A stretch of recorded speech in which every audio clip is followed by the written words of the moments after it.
Solo.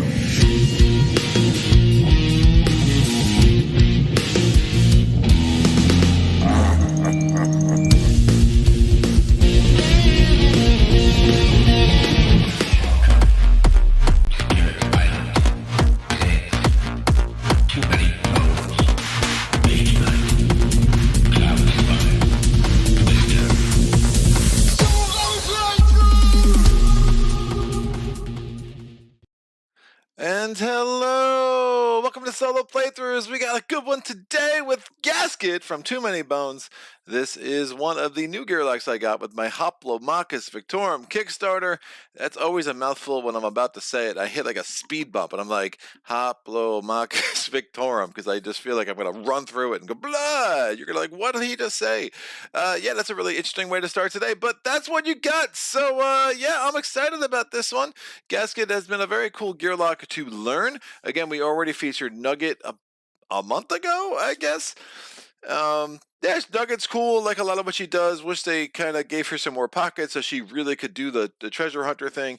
The Gasket has a whole other thing going on, a little bit of like programming elements, a little bit of you know, he is a robot and he needs his little valve to be full. Otherwise, you know, he just starts, you know, dysfunctioning and losing health, which is, you know, whatever the robot equivalent of health is. This will be a really interesting matchup against the Goblin King. I do find Gasket is probably better in a multiplayer game. I think you could say that about a lot of the Gearlocs. Again, this is a game that I do mostly play two-handed when I'm playing solo or I'm playing with friends. Usually just stick with two-handed. I've actually never played a three or four-handed game with Too Many Bones. Let me shut the AC system, or not the AC. It's not that month, Greg. The HVAC system off here so we don't get any disturbance in the audio. Good. Yeah, he's got a lot that I like and a lot that he does. I do think finding a matchup for him that was going to be good for true solo was tough because he's immune to poison, he's immune to weaken. So there's a lot of the enemies that a lot of the baddies aren't going to have as big an effect on him. So you could really cheese it. Off camera, I played a lot against Colossum, and I found those matchups interesting. It did dawn on me that I was actually using the general encounter cards instead of the solo encounter cards, so that probably played a role, but had a lot of fun with it. But I wanted to try to up the interest, and I also wanted to get more days so we could really flesh out Gasket's skills and kind of see what he can do when he's had a couple more days to marinate, so to speak. So I'm excited about doing that today. This will be the first time I've ever taken Gasket against the Goblin King, so we'll see how that goes. Checking out the chat, Mike James says, Gasket will cut a fool? That's the plan. That's the plan. So hopefully that works out. If someone could just confirm that the audio is coming through. Well, sorry, I was a couple minutes late. The YouTube is not connecting my stream quickly. It was just got a processing for a very long time, and finally it clicked. Lee, yeah, I've never played Gasket True Solo.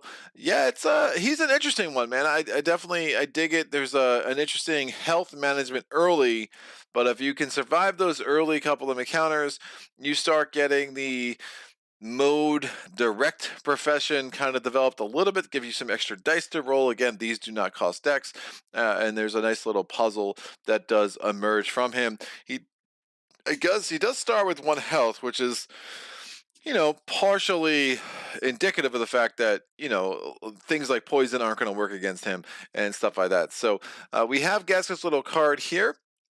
A little bit of flavor text. Council Exile Mirawat built Gasket near the break as a sort of bodyguard and sentry.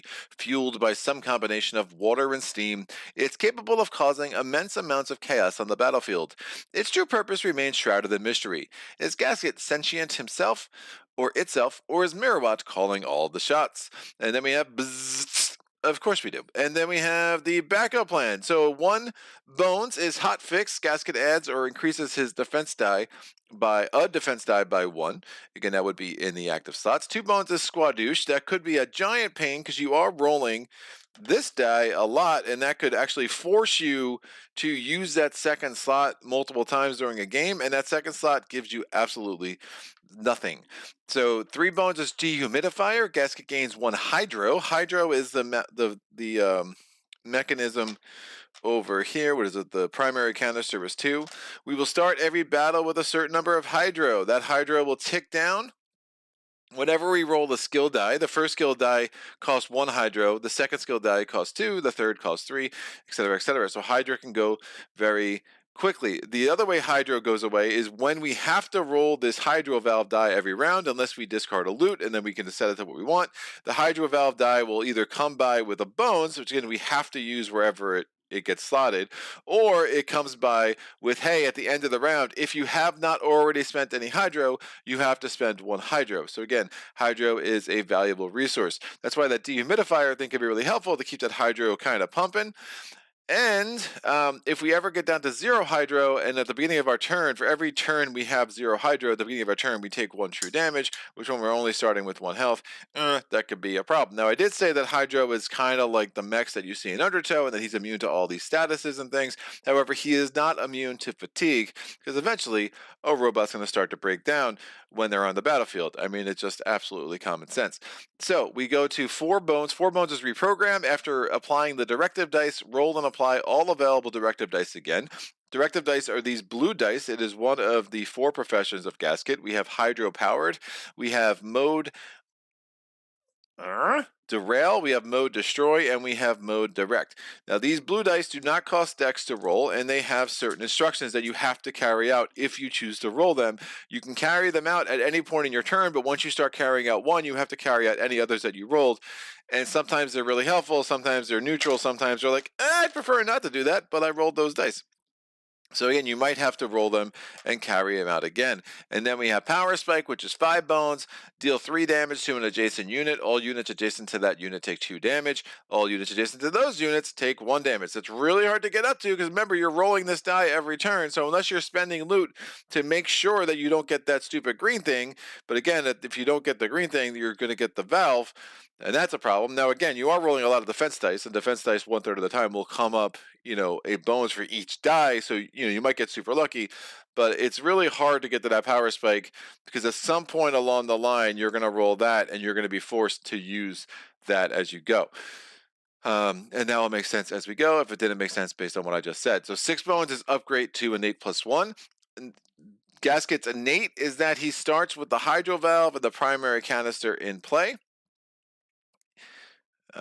Starts with hydro valve and primary canister skills. Hydro valve starts in play in the lock slot. Again, that's how much hydro we have is 5. Now we can get other canisters as we upgrade skills. So I mean, if you get hydro valve, if you get canister 2, this would also give you, what is this? This also gives you 5, and the tertiary canister could also. So you could actually start with 15 hydro at the beginning of a battle, which could be really strong. What was I saying? So yeah, so we start with the primary canister. Again, secondary and tertiary are skills that we can spend experience on as we go. We also start with this hydro valve die. At the start of the battle, Gasket may place defense in active slots equal to half of their defense stat. Our defense stat is a 4, so that means right at the very beginning of the battle, we can start with the 1 and the 1. Now, why wouldn't you want to start with the 2? Well, mischief is a mischief, so we might be better off doing the 1 and 1. We have the active slots. It is what it is, and you can quote me on that little phrase of mine just there. All right. Critical Gasket details. You treat Gasket as a Gearloc. So anything that says Gearloc, even though Gasket is not really a Gearloc, he is a robot made by a Gearloc, we will still treat him as a Gearloc. He is melee ranged. However, so we can choose any starting position, but he is only going to do direct attacks when he is melee. So just because he's melee ranged doesn't mean he's like boomerang across the battle mat. He's only attacking units adjacent to him when he's rolling his attack dice. He only starts with 1 attack die. We talked a little bit about hydro powered. We talked about the decks for the derail and destroy professions. Power converter. What is that? Oh, we also have this die here. We don't really have any consumables. We have our power converter. Now, loot is another thing we cannot use. So we went from the treasure hunter, who was supposedly supposed to use all the loot in the world, to Gasket, who cannot use any loot. And the thing about the not using loot is like, well, what's the point of getting loot then? Well, loot has 2 purposes. As I already said, we can discard loot to set this die to whatever we want. Also, which also means that this does cost a dex every turn to roll. If you discard a loot to set it, you don't have to roll it. Therefore, you can save that dex and use that on other things. That could be really useful. But if we have a lot of loot, we could also discard a loot, set this die to 3, and then we could use this die very similar to the the body count die of Tantrum. You could use that to get health. The only difference, this is a little bit better, is that you don't, the body health count die, you have to set to 0 and take as much health as you can. In this situation, you can just tick it down at 1 at a time. So it functions as a counter. Once it gets to 0, you have another loot, you discard that, you set this back to 3. So the loot is absolutely pointless for Gasket as far as what these might as well be blank, right? We can't use them. We can't turn them in for the tattered map. We can't do cool things. There's heavy loot, light loot, doesn't matter. Heavy loot would actually be a huge detriment because it doesn't serve any functional purpose for us instead of just clogging up our loot slots. So we don't want to get any of those. All right, we have mode direct. Already talked about that. I think we're good. We'll put this over here. We have all our beautiful icons to have at our disposal when we need to clarify some things. Rocket says audio fine. Tony says audio is good. Mike James says AV is fine. Forgot to update you. I appreciate it. Mr. James. All right, let's shuffle up the solo cards here. I'm like setting this up last night. I was like, why am I using the general encounter cards instead of the solo encounter cards? Like, it's just been so long since I played True Solo before these this series that I'm gonna do. I don't know who I'm gonna do next. Somebody can tell me in the chat. I have Tink, I have Dart, I have why am I forgetting all their names? I have Gilly, who I'm just gonna hold off to last because I'm like the least interested in Gilly. I have the Lab Rats, and I feel like I'm forgetting one. Who could it be? I don't remember. I got all the ones that exist except for Riffle, and I don't know. Maybe I'll pick up Riffle at some point in the future. And I also have the all the Unbreakable stuff coming on its way with everybody else. So I'll be looking forward to getting all those at some point in the future. All right, so these are this is a blah blah blah 12-day encounter. So I'm going to take 9 cards off the top because we're playing with the base game. 1 2 3 4 5 6 7 8 9. I should say that I will be using Splice Dice baddies as part of this. So huge thanks to Shift Theory Games for sending me a review copy of Splice Dice back when they did. I think the Splice Dice baddies add a whole lot to the experience of this game. And while I don't mix the Undertow baddies in with the base game baddies, I do always tend to throw in the Splice Dice baddies. That's how I prefer to play it. Whatever you want to do, totally fine with you. I just think the Undertow plus the base plus the Splice Dice is too many baddies. It's too much chaos. And I can only deal with so much chaos in my life, people. All right. We have all the 40 days extra encounter cards. I have 9 day 1 encounters. The one that came with the base game, one that may or may not exist, which is kind of silly in light of Gasket's little peculiar setup, but we're going to throw that in there anyway. And we have the 7 from, is it Age of Tyranny or 40 Days? It's Age of Tyranny. My bad. One of those. There's so many freaking products. Who can keep track? Age of Tyranny. Age of Tyranny came with 7 day 1s, 7 day 2s, and 7 day 3s. Should they have included in the base game? Probably. But, that's just my opinion. So I'm going to roll a D9 because I have 9 day 1s. I rolled a 4. Oh, man. Why do they even put this in here? Great, we'll do it anyway. Ace in the Troll. It's a thing that exists. It's going to be not the greatest for us, but it'll give me some loot, and loot's good. I like loot. Whatever. We'll be able to set our power converter to 3. Again, that does start on the mat at a 0. We have our day 2 encounters. There are 8 of them, so let me get a D8. Of course, I rolled Ace in the Troll. Why wouldn't I? It's like the only one I didn't want to roll, but I rolled it, so it's a thing. All right, we have this. I probably shouldn't know what that is yet, so I'll just put that down and pretend I didn't read it, but honestly, I read it. I still don't know what it means, so it's fine. It's all good. We're going to roll. I always say shuffle when I want. I always say roll when I want to say shuffle, and shuffle when I want to say roll. I don't know. One of those two things. I rolled a 4, so those are our day 1, our day 2, and our day 3. We're now going to put the special encounters for the Goblin King. We'll put them there. And then we have these 9 encounters, which I took off the solo encounters earlier. We'll put them over here. I put this in really zoomed. And do I need this? I hate the stay counter cards so much, dude. Yeah, we'll just take the Goblin King's thing off, and I'll put this over here. And then when we get to the Goblin King, we'll use that. Trying to get new and better views for you all, including I probably could have zoomed in on that camera a little bit. Let me see if I can do that real quick. Configure video. We're gonna zoom the secondary camera. How much can we zoom? Ooh, fancy. All right, that's probably better. Let me see if I can slide it over here. This is how the sausage is made. You're off.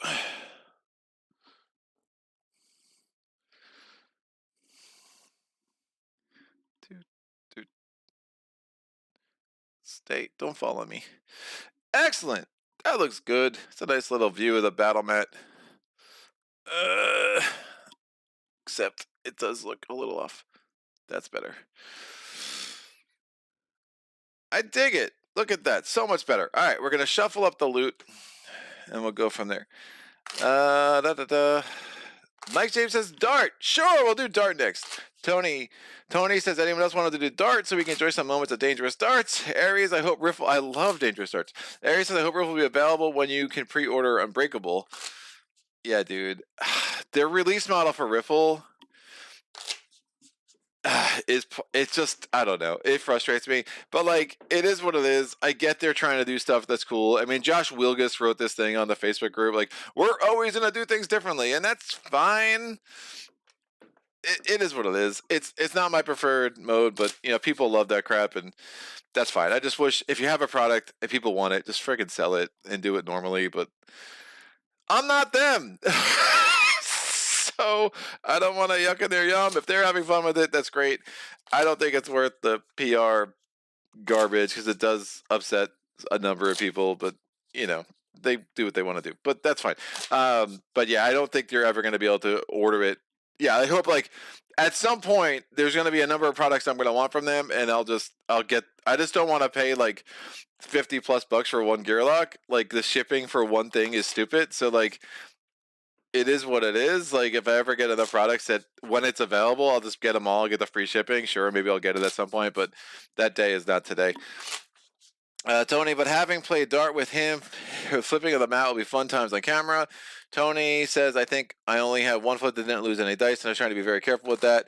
Marty says, I just went and downloaded Dart's reference sheet just to know what you mean. Yeah, Dart's nuts, dude. What's up, Marty? How are you doing, man? It is really cool. I'm not completely sure if I get it, though.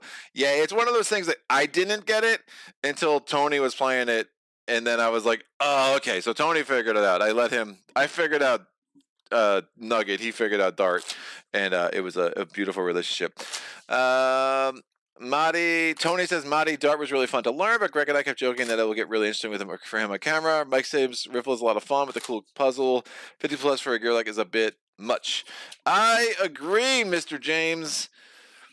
I don't know. I'm very interested in it. I'm also like drowning in Gearlocs. Not really. I mean, there's a few, and I know all the Unbreakable stuff. I'll get to it when I get to it. It's kind of a mantra right now. And maybe Chip Theory Games will be like, hey, Mr. Solo Playthroughs, here's a copy of Riffle. And I'll be like, thank you. Let me show everybody why they just spent $50 on him. But that day is not today either. I'm going to get myself in trouble with some of the crap I say, but that's fine. All right, we have our loot decks. I'm going to put them off camera down here. Again, loot doesn't matter. I really shouldn't even have shuffled those, but I did because I'm used to doing it, and that's fine. We have the Goblin King card and his little epilogue / campaign card. I still have not played Too Many Bones as a campaign game. It is something that I will probably consider doing once I get through all these Gearlocs true solo once. All right, I'm going to shuffle up these chips. I'm not going to worry about the 20s too much. We're not going to really see any of them. They're already fairly shuffled anyway from games off camera, but why the heck not? We'll just give them a quick little bit of a jumbling. And then I get the stack chips, which brings me back to my poker days. Oh, the nostalgia. The nostalgia is real.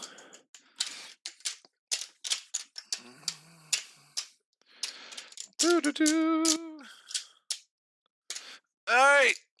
Bam. Oh, is that going to make too much of a shadow? Ooh, that's shadowy. Oh, the shadows. The shadows are real. Maybe I'll just have these off. I can put these over here. That's what I'll do. You should be safe. I don't think I'll knock you over. The stack's so big, it's like not even on the camera. That's hilarious. I mean, you can see the bottom, but you can't see the top. That's dangerous. That's a recipe for disaster. This is where, when I zoom in and I do things different, and you have all these unexpected problems. All right, the fivers. Shuffle them up real quick.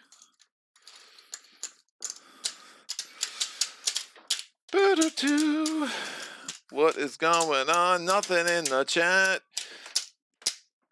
All right. I really don't like that shadow, but I think it will work. It's not terrible. At least it's only on that part of Gasket. It's the way my lights are set up. I have lights on 3 sides of the table and none behind me. All right. I think that will do. It's still really dark though. Can these fit over here? Yeah, let me do this.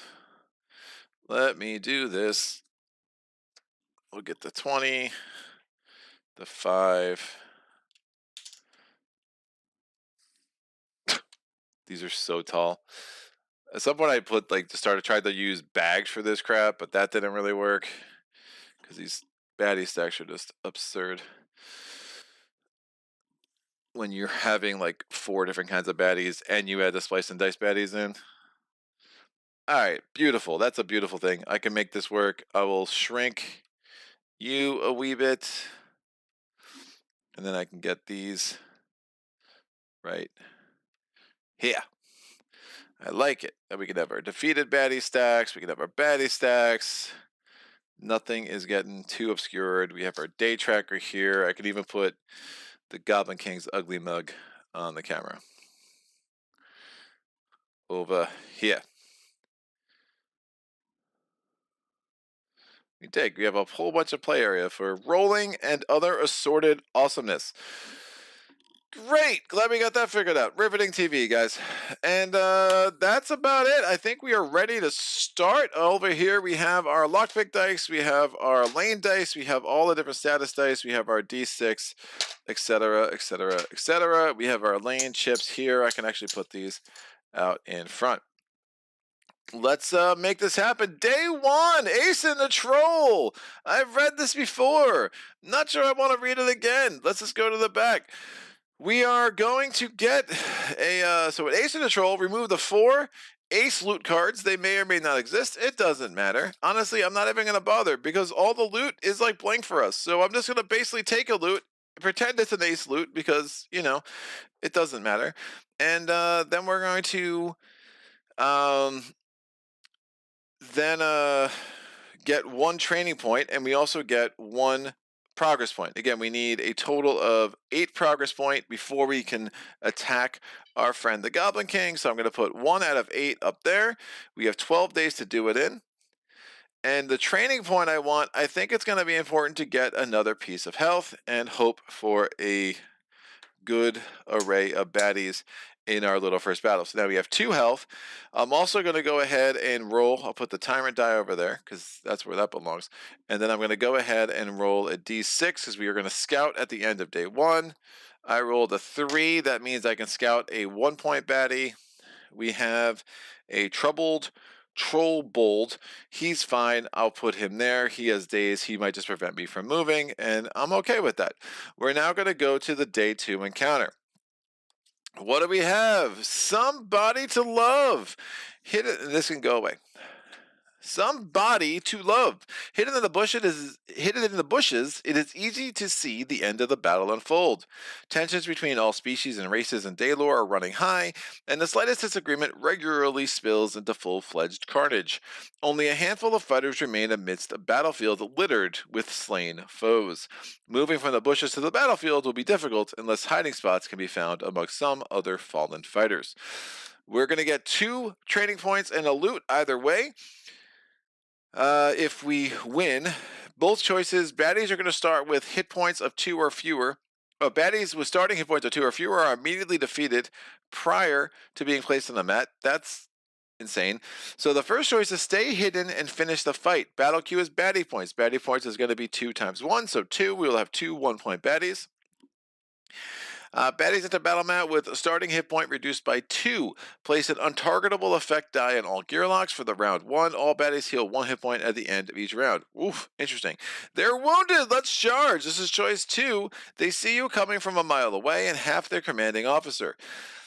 Hail for their commanding officer. Battle queue is baddie points. Add a 5-point baddie. Baddies enter battle mat with starting hit points reduced by 2 and a 2 bleed effect die. I mean, I don't know what the 5-point baddie is, but yes? I don't know. Let's remind myself what I'm immune to. I'm immune to poison, weaken, terrify, stun, and bleed. I guess I'm not immune to daze. And I'm not immune to confuse. I can be a confused robot. I just cannot be a bleeding robot. Makes sense. Yep, thank you. Lee says +1 die to insert. Yep, I forgot to I took the training point on health and I forgot to add the die. What would I do without you guys? All right. Both of these are interesting. I kind of, if I knew what the 5-point baddie was, I'd be more curious about that. All baddies healing for 1 at the end of each round could be kind of gross. But I'm untargetable for the first round. But the problem is I'm not going to be able to do much damage. This guy, yeah, I think I do the latter one because that bleed effect die should allow me to survive a little bit easier and just kind of finish this off. So I'm going to do number 2. So we're going to have baddie points of 2 plus a 5er. 5er always goes on top of the 1s unless it says I had the 5 points at the bottom of the battle queue, but it didn't. And we're going to put these dudes in place. So Goblin King, you can get your ugly bug over here for a second. Or for an hour or 2 or less. I don't know. Or more. We'll find out. And then we're going to put the 5-pointer on. What are we? So Secrete 2, Poison 1. Secrete, we have our Splice Dice Master reference. Secrete is when attacked by opposing unit, add a number poison effect die to that unit. Oh, so when I attack it, it poisons me. But I'm immune to poison, kids, because I am a robot. Again, some of Gasket's things are a little cheesed against, again, trying this a true solo. A good true solo challenge is going to be very swinging because you get a lot of things that just rely on poison. Like that's why I tried to there's not many baddie types that don't use bog type baddies. Not many tyrants that don't use bog type baddies. And the bog type baddies are the ones that are going to be the most easy to cheese. But even the scales and their weaken and their bleed, like a lot of them are very nerfed against Gasket in a way that's a little it's interesting. So you're going to put this guy in lane 1. He comes in with 2 less health. He normally would have 6 health. He now only has 4. He is the Bog Deserter, and he's only attacking me with 2 dice. Remember, I do start with 2 in play. Colossum was super interesting because Colossum has so many. I mean, when half the stack is goblins, the mischief thing can be really bad for Gasket because you just kept losing dice over and over and over and over again. All right, the Troubled. Oh, he also has a bleed die on him. That's right, you bleed, sir. We have the Troubled Trollbold. The Troubled Trollbold comes in with 2 health. We're going to put him in a melee position in lane 2. We're going to have the last one is, again, the Bog Pole. And he has a bleed effect on him. Yeah, this is not going to be hard. And then this goes here. He's going to go in a range position, and he has a bleed effect on him. All he's doing is poison. He will take care of himself. I'm going to start. I can start anywhere I want. We're going to need to have the lane dice too. So we have a 3 in lane 2, and a 3 in lane 3. That means I will be first. And our any die is 2 3s and 4 4s, I believe. I rolled a 3, but that still puts me in the lead. I have the thing. I mean, honestly, there's not much for me to do here. Yeah, I'll go here. I have 4 decks where we start with 1 1 4 4. So I'm gonna, and now I'm at the 2 with the health. So I'm gonna move with my first decks. I have 3 more decks. Remember, I do start with this at 5, and I start with 2 shield because that's half of my defense. Now, if I get to an 8+1, I could start with 4 shield, which would be super helpful. I'm going to roll this die. This is my first dex. This is my Hydro Valve die. I have to roll it every turn. So I'm going to roll this, and I'm going to roll 1 attack die and 1 defense die. My defense value is 4. I only have 2 in active slots, so I still have 2 more that I can play with. And I rolled a bonesy bones on my defense die. This means if I don't reduce my hydro, my hydro, otherwise, if I had rolled a skill die, for instance, then I have to reduce by 1 at the end of the turn, and I do 2 damage, which kills him, which isn't exactly what I wanted to do. Because I was hoping he would live and protect me from a battle from there and then die because of bleed. But I rolled a 2, so I either have to do all or nothing. And I guess I'll just do all. So he's super dead. Bleed die goes away. He goes in the defeated baddie pile. And this lane marker can come back over here. So out.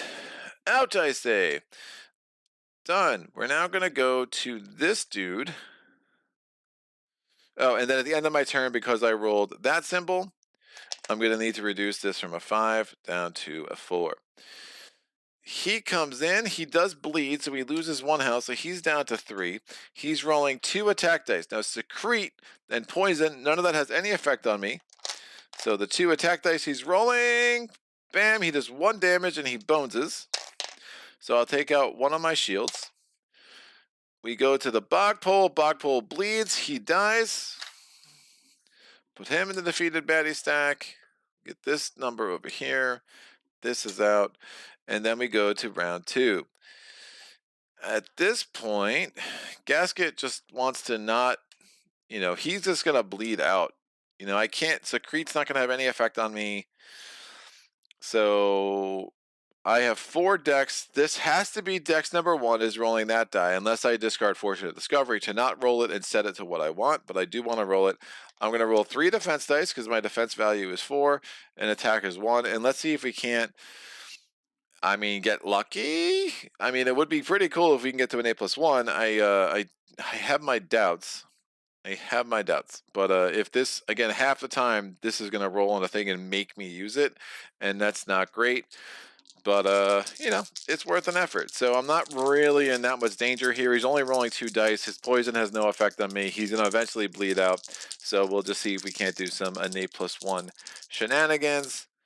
Oh, nope. Oh, so close. So close. I had so many bones. I could have discarded the Fortunate Discovery and then made it be that and then lost the health, but lost the hydro. But that's a little bit vulnerable. If he rolls a 3, he's going to kill me. So I got the bones instead. So I have to do the power spike, which is kind of cool. We'll just end this sucker now. Again, what is this power spike? So I have to use all these bones. I have to use the green bones. Now I could have put the bones here. Wherever I put it, I'm going to have to use it. So I decided to put it here.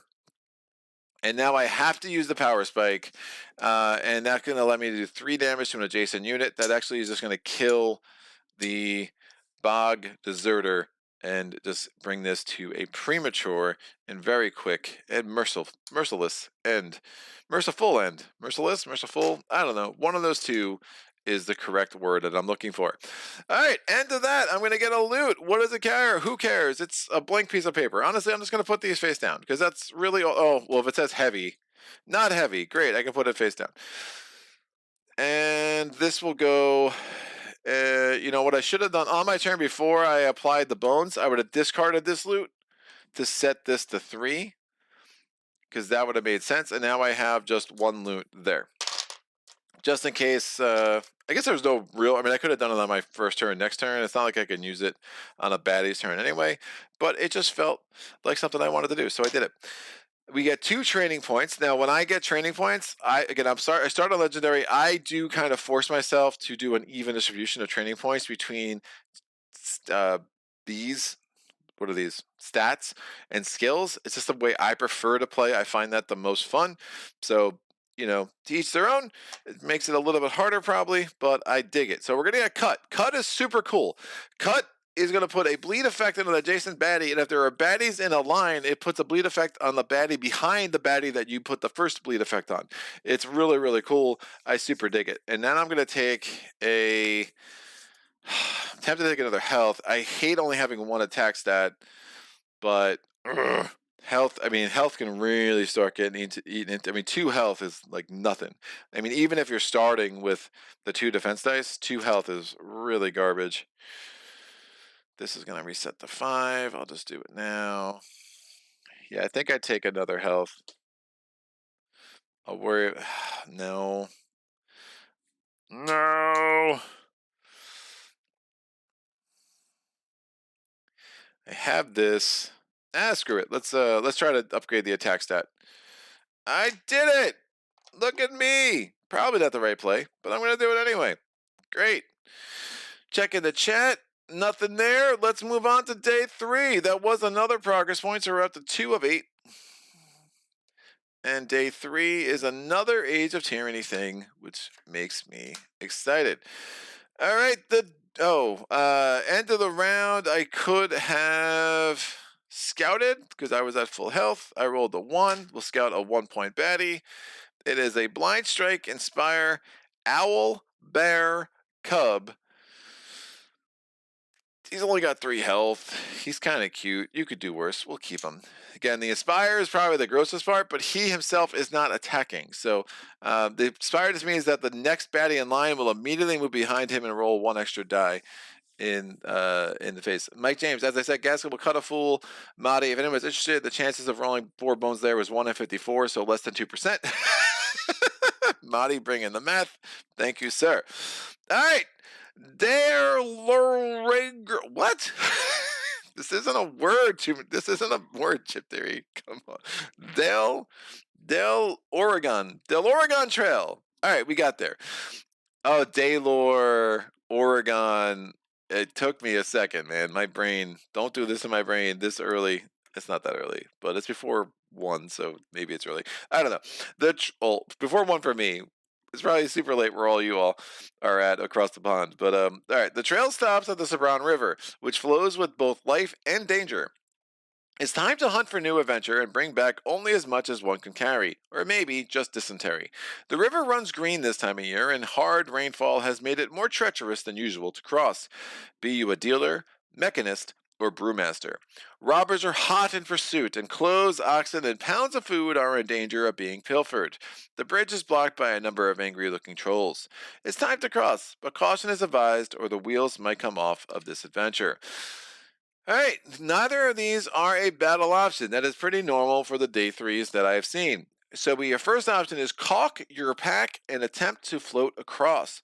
Hope you brought an extra set of clothing. Each Gearloc rolls attack dice equal to twice their attack stat. Exhaust the number of attack dice equal to the number of bones results for the next battle. So what that means is I'd be rolling 4 attack dice. For every bones I roll, I would have 1 less attack stat for the next battle. That's super gross. Or we could do attempt to ford the river.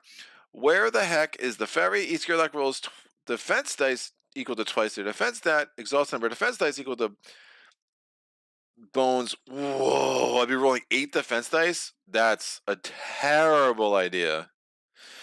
Both choices and counter success is achieved no matter the outcome. I guess I'm rolling attack dice? Woof. Oh, one thing I should say about Gasket that's kind of cool, like his skills never exhaust. So what that means is I can roll cut, and instead of it going to my exhausted, I don't even know why this thing's here. I mean, I think it's funny that the art like mostly covers it up because it's kind of useless. Instead, it just comes back, and then I could use it again. But remember, every time I use a skill die, I have to spend hydro. So it's one of those things where we're trying to manage our hydro. Otherwise, again, that's like true damage. And if this is at 0 and you're in fatigue rounds, that's like 2 true damage every round. And I only have 2 health. So good luck with that. So I'm going to do option 1. I'm definitely not rolling 8 defense dice. That's a freaking terrible idea. Please, no bones. That's right. 0 bones. Whoa, that's right. Crushing it! Robot for the win. We don't have to exhaust any of our attack dice. And now we get 1 training point, so this is up to 3. We're going to go to day 4. Let me scout before I forget, just because I thought of it. I thought of it, so I want to do it. It is a feathered dragon, weaken 1 and days if he rolls a bones. Well, you cannot weaken me because I am immune to that. Yep. But he's got 7 health and he's rolling 3 attack dice and he's ranged. Whoa. This is a terrible baddie. Wow. For a level 5. Woo. This one's Splice Dice. He's nasty. You nasty. I'm not going to see him for... I mean, you could do worse, but... I mean, the fact that I'm immune to weaken makes me want to keep him, but the 3 dice... You could definitely do worse, though. I'll keep him, I guess. I don't know. Wow, that's really bad. But, I mean, it'd be awful. The weaken being automatic is crazy. But the days potential there is pretty nuts. I don't know. Whatever. It's fun. We're going to put this guy over here. I got to take 2 training points. I'm going to definitely get another health. I already scouted, so I'm doing this totally out of order. And I'm going to get a directive aggro die. Now, directive aggro, I can roll every turn. It has different sides. One side means I have, again, it's in red. I have to do it. I have to move to an adjacent spot. One side says I have to do 1 damage to an adjacent baddie. One side says I have to do 1 damage to a non-adjacent baddie. And one side is the bones that I have to slot into here. But again, once it's used up there, it comes back over there because your skill dice never exhaust. They're amazing. So we're going to put this here. The nice thing about that die is it costs no dex to roll. It's super, super cool. All right, Marty, if you get a Trove Loot, you have to open it to be able to discard it to get one of those options. That is an excellent, fantabulous, stupendous question that if I was... I would assume so. I would assume so. I probably should have looked at that. Well, Gasket can hold... Gasket can hold, trade, and even help unlock Trove Loot. Gasket cannot apply nor benefit from the effects of loot, shown on the loot card. Instead, anytime during his turn, he can consume a loot, discard, to gain one of the 2 benefits. I think, if I'm remembering some other things in Too Many Bones correctly, I think that he can just discard it unlocked. Or discard it, yeah, locked. He can discard it locked, I think. But someone might have to clarify that in the comments. But yeah, that's a great question, Marty. I don't know. Things I don't know the answer to for 1,000. That's one thing. All right, we're going to put that over here. We're going to go to day 4. Now I have 1, 2, 11. That's how I count. 1, 2, 11. That's the normal way to count, people. I'm going to roll a D12. We're going to see what we get. I rolled a 3. It is an old encounter card. We go to base game. I get a little sad when I see like a base game. 1 instead of the Age of Tyranny, but or the 40 days. I don't know. I forget what's in what package. It is what it is. It's all in my set. Oh, I did mean to show this.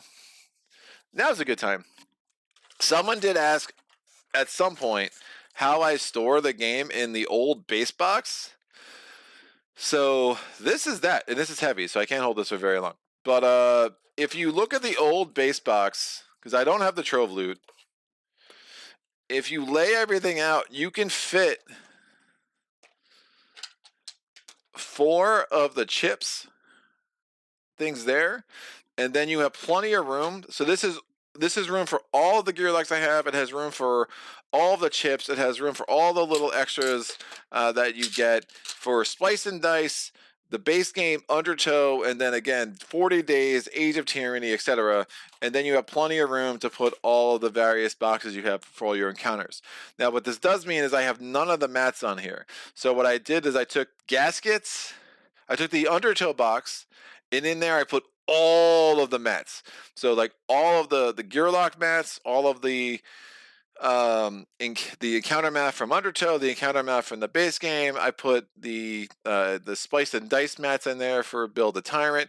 That's all on there. And then I took Gasket's box, and in there I put all of these. I put the rule books, and I put all of the things for the different Gearlocs, the Gearloc adventuring guides, the reference guides. So it's across 3 boxes, but it's like stored in a really intuitive way. So it's not the greatest solution. It's definitely not a trove loot, but it's a lot cheaper than a trove loot. Not a trove chest. It's a lot cheaper than a trove chest. If people buy the trove chest and that's your thing, that's totally awesome. It's definitely not for me. But again, I'm lucky that I have the original base box, which fits a ton of content. So that is one thing to consider. It's super arranged. It took me a while to kind of find something that worked. I was like, oh wait, that fits that way. Beautiful. So I will forever do that. And I'm still going to try to, hopefully when we get the unbreakable stuff, I can put all of the other stuff that I have in the other 2 boxes just into one box. That makes sense. All right. And now my forearm feels really strong. It's like, yeah, baby. I'm dear God, like my forearm is cramping. Mike James, I got the new base box. No way I get all my stuff in the new box. Life Out Loud Trip Test was a must for me. Yeah, dude, if you don't have that, it almost, it makes sense. I mean, it really does, because just putting the game in, and with all games, you want to have your game stored in a way that's going to help you get them to the table, right? I have games that I'm like, I want to play that, but dear God, the amount of time it would take me to get it ready is not worth it when I could do these other 12 games. So that is a factor to consider. And if the trove chest, what is it, $200? But it means that you play the game, that many more times in a year, whatever that number is, it's worth it, right? Like if you're getting the game to the table double than you would otherwise, and you're getting enjoyment and value out of the rest of the collection, like there is a price that needs to be put on that. So I definitely get it. My friend has a trove chest and he loves it. For me, having the old base box, which fits so much, and I can store it in a way that I can get things to the table quickly, that's good enough for me for sure. All right, let's do this. So somebody had asked about it in the comments a while ago, and I wanted to put that on the channel, just so people could see what is possible. That's what I'm here for, showing you what is attainable and possible in life. All right, encounter just out of reach. I love rocky landscapes. Trouble is easy to spot, and it's a breeze to cover larger distances. Sparkling streams of fresh water are commonplace in the mountains of Daelore, one of the land's few mercies on ill-prepared travelers. Up ahead, the narrow corridor I'm following suddenly opens into a sun-bathed canyon with a peaceful creek flowing just beyond. Such a place would offer some much-needed resources, but odds of an ambush are high. If I waltz out into the open, I might be picked off before I could taste that cool mountain water. I might be able to scale this wall and find a higher pathway around, but that will take time I'm not sure I have. So we can do option 1, which gives us a progress point and a training point. Brave the open air. Battle queue is baddie points. Add 2 baddie points to the battle queue. So the battle queue would basically be 2 fivers, because it would be 8 points, because there's 4. Nope. I am a liar. That would be a 5er and a 1er, because it's 4 points plus 2 points. So it's a 5 and a 1 instead of having 4 1s. Any ranged baddies start at the top of the inning meter. Well, honestly, this dude was probably starting at the top of the inning meter anyway. That's dangerous. Or ready the ropes and climb. It gives us a training point. From your high vantage point, you see that there was, in fact, an ambush set for you in the clearing. Payback time. Baddie points. Add 2 points to the battle queue. Party has surprise, and the baddies cannot move during the first round. So I'm getting this 5er anyway. That 5er is nasty. I do not want him punching me in the face. I thought I was going to have a little bit more time before I had to deal with him. He's rolling 3 dice. I mean, he could kill me. I only have 3 health, and I only have 2 shield. I think I forgo the progress point, assume I'll have other opportunities for progress. I do need to get to 8 within 12 turns. I already have 3. You know, I just don't think it's worth pushing the envelope here. Now, I'll take the 2 progress points and the loot by doing the easier option, which gives me the same number of training points, and that's important to me. So ready to that's probably more important to me than a progress point at this point in the game. All right, from your high vantage point, blah, blah. So we have surprise. So we will be first. I'll roll my any die anyway, but I rolled a 4. Hey, 4 is higher than 5 because of too many bones math. We're going to get a 5er and a 1er. We know what both of them are. This is going to be a ranged. So yeah, the fact that he was ranged and he, well, again, he was going to be, he had an innie of a 5. So he was going before me, whether or not he had top of the innie meter status.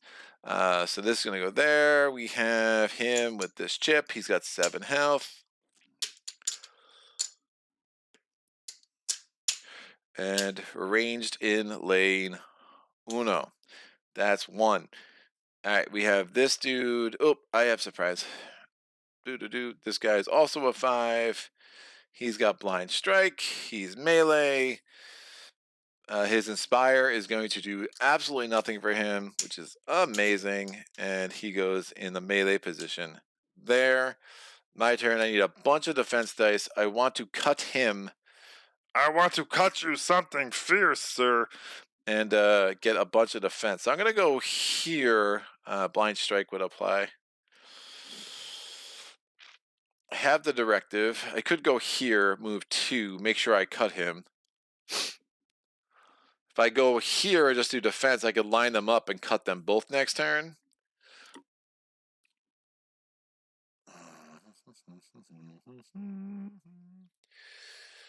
Once upon a time. Yeah, I'd rather not do the blind strike thing. Although it's not true damage. Blind strike is just damage. So that's fine. I would like to line him up then too, though, because he would start blind striking his own dude. Because that dude is stronger than me. But what would that look like? If I just roll defense dice, I have 1, 2, 3. Nah, that's dangerous.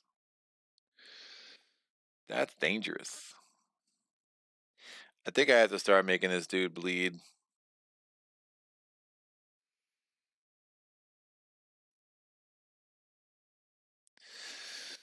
I mean, ideally, I roll this directive and it makes me move after the fact. Because then I could go here, make him bleed, and then move over here. I'm not really worried about this dude. And if all he's doing is blind striking, he's going to keep hitting the feather dragon for a minute, which would be perfect for me. So I'm going to move 1, 2. Oh, that means I roll no defense dice. Oh, that's not good. Because my dex is only 4, and I could discard a loot and save myself a dex that way, but that seems unwise.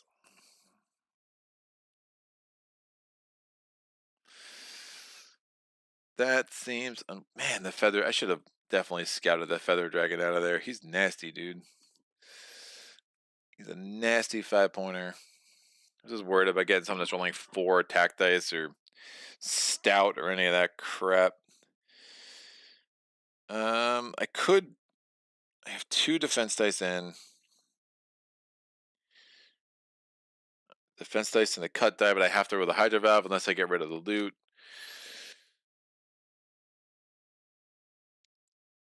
Hot Fix would give me another defense if I roll a Bonesy. That's what the cool kids are calling it. Yeah, let me get rid of the loot. I'm going to roll the Hydro Valve die. I'm going to set this to a Bones. We're going to do that right off the bat. Well, no, I'll set this to this. That makes more sense. I have 2 decks left because remember I discarded the loot to do this. So I'm going to roll the cut die, which is mean that goes down by 1, which means that negates that. Again, it only goes down by 1 if I haven't already reduced it. I might as well take the bones then, right? Yeah, that's fine. I'm going to roll another defense. I'll take the bones because then I can do hotfix and add another shield, and I'm going to need that. I'm going to roll this.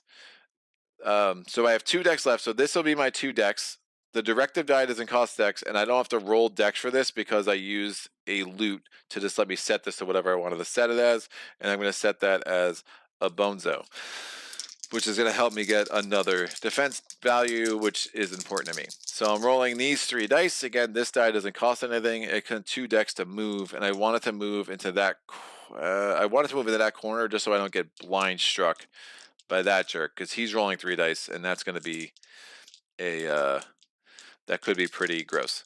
So my roll is, oh, I got the movement, which is beautiful. I had to lose 1 hydro because I rolled 1 skill die.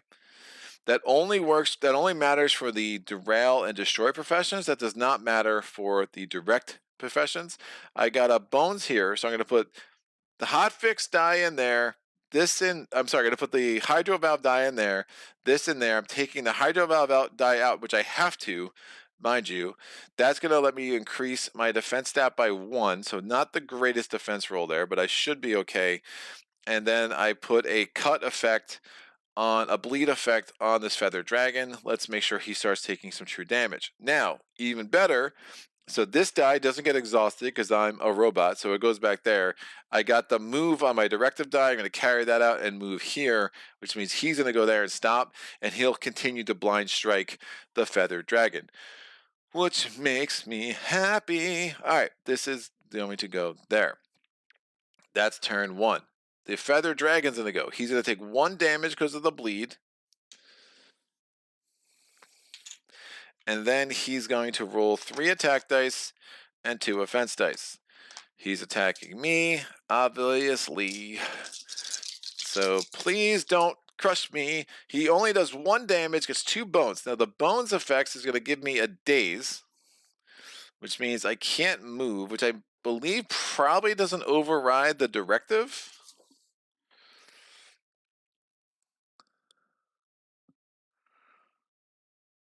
Must move. I don't know how daze and the directive affect each other because that's a thing. So I might have to Google that real quick. Or someone wants to Google, how does daze and Gasket's directive interplay? Because, you know, chip theory, ambiguities. But I am dazed because he rolled 2 bones. He only did 1 damage to me. So I'll take out this defense die, and he put 3 defense on himself. Not the worst scenario. And now we're going to go to this dude, the orphaned cub. The owlbear cub's going to roll in, and he doesn't attack anybody. Instead, he would just inspire. He was not adjacent to anything at the beginning of his turn, so the blind strike fell flat. We're going to go to round 2. And now I'm really confused about this directive and stuff. But we're going to try to make this work anyway. The only one I can attack is the owlbear. We probably want to just get him out of there just because he's a little annoying. I could cut him. I have 4 decks. I'm definitely rolling 3 defense dice. I have to roll this.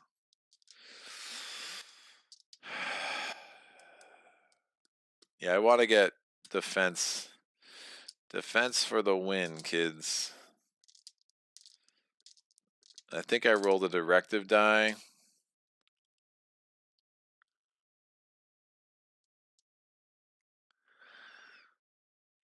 I mean, I'm going to need to start knocking him. I mean, I need to get in a better position. I don't want to move there, then he moves. So I do kind of need to get him out the way because he's kind of annoying. But I want more defense, especially the way I'm rolling bones right now. So let me roll this. I'm not going to try to do any damage to him. Let me try to get my defense nice and high. So I'm rolling 5 dice. Again, 1 is a directive die, so it doesn't count against my dex. And fine. So I rolled the bones. I have to put this here. I did not have to. I'm not going to lose any hydro this turn because I rolled the bones on that die, and I didn't roll any skill dice that are going to make me lose hydro. And then I have this here, this here. Since I have to do this, I gain 1 hydro, so this is going to go back to a 5. This is the dehumidifier, and I add or increase the defense by 1. I'm going to make that into a 2. This comes back here, these go away, and now I must do 1 damage to a non-adjacent unit. I will use it on this guy, and just, it doesn't matter how I do it really. So because the blind strike's still going to apply, so I can basically make those both a 1, and then the directed die will just come back here. I lose the daze effect. I'm no longer dazed. Stop dazing me. All right, that's fine. Is it the start of my next turn? No, it's the end. That would make no sense, Greg. It's definitely the end. So Feather Dragon goes. He takes 1 true damage because he is a bleeding.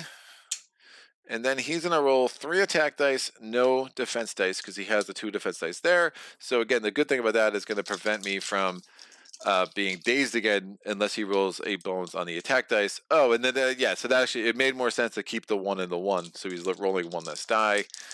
So let's see what happens here. 4 damage. That's a lot more damage than he rolled last time. So that's going to be, those 2 defense dice are out. No bones, so I am not dazed. My chest was 150 before. It was across 4 boxes. And the Trove Chest organization is really good, I must say. Yeah, no, it's great. I've seen picks, man. It's really good. It's just really good. It's not. The other thing too is I don't have I don't have an obvious place to store it. Like I don't have like a calyx. I don't have like the traditional board game content creator setup with like those really nice cubes. Like I have a basement that I fit games where I can. It works really well for me. Everything's super organized, but yeah, I don't have like the normal setup. So I think for me, the value is even less than it might be, because I like literally that Trove chest would just go on any old shelf and wouldn't look especially like it was made for it. If you know what I'm saying. All right. Blind Strike. Again, Blind Strike says at the start of the turn it deals number of damage to the strongest adjacent unit. It just blind strikes the Feathered Dragon. Why? The Feathered Dragon looked at it funny. That's what it does. It does an attack, it inspires, there's no one to inspire. So it kind of sucks at inspiring people. We go to round 3. I mean, if he's going to keep knocking all my defense off, I feel like we're in for a kind of a standoff. I could cut the Alcub so he just goes away, but honestly, I don't mind his existence. So I have to roll the Hydro Valve. I'm going to roll these, and I'll roll this. This might make me move an adjacent position, so I might regret this.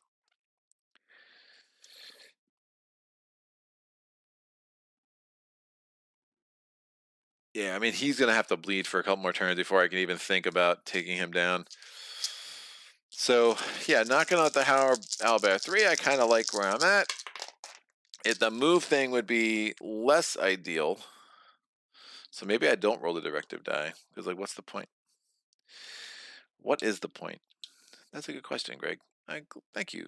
I only ask good questions. There's no point to rolling the directive die. I'm not going to roll it. We're just going to put that sucker down. Actually, I kind of want to get a bones. I wouldn't mind getting to an 8+1 at some point. But, all right, we'll just roll these 4 dice. I rolled 2. Oh, that's terrible. I rolled 2 bones, and I lose a valve, and I get this. I'm going to take the 1 bones out for hot fix, which is going to get me to 3 defense, which is a lot less defense than I would like. And then since I rolled that, this has to go down to 4 at the end of my turn, even though I did not roll any skill dice. Feather Dragon takes a damage. He's down to 4 health. He's rolling 3 attack dice and a defense die. Please don't do 4 damage again. He does 4 damage, exactly, and he dazes me. No defense on him, at least. But I am very dazed. This is me being dazed. 4 damage, so this comes off, and I lose a health, because I'm out of defense dice. Done. And done. Blind Strike, he knocks off the last shield of the Feather Dragon. We go to round 4. I'm very dazed. I'm going to click down the power converter and get a health.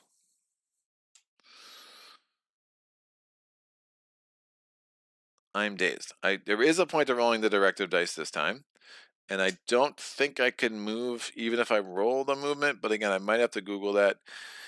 I have 4 decks. I'm going to roll the Hydro Valve die because I have to, and 3 defense dice because I have to. I mean, can I survive? Wonder if I can survive 3 rounds of fatigue. I mean, not if I keep rolling bones on my defense dice. But, you know. You know. Alright, let's make this happen. Movement. Alright, so bones. Bones. This goes down to 3 at the end of my turn. A bones there. I'm going to hot fix, get another defense. This moves here. So I already did that. I'm going to put that there as a reminder. And now I have to move. But if I can't move... Come on, Google. Alright. Too many bones. Gasket. Direct mode. Days. Nope. Couple gasket questions.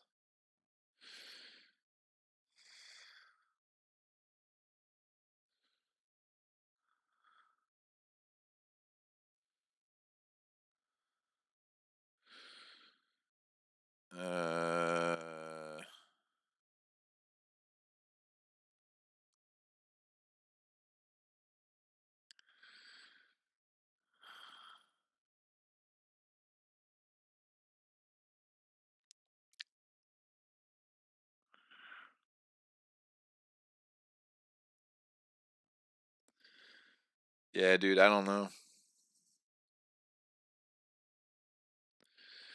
I don't know.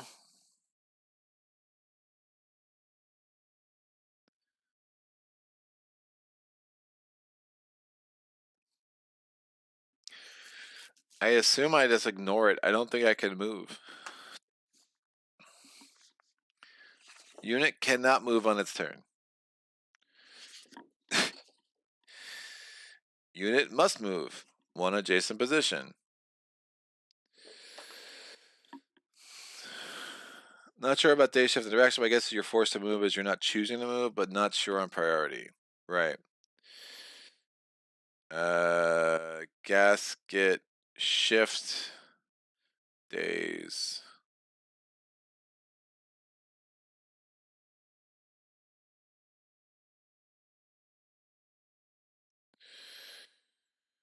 Every day I have rules questions about too many bones.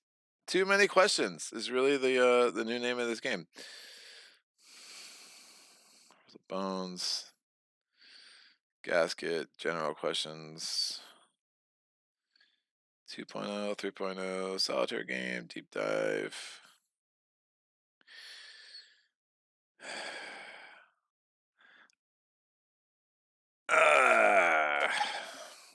I am just gonna scan the recesses of my brain.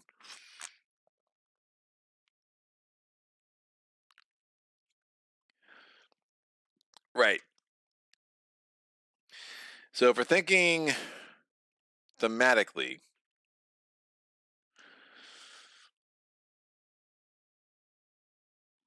yeah, the fact that I rolled that twice is really dumb.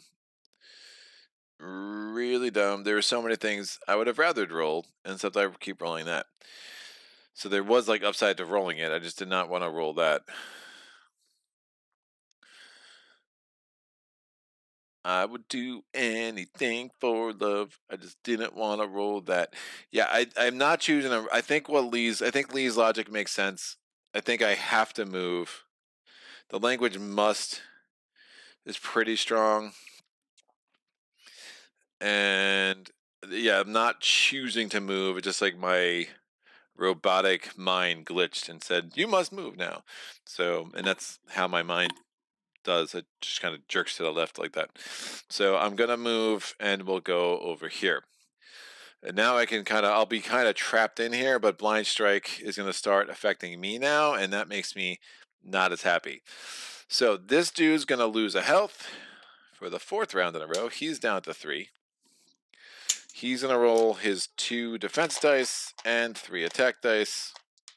The dazed die goes away. Be easy on me. Oh, 7,000 bones. No defense, which is pretty freaking awesome. I'm dazed again, which is kind of fine. We expected that. But he bones on his defense. He bones on one of his attack. He just did 2 damage. That's a beautiful roll for me. Blind Strike is actually going to knock a health off this dude. And then he's going to move as if it was a move. It's like Gloomhaven. Move as if a melee attack. And then he's going to stay right there. And now we go to round 5. Oh, so he's at 2 health. He's going to die the first round of fatigue, so I am less worried about him. I need to cut this guy down to size. I have to roll my directive die, which is here.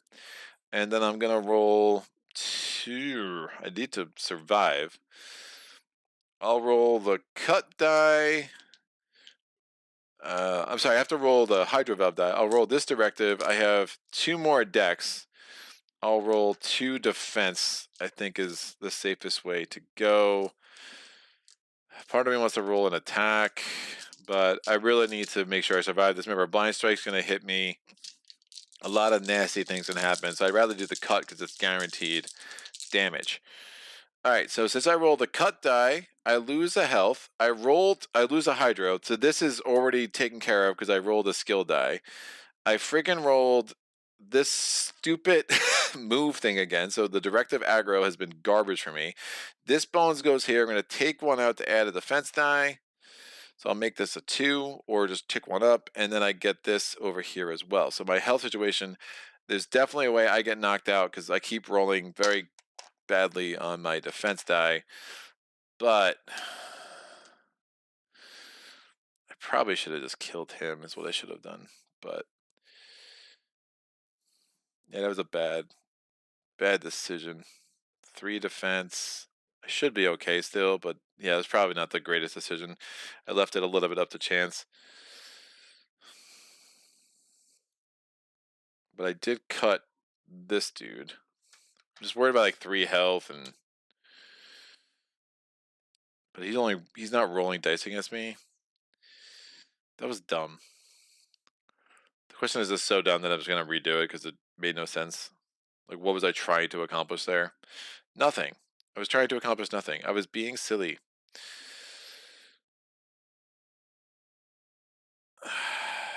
If I get 1 health off him, I kind of guaranteed win. Yeah, we're gonna undo that. None of that made sense. We're redoing it because I play bad.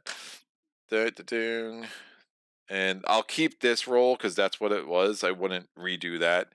And what did I roll on my? I rolled a bones and a 1 on my 2 defense dice. So I'm gonna have to re-roll one of those. If it's a 2, I'll downgrade it to a 1.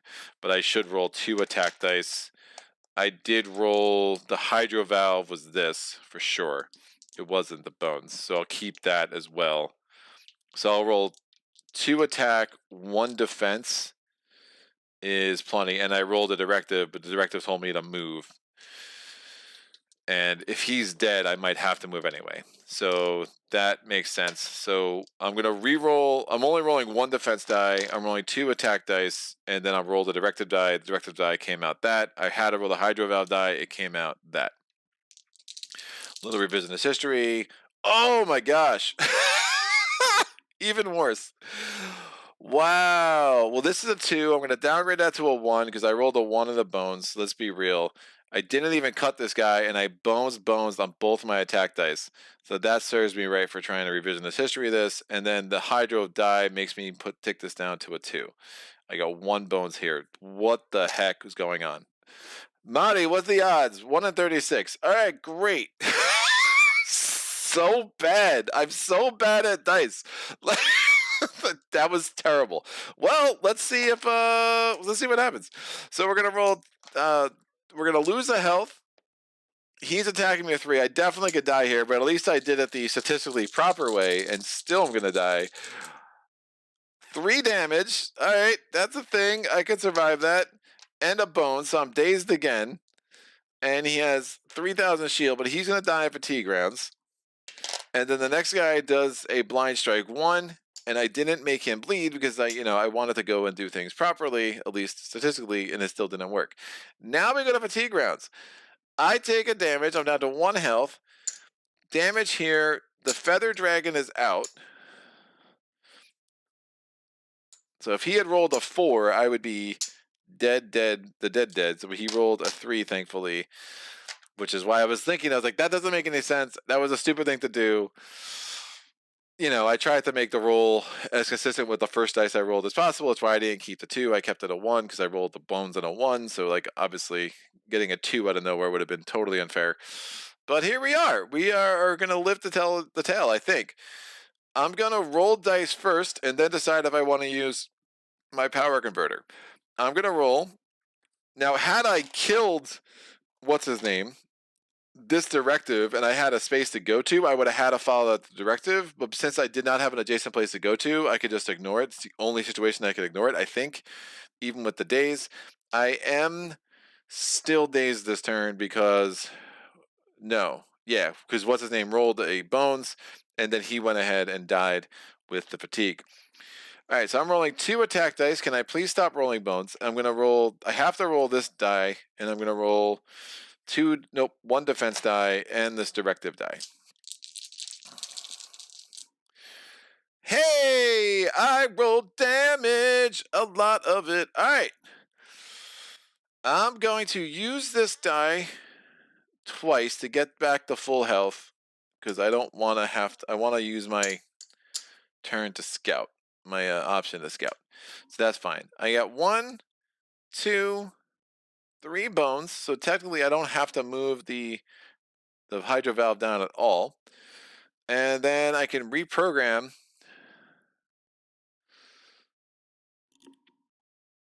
I can reprogram, and then after applying the directive dice, apply them again. So if I did the reprogram, I would take all these out. I would roll this again. I rolled the bones again. Wow, it's gonna be one of those days, kids. And either way, I rolled at least 2 damage, so this dude is dead skis. Thanks for playing. Go away. Come back another day. Yeah, 2 5s are in there. That makes sense. This is going to go back to 1. This dies down at 0, so I'm going to definitely need a loot to refill that up. I'm going to get a loot as a reward for this. It doesn't matter what it is as long as it's not heavy. That's great. That will go there. And I get 2 training points. First training point, I want to get more dex because the hydro valve is cramping my style. I also don't like having only 3 health, especially with some 5-point baddies coming my way. Dex health, dex health, dex health. It could go either way. I mean, I could go for another defense, which is bananas, but that would mean I'd have 3 shield at the beginning of every round instead of the 4. I think I do. The directives are nice. Attack stats already at a 2. Let me take dex, health, dex, dex. So I can roll all my defense dice. I think it's a little bit more effective. Now, I'm going to take a skill. Some interesting options. I could take the other directive die because I added to my dex for a reason. I like the Blitz and Blast.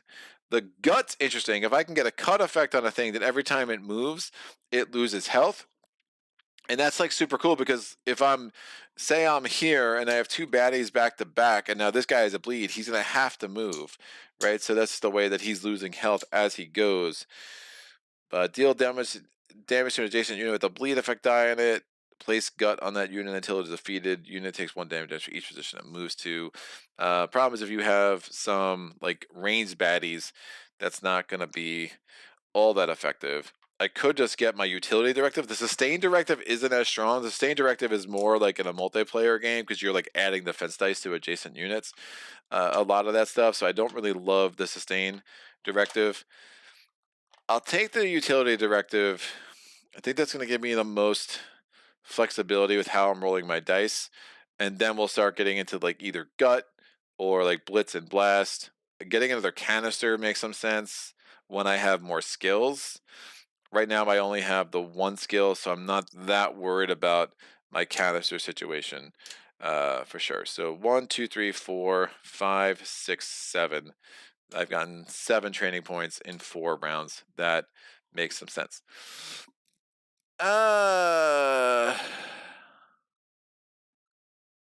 Rocket Bandit, not sure about days shift interaction. I guess you were forced to, right. Should have moved down when you were forced to move. Still 1 though. Oh, you mean moved here? But I wanted to be there because I wanted to attack him. Yeah, I guess moving down just because I was worried I'd get dazed and I'd be stuck. I was like, oh, maybe I can just finish him off, and then I decided to try to cut the guy. It's like that doesn't make any sense. That was just a stupid roll. And then ended up in the exact same situation after I re-rolled it. So actually a worse situation because the dude didn't have bleed on himself anymore, which is super fun. All right. I'm gonna go to day 5. Do I get a progress? I do not get a progress point for this. I chose the bottom option, so we're still only at 3 progress points. I can do a scout. I am scouting, and I rolled a 1, so I'm going to see the 1-point baddies. What you got on the top? It is the clay golem. He's got break. I don't mind him too much. He's only rolling 1 attack die. In day 5, we have 1, 2, 3. We have 10 things here. I'm going to re-roll. I'm going to roll a d10. Yep, 1, 2, 10. That's how that works. I rolled number 10. We got a tyrant encounter with the care package. Oh, the joys. When you find boxes in the middle of the road in Daelore, always exercise caution. These 3 were made to look like they contained valuable supplies. Probably a trap. Instant calls for scouting the perimeter before arriving back in the front of the crates. Carefully opening the first 2, it's surprising to actually find some items of value. The third box, however, has that unmistakable goblin odor seeping through the rough-hewn wood. The fact that goblins love dangerous pranks and that this could be one of them is fully confirmed when the paint on the lid is revealed, reading, "Regards from the Goblin King." Alright, option 1. What? It's only 1 training point and a loot. I draw the line and smelly box with goblin heads on them. Ignore the box. The decision is made to leave while ahead.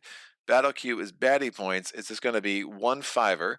Or attempt to disarm. Each Gearloc in your party must name a lock type, lever, trip, or force, and reach a 3 of that attempt by making a lockpick attempt. If successful, the box is disarmed, and the bomb inside can be used later to destroy the Goblin King's throne instantly at the start of battle. Treat as loot. If unsuccessful, each Gearloc in your party removes a 2 hit points before the start of battle. Which means I'd be going into battle with 1 hit point. Now, this would be my first lockpick attempt of the day, so I would have 2 attempts of it.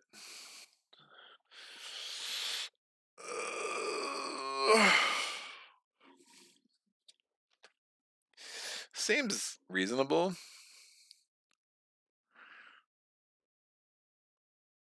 Each Gearloc. So everyone would have to do 1. If anyone fails, everyone loses 2 hit points. Interesting. That's not bad. I don't like the Goblin King's throne. I should be able to get a 3 in 1 stat, but we've all seen how I roll dice. But I'm feeling lucky. I mean, if I have 2 hit points, I'm just gonna get a 5-er. I wish I had scouted the 5-er. The Goblin King's throne could be super bad. How lucky do I feel with these stupid lockpick dice? You know what? the way I'm rolling. And how worried about the throne am I? I'm not that worried about the throne. It is what it is. It's a true solo game. There's no battle queue. It is what it is. All right, I'm gonna draw the line at Smelly. I'm not gonna do the freaking lockpicks thing because whatever. Let's make the final battle more interesting. So it's the same amount of battle queue points either way. So we're just gonna have one 5-point baddie and see what it is. It is the Griffin Howler, who was definitely going to go ahead of me, and I feel good about my decision to not leave myself super vulnerable with only 1 hit point had I failed that lockpick attempt. All right, 5 health. He goes hither. This 1 training point thing is for the birds, and it's literally a bird, so or a griffin, which is kind of a bird-ish kind of thing, and we're going to put this over here. I'm rolling my any die, no really point to do it, but I'm going to do it anyway, and it's only a 3. I will get smashed. I can actually go here because I'm melee ranged. That's super cool. The Griffin Howler is going to go 1, 2. It signals 1. We get the Clay Golem. Awesome. Clay Golem's going to come in to battle next turn. I just know it is because of the scouting. I'll put the die there for now anyway. And now the Griffin Howler is in flight, so it cannot be targeted. However, the cut skill does require a target. Now, bleed effect just goes on an adjacent unit. So in theory, I can roll. In theory, I could roll die number 9 even without having a target. That seems a little broken, but you know, it's a thing. I'm discarding my loot. This goes up to 3. I have decks of 5. The Clay Golem, since I know what it is, I know he's coming in here.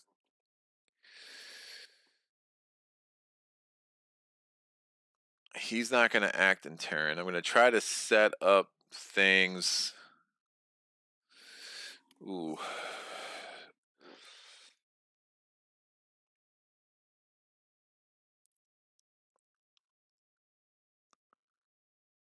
If I go here, I take the 3 punches. I can just cut both of them next turn. I dig that. It's probably a better use of Hydro Valve. So I'm going to move 1. I have 4 decks left. I'm not going to roll the directives. I do not want to have to move. I want to be exactly where I am. I'm going to have to roll the Hydro Valve to roll any dice. I'm going to roll 2 defense dice. And I will roll, this should be reset to a 5. I'll actually take this out and re-roll it. Because why not? Sure. You can't, I mean, I could always get 1 back, so nah, it's fine. I'll just roll the 2. I think I can technically roll the cut die and cut him, but it's not. If I'm going to cut them both next turn, it's probably not worth the thing because it just says adjacent baddie. It doesn't require a target. If I'm going to roll it next turn, like what's the real difference? That's fine. So again, he's untargetable. I put the wrong die on him. Sorry, he's untargetable. He should have that because he's in flight. It is what it is.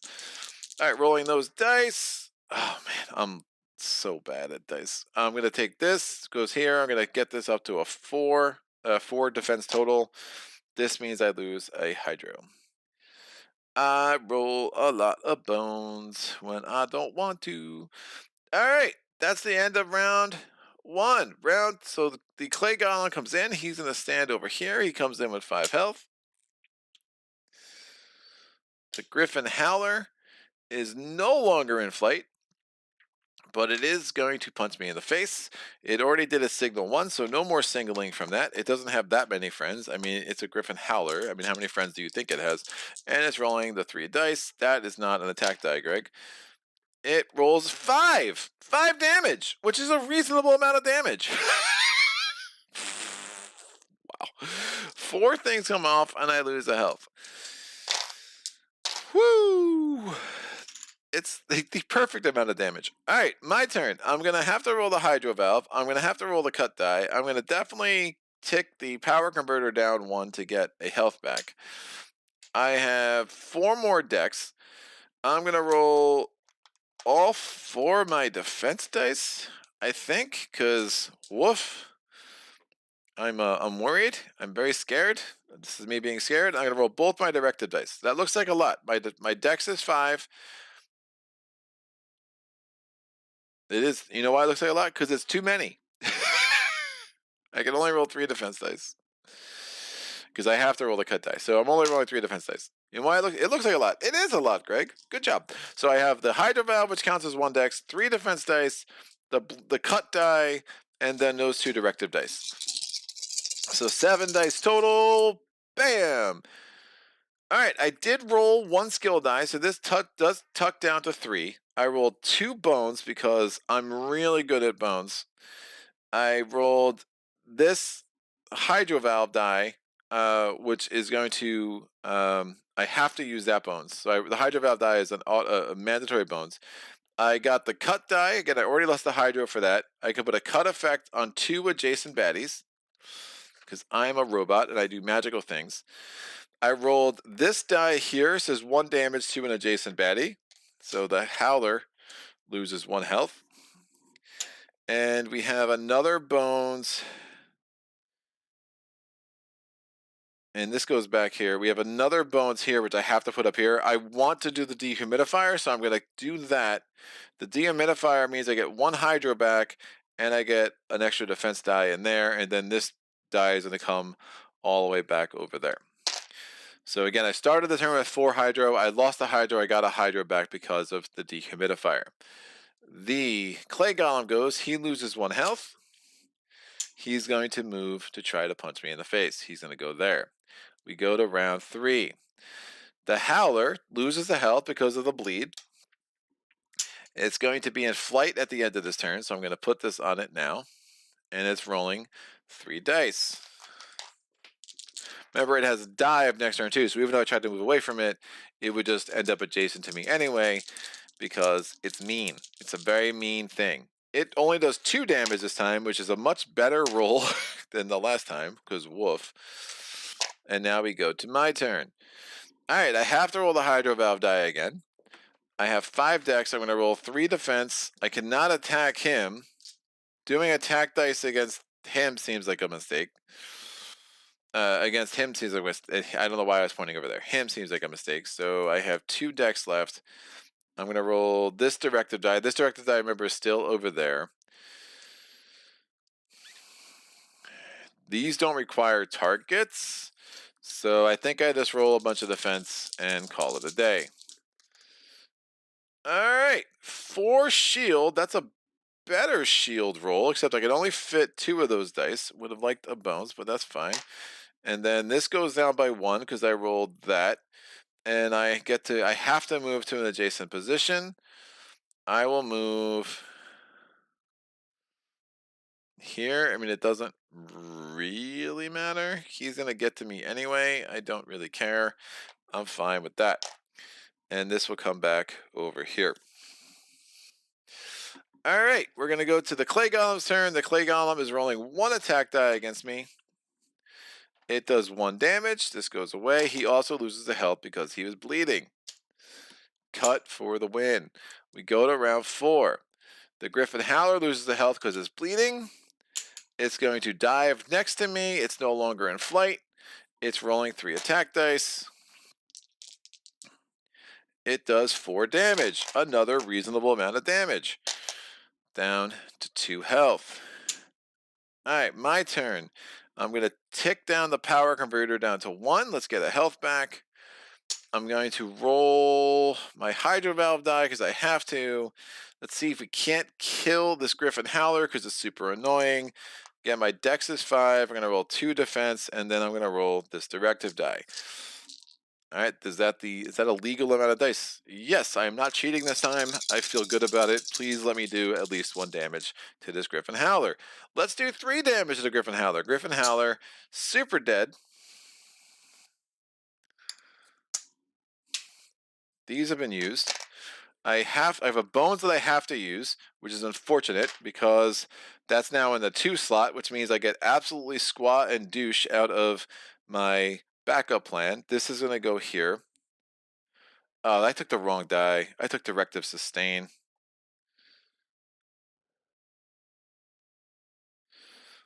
I did not want, I just realized that. I'm not going to redo the rest of it. I took die 11 instead of die 12. My bad. I'm going to roll die. I wanted utility. I even said that. Sustain doesn't make any sense. And this one was in here. So I think I've only rolled it twice. So this was her last turn. Grab, it would have gone away. So grab's kind of cool. It goes on a thing, but then once it gets within 2, so you could put it on a thing 2 or 3 positions away, but once it gets within 2, it just goes away. So everything was within 2, but as long as it's like like a ranged baddie, it can kind of reduce their their their attack stat by 1, which is super cool. But that would have been useless, and I'm going to roll it this turn. I bones it, so that's just going to go over there. So I've rolled the wrong die for the last 2 turns. I think I only rolled it twice this round, so not a big deal. And then we get 2 shields, so no bones except for the hydro valve. Oh wait, I had a bones there, didn't I? I did. So this would have actually gone to 3, which I can do the dehumidifier, which is even better. So that goes to 4, and that goes up to 2. So again, I already had a bones there. When I rolled a proper die this time, that would have gone there. This goes there, and then I got the backup plan for 3. So sorry for that confusion, but it is what it is. We got there. Grab the right die next time, Greg. Excellent. All right, Clay Golem loses the health because he's bleeding. He is going to roll 1 die against me.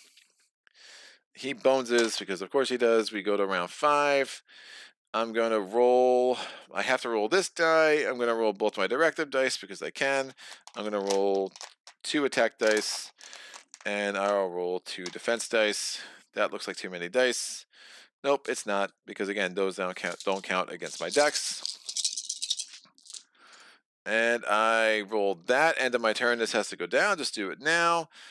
I got all this. It doesn't matter. I'm just going to apply those. They're both broken, so my attack stat is now 0 for the rest of the game, but the Clay Golem dies because I rolled 2 damage. Done and done. This comes over here. That's the end of that battle. All right, I am at full health, so we'll go ahead and we're going to go ahead and scout while I'm thinking of it. 6. I'll look at a 5-pointer. Oh, the Goblin Alarmist, signal 3. But he's only rolling 1 die. Really don't hate that. Fine, we'll keep him. We're going to keep them all. I'm just against my better judgment. It's great. And then we're going to get 1 loot. As long as it's not heavy, it doesn't matter. It is heavy. That's fine. I can still just get rid of it before I get too crowded over here. And then I'm going to go ahead and get 1 training point. I will spend that training point on a skill. I think I will spend it on gut.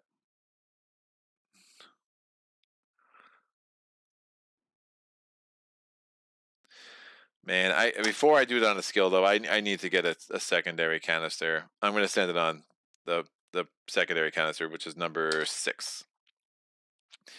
Just the way that works. And you have to get secondary for tertiary. That makes sense. I could get secondary. Your primary is there. Secondary, right? That makes sense. So I'm going to put that up there at a 5. Let's get some more hydro, and then we'll start getting more skills in future rounds. And then the next training point I want, I do want to get another health at some point for sure. All right, one left on my power converter. That was day 5. We did get 1 progress point, so we have 4 progress points in 5 days. And that was the Tyrant encounter, which is out. We have exactly 1 plus 8 left. We have 9 left, rolling a d10. I rolled a 3, another original. Forget you, Age of Tyranny. We are going back to the OGs. Checking out the chat. What's going on? Sag says hello. So is this the winning day or the more usual type? I don't know if I get 2 winning days in a row. That seems crazy. Havans, dude, you got to tell me the phonetic pronunciation of your name because I know I'm always butchering it, and I feel really bad about that. So, I mean, I'm sure it's like super generic, and I'm just an ignorant American, so I apologize. But so Havanas says, Gasket, my favorite Gearloc. Have you ever wondered if there's a half-dead Gearloc inside a Gasket? If you look, his face is like a window on a ship. Yeah, dude. I was getting more like, oh, I definitely see it. Like down. Oh no, okay. Because the one thing I'm always thinking like almost like Iron Man-ish. Or like you see like Lost in Space or whatever. But no, that's super cool. All right. Trust your gut. Rarely do I second guess my gut, but today might be the day. An inevitable battle awaits me up ahead, but there are two distinctly different camps blocking the way. The first appears to be filled with swarms of underling and new recruits. The second camp, though less populous, only contains burly and battle-tested foes. While I enjoy hacking and slashing my way through countless E-Bound as much as the next Gearloc, at some point I will run out of steam. My gut says to second guess my gut, but my gut is also very hungry, and now my head hurts. All right. We can do baddie points. There'll be 6 1-point baddies. For the first 3 rounds of battle, any baddies that are defeated are added to the bottom of the battle queue. I am a sucker for a good old hack and slash. Or I've got speed, time for some kiting, 2 5-point melee baddies. For this battle, you may move up to 3 positions at the end of your turn. And they have to be melee baddies. I hate that. So I don't know what they are. That could be very bad for me. I still only have 3 health. Again, this armor is useless. It's heavy. I just got to make sure I remember it's heavy because I can only have 2 more, but it doesn't. It literally could be blank. I don't want 2 5-point baddies. I don't have enough attack stat for that to even make sense. So a bunch of 1-pointers. Here we go. So we have 6 1-pointers. And if they're defeated in the first 3 rounds, they get added to the bottom of the battle queue. This will be really interesting. I'm going to get a bunch of goblins stealing all my decks is kind of what I'm predicting here, and that will make me sad. But I have a bunch of Hydro. Remember, I can keep rolling cut. I can make them all bleed. I can try to time it that they're not defeated in the first 3 rounds of battle. We'll have some options. It's going to be a loot and 2 training points and a progress point at the end of this battle.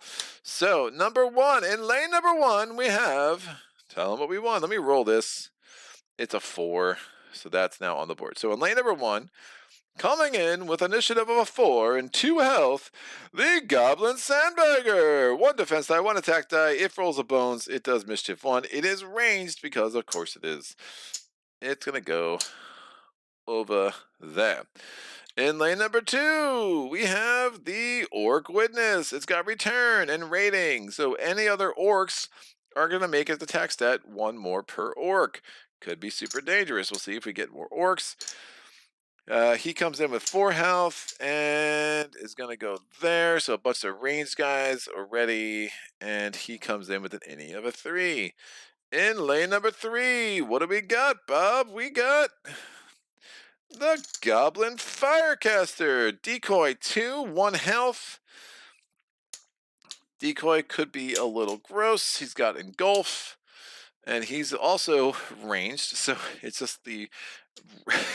it's the ranged kind of day over here. Remember, return is if he's not the last orc killed, he comes back. So he's super annoying. So as long as I don't get another orc, I might just kind of keep him around. And we have another ranged baddie. Unreal. And she's the worst. I strongly dislike her. She's going to go there. She's got cunning. What the heck is cunning? Well, cunning... Glad you asked. The opposing units may only target this unit if it is the strongest baddie on the battle mat. That only means target. So there are other ways you can get rid of her. She only has 1 health, but she's attacking with 2 dice every turn. And she starts the game off because she is going to be initiative of a 5. That is a brutal array of baddies. Wow. It's really friggin' bad. So that is I think that's 40 days baddie. Splice and Dice, base game, Splice and Dice. I like the borders when you really start to get their coloring and figure out what's going on. This is a 4, Greg. What are you doing? What are you doing? I might engulf her to get her off the friggin' battle mat. I'm going second. No, I did it. did it. I did it wrong again. Why am I so bad at this? This goes here, and this goes here. Statue. If you look inside, you see a manticore. Maybe it's a scout. I don't know. Adam Brown's with high. Adam Brown's with good rolls. Hovanas, don't worry, I'm an ignorant American too. Hove. So Hove Han Ness. I suck with H's, but so I think I was saying it close to right then. And yeah, then sorry for assuming you were an American. I'm just a terrible person all the way around. Oh, 2023 is a complicated time to do anything. All right, let's make this happen. I'm going to, this should be over here. I'm going to put myself there. And then I'm going to cry because Cunning is going to smash me in the face for a lot. Only one mischief. She only has 1 health. I'm really struggling. I need to get her off the board with the engulf guy over here. I don't want to kill him. That decoy is super annoying. I can use that goal to my advantage. I get her at least off the mat. I'll deal with her later. But how I'm going to figure out Cunning and the return, there's a lot of really gross synergies there for the baddie. So it's going to be the crash course and keywords is basically what this round of battle is going to be. She rolls 4 freaking damage. Wow. Oh, this is a good day. All right, I lose those 2. I'm down to 1 health. That was super fun. That was a good start. Great. I'm going to suck this down to 0. I could have, yeah, that was probably the gross way to say that. And then I'm going to discard this loot to get this back up to 3 and then get another health. So this is now at 2.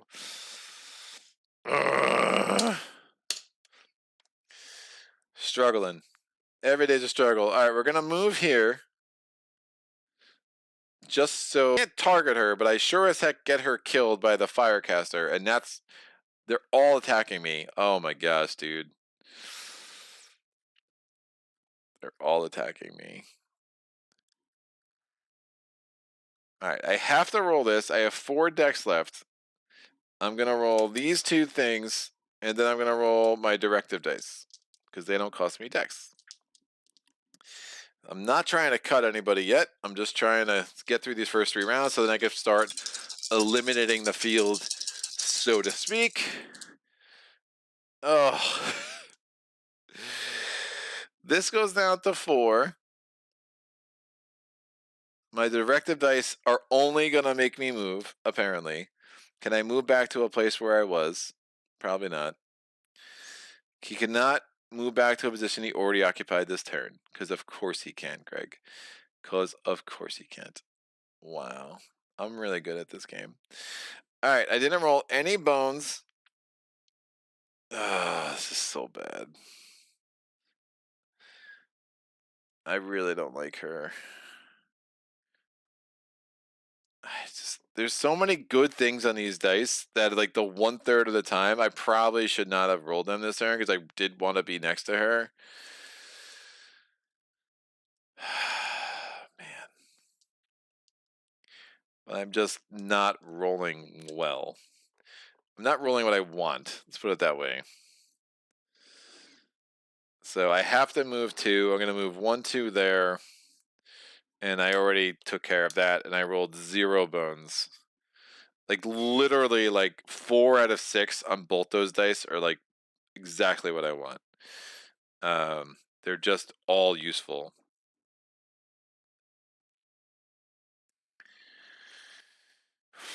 That's fine. I mean, it's not fine, but it's going to have to be fine. All right, done. Useless turn.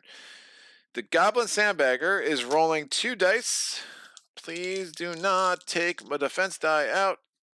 He boneses, which is fine. He might as well rolled a success. So I have to take out one of my active dice. He gets that on top of him. The Goblin, the Goblin Firecaster is rolling 1 attack die with engulf. It does 1 damage to me, That just takes this off. So that was useless. And the Orc Witness is rolling 1 die against me. Does 1 damage, so now I have no shield. And then we get back to round 2, where I'm going to get punched in the face really hard. This could be the end of the round. That would be terrible. She only does 1 damage. And she boneses. All right. Still alive, kids. I'm going to make this a 1, get back to full health. I still can't get anyone out of here.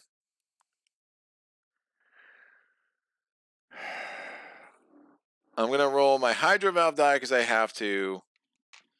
And then 4 defense dice. And then both my directive dice. Woo-wee!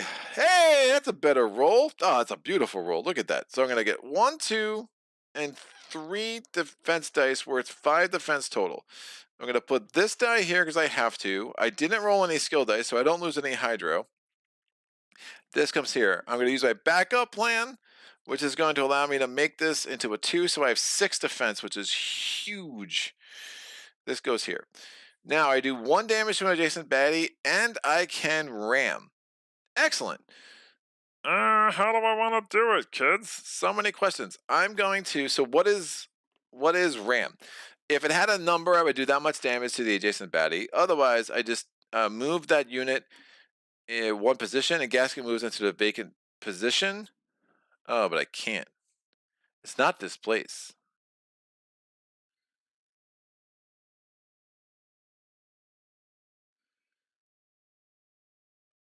I don't think I can do it because I have nowhere to push him.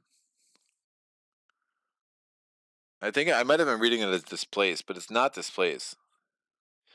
So I'd have to literally move it into an open position. If there's no open position, I'm assuming it just doesn't move because I'm basically ramming it off the board, which isn't a thing. So I just do the 1 damage, and that's fine. I'm worried about the mischief thing. So if he dies because of the firecaster, so be it. Yeah, I don't think I can ram him. I was misreading that, and then I probably shouldn't even be rolling this die. That probably made no sense. Oh, the grab can be really helpful because that 1, 2, 3 positions away. Yeah, that's fine. So it is what it is. All right. The Goblin Sandbagger is rolling 2 dice. It does roll a bones and gets 2 shields because of course it does. So I lose that because of mischief 1. The Firecaster is rolling 1 die. It does 2 damage because of course it does. So that comes off. That comes off because of the fire thing it does. I keep rolling 2s. This is super fun. Keep rolling 2s for them. The Orc Witness is rolling 1 die. It boneses. Well, that's more like it. We go to round 3.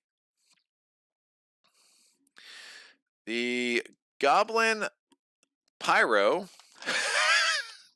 Great. These names are great. This is round 3. This is the last round where I can't kill them. I can start getting rid of them in the next round.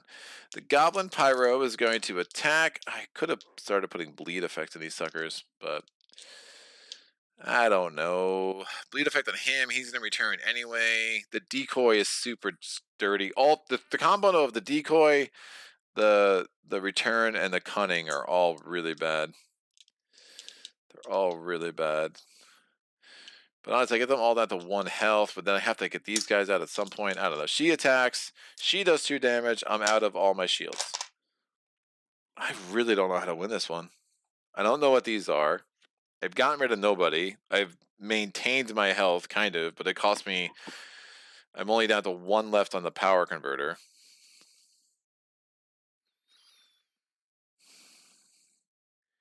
I don't want to have to deal with 2 decoys. I don't mind dealing with her. I can't target her anyway. Maybe I get rid of the Goblin Sandbagger, because that mischief's super nasty. Of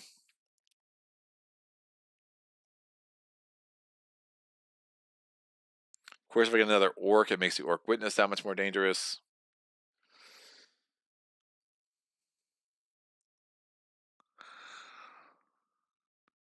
I have no information. All right, we're gonna have to roll the Hydro Valve die. I'm gonna roll 4 defense dice in my directives again, and then just kind of see maybe I can get a grab, and so maybe the directives will do something good for me. We'll let the Sandbagger live. That way I can just have to defeat him once next turn. Again, it's the last round where I can't kill anybody.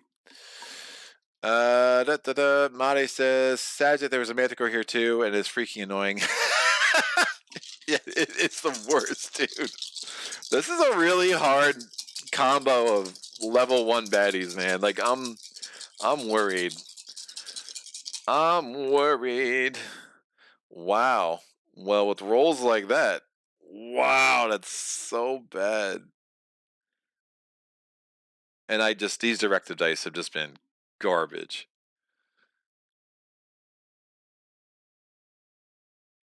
That's a horrible roll.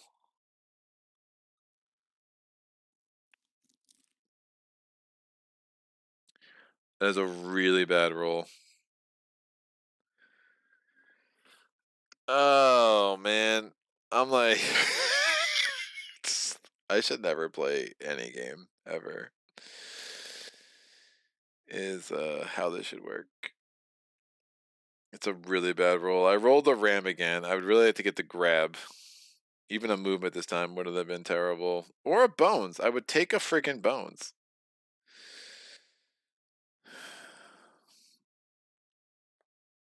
So I can't ram anybody because I can't move anybody anywhere. This means I have to move 1. I'll move here.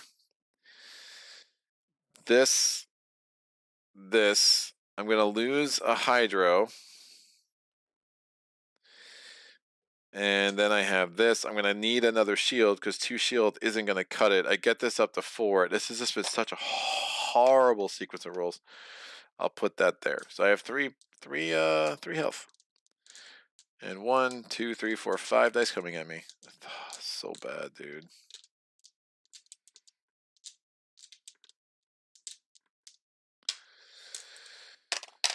Alright.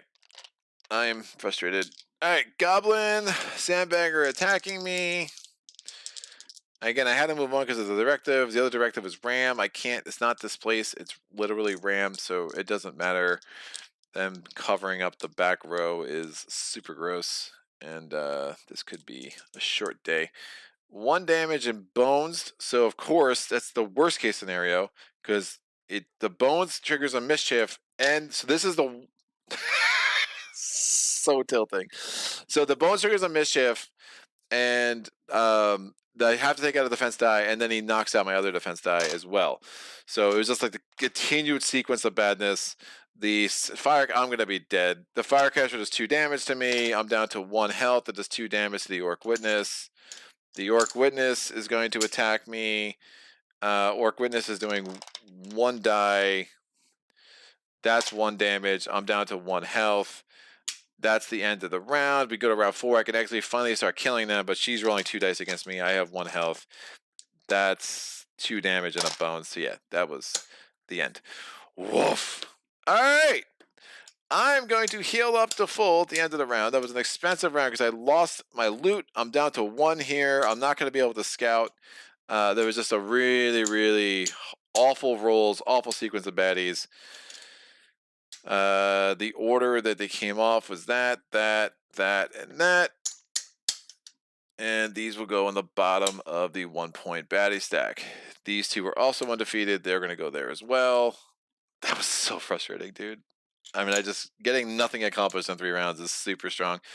Just never got on top of the Firecaster. Never like worked for me. Like just none of it. He had too much shield. My directive dice just kept moving me around and doing things that weren't useful instead of allowing me to kind of get them all pretty weak so that I could just knock them out, one by one. It was just kind of probably a bad approach, bad luck that did not make it any better. So we effectively just lost a day. We only have 4 training points. We need to get 4 more before we can attack this guy. So it's day 7, 8, 9, and 10. Hopefully go well. And again, we will have to day 12 until we can have to take this dude out. So we got 4 progress points in 6 days, and now we go to day 7. So one more loss probably means the end of the road here. All right, rolling a d8. I rolled a 3. It is a 40 days encounter. The break is a lie. The abandoned prison cell has my head spinning, written over and over on every inch of the wall, the same message. It begins neatly at the top, slowly becoming messier, as if the prisoner was slowly losing their wits. The break is a lie. Over and over. Could it possibly be true? It's always been represented as a place of death and decay, not worth exploring, but is this just a tale to keep people away? The adrenaline and anger in my veins has me more ready for a fight than I've ever been. It's as if everything's in slow motion, and the approaching onslaught of enemies has no idea what it's in for. Battle or battle. Unleash maximum pain. Baddie points at a 5-point baddie at the end of rounds 1, 3, and 5. You have unlimited decks for this battle. Skills weaken have no effect. That's garbage. Rage at a 5-point baddie. Baddie points at a 5-point baddie at the end of round 1, 3, and 5. You may roll 5 additional attack dice during one of your turns this battle. Battle is ended at the end of round 6. Battle success is achieved if you remain on the battle mat. I get a trove loot, which is garbage, and 1 training point. Whoa. That's not going to cut it, kids. What are we at with training points? I have 8. Yeah, I'm very, very behind on training points by just losing that one battle there, and I had 2 other battles that only gave me 1 training point each. So going into day 7 with only 8 training points is it's a bad place to be. So we're gonna have to do option 2 because option 1 is just a non-starter. Battle points are 7, and we're gonna add a 5-point baddie at the end of round 1, 3, and 5. If we survive 6 rounds, we win. I'm gonna get a defense thing here, a defense thing here. My defense dice. I'm rolling them so well, so clearly that's going to be really important for me. And we're going to put these here. We have this guy is going to be in a range position. Signal is not going to be that bad if we're ending at the end of 6 rounds anyway. We have the Neander Troll. He's not terrible. He comes in with 3 health in the melee position in lane 2. And we have the Bog Ribbits. The Secrete and Poison, they're ranged. They are not a thing I need to worry about. They're going to go over there. We're going to have the initiative dice. We have a 6 in lane 2. We have a 3 in lane 3. And we have a 2 in lane 2. 3 and 3 and 2 and 2. Oh, it's like poetry. And I rolled a 4 there. All right, that's our starting array. At the end of round 1, we're going to get a 5-pointer, so I'll put this here as a reminder of that. They're all probably going to still be alive. I can put myself anywhere in the battle mat. I could just roll 5. Once during battle, I can just roll 5 additional attack dice without using dex. That's great. None of these are really that bad. Confuse is weird, though. I don't like Confused Boy. Because he's probably going to confuse me twice.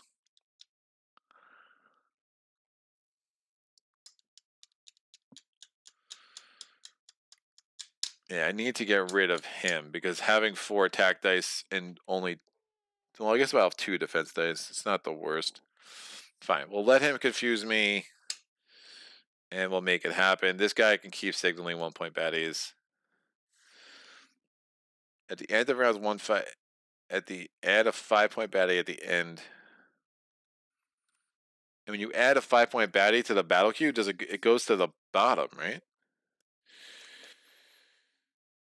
Battle queue during battle. Yeah, I think it just keeps going to the bottom.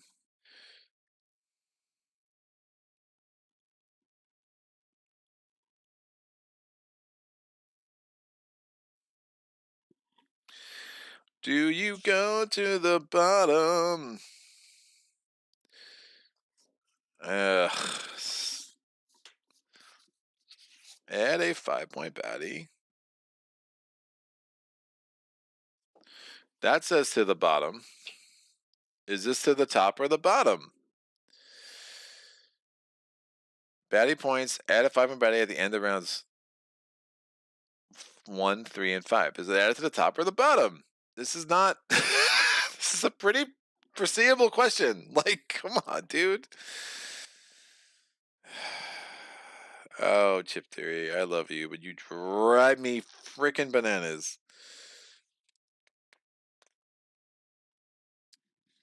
I assume it gets added to the bottom, man. I don't know why I would add it to the top if it doesn't tell me to. I really don't know why I would add it to the top. It doesn't tell me to. So if somebody has an idea that is not me, you can let me know. But I'm going to assume that's to the bottom. But honestly, there's only 5 pointers there anyway. So, but the signal is what's going to mess that up. For sure. Because the signal is going to add 1. And then I got to figure out where I'm adding this guy. So let me not put this there prematurely. Let's start carrying this round out. The Goblin Alarmist is going to signal. He adds a baddie to the bottom of the battle queue, and that's going to go there. He'll come in next round. He's rolling 1 attack die and 2 defense dice. He does 1 damage. He boneses on the 1 defense. He gets the other defense. I just lose this shield. Oh, there's only 1 training point. It's so bad. That's really bad. All right, that's out. I'm going to go. I have to roll my Hydro die. I'm going to roll both my Directive dice because they're so awesome for me. And then I'm going to roll. I'm going to roll 4. Oh, man. I need all the defense I can get, but I definitely need to. I'm going to cut this dude. Yeah, I'm going to cut this dude and roll 3 defense dice and then all these Directive dice. So I'm rolling 7 dice total. My dex is 5. Those don't cost anything. That's fine. So I rolled the cut die, which means that I'm going to have to lose a Hydro. This says lose a Hydro, but I already lost Hydro this turn, so I don't have to worry about that. So I'm going to add a bleed effect to this dude. I rolled really, really well in my shields, as always. I'm going to do this. I'm going to do the hot fix, make one of these a 2. And then I'm going to do my directives. I'm doing a damage to an adjacent baddie. And then I have to move 1 to an adjacent position. Directives go back. And now I'm going to get punched in the face. So number 3 is going to go secrete poison. Nothing happens because I'm immune to the poison, which is great. This guy goes. He's going to move as if it's melee. He's attacking with a 1 defense and 1 shield. He loses the health because of... Oh, I'm going to be confused the rest of the battle. I am going to be confused the rest of the battle. Is that the worst? Maybe not the worst.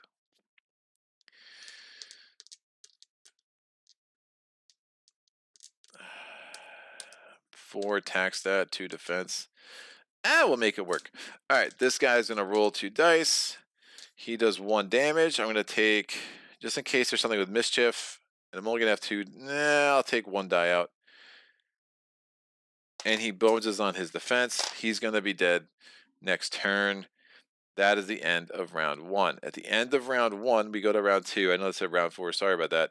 We're going to get a 5-point baddie added. I think it goes on the bottom. I don't see why it wouldn't. And then this comes in, and we have... Oh, there's the mischief.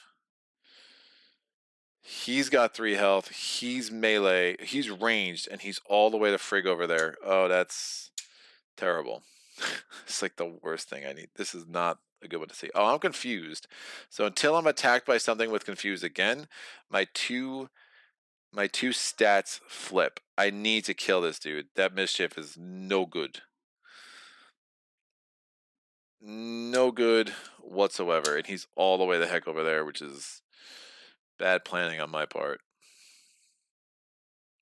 Woof. I think if it doesn't say go to the top, it should go to the bottom. I'm with you, Marty. This is a 1. Hold on 1 sec.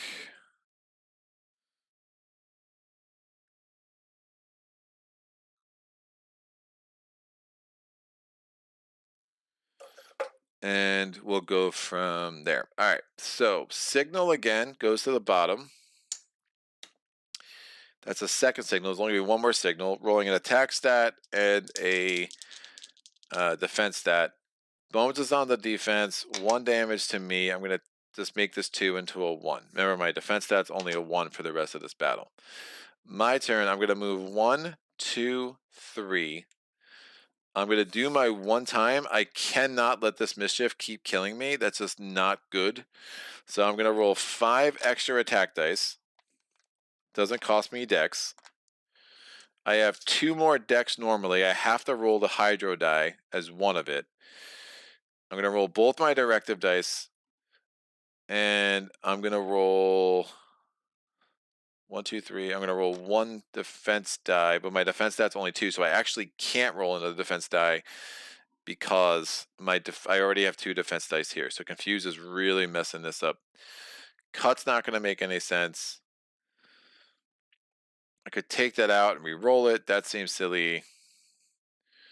So I'll roll another attack die. Maybe I'll get a bunch of bones. And I'm rolling another attack die because, again, I still have my normal attack dice. I just have 5 extra attack. I'm just using that once because that mischief is really going to mess me up if I don't. So, desperate times, people. So we're going to roll a billion dice. Bam! All right, he's super dead. This is going to go here.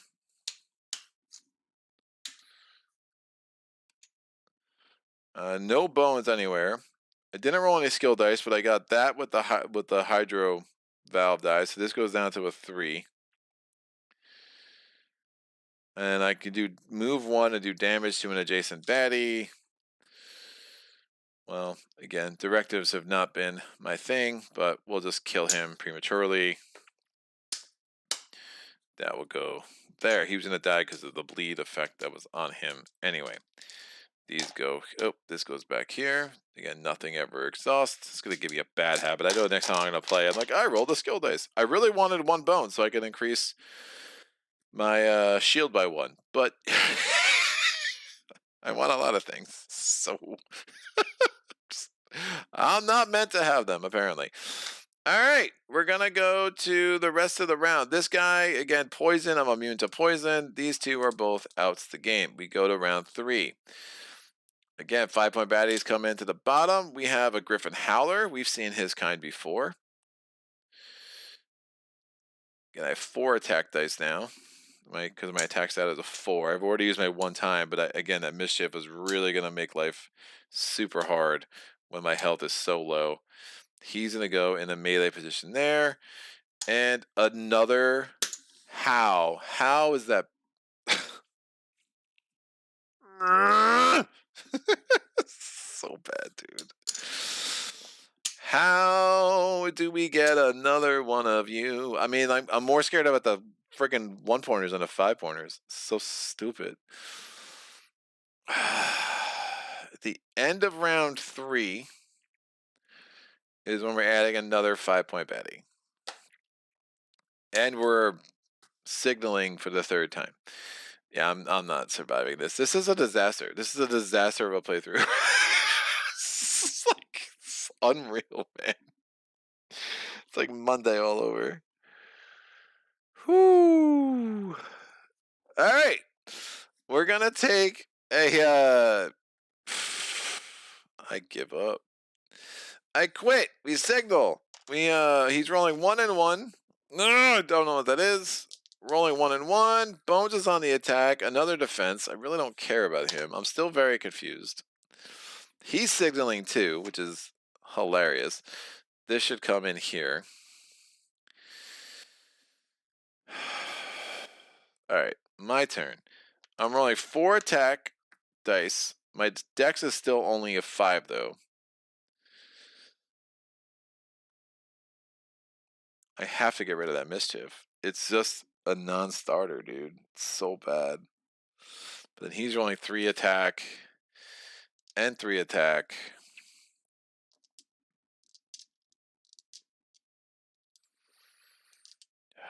Do I just take the 1? Maybe I try to kill the Griffin Howler.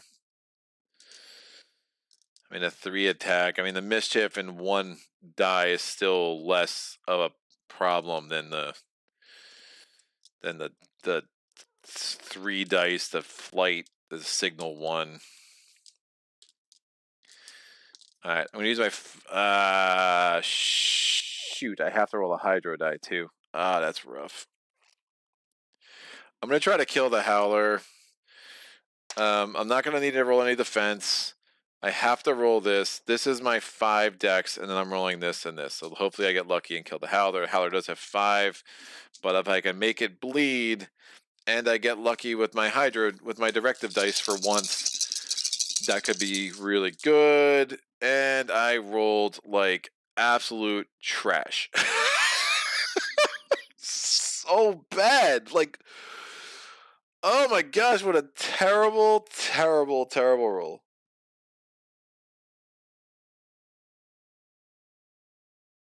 Oh, there's so many levels of bad on that roll. Like, I didn't even do 3 damage. This 6 down to 2. This has just been a disaster. This 6 down to 2, so I already lowered that, so I don't have to worry about this. I got a bones, which I can increase that to 2. The joys. 2 damage. I got move my direct dice. I mean, this is horrible. Bleed. So he's gonna punch me twice anyway, because now I get to move twice, kids. I can put the bleed effect on anybody.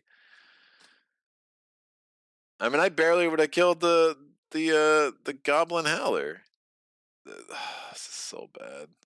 Yeah, this is a lost cause. I will move over. No, yeah, I'll move over here because I'm immune to your poison. Great. This is bad. I am going to get punched. Oh yeah, dude. I'm in so much trouble. This guy does nothing to me.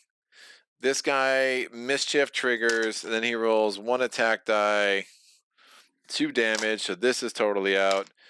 This guy loses the health because of the bleed. So I was like 2 health. I wasn't even close to killing him. He signals. He rolls 3 attack dice. He kills me.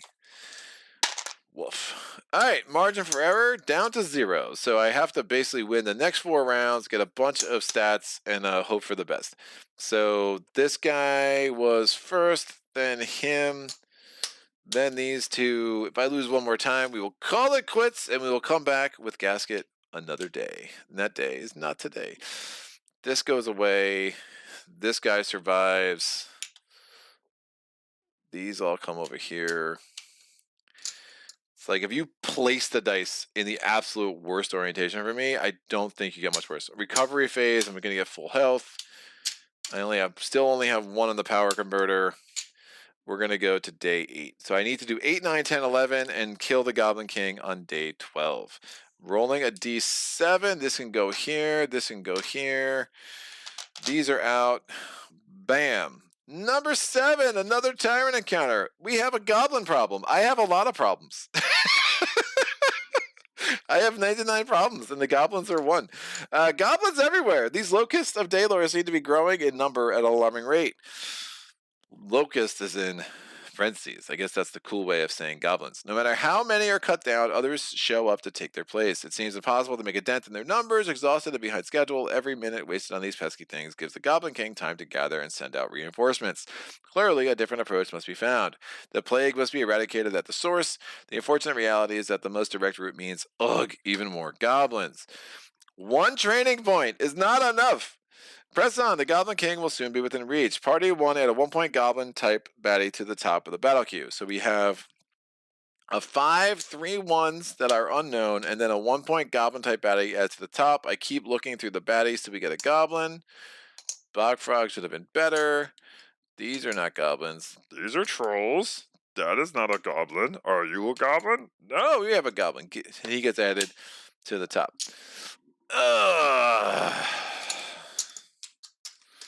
Persistent. Apply the following effect to every future battle you encounter that contains battle queue baddie points. Add the last goblin type baddie that was defeated to the top. Oh, that's awful. That's really bad for Gasket. That is really bad. So basically, we're going to have to add a goblin. The last goblin type baddie defeated is going to be added to the top of every battle queue for the rest of the game. So, and it's still only 1 training point, which is not going to be enough. This goes here. This is here. Oh, this has been a bad day, kids. All right, my directive dice. I think I rolled what I wanted to roll exactly 0 times with the directive dice. Oh, I'm frozen. All right. Let me know if I look frozen on your end, because I am frozen on my end. And it looks like I was frozen pretty early during round 4, so it's probably been a while.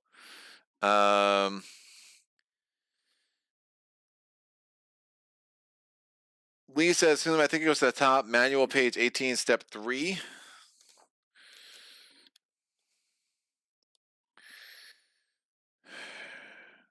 Right, but that's when setup, dude. I don't know if that's in the middle of the battle.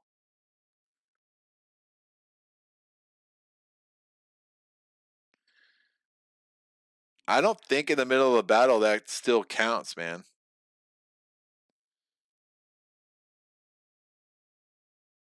I think in the middle of battle when you're adding, I think it's added to the bottom. I could be wrong, but I hear what you're saying. Says baddies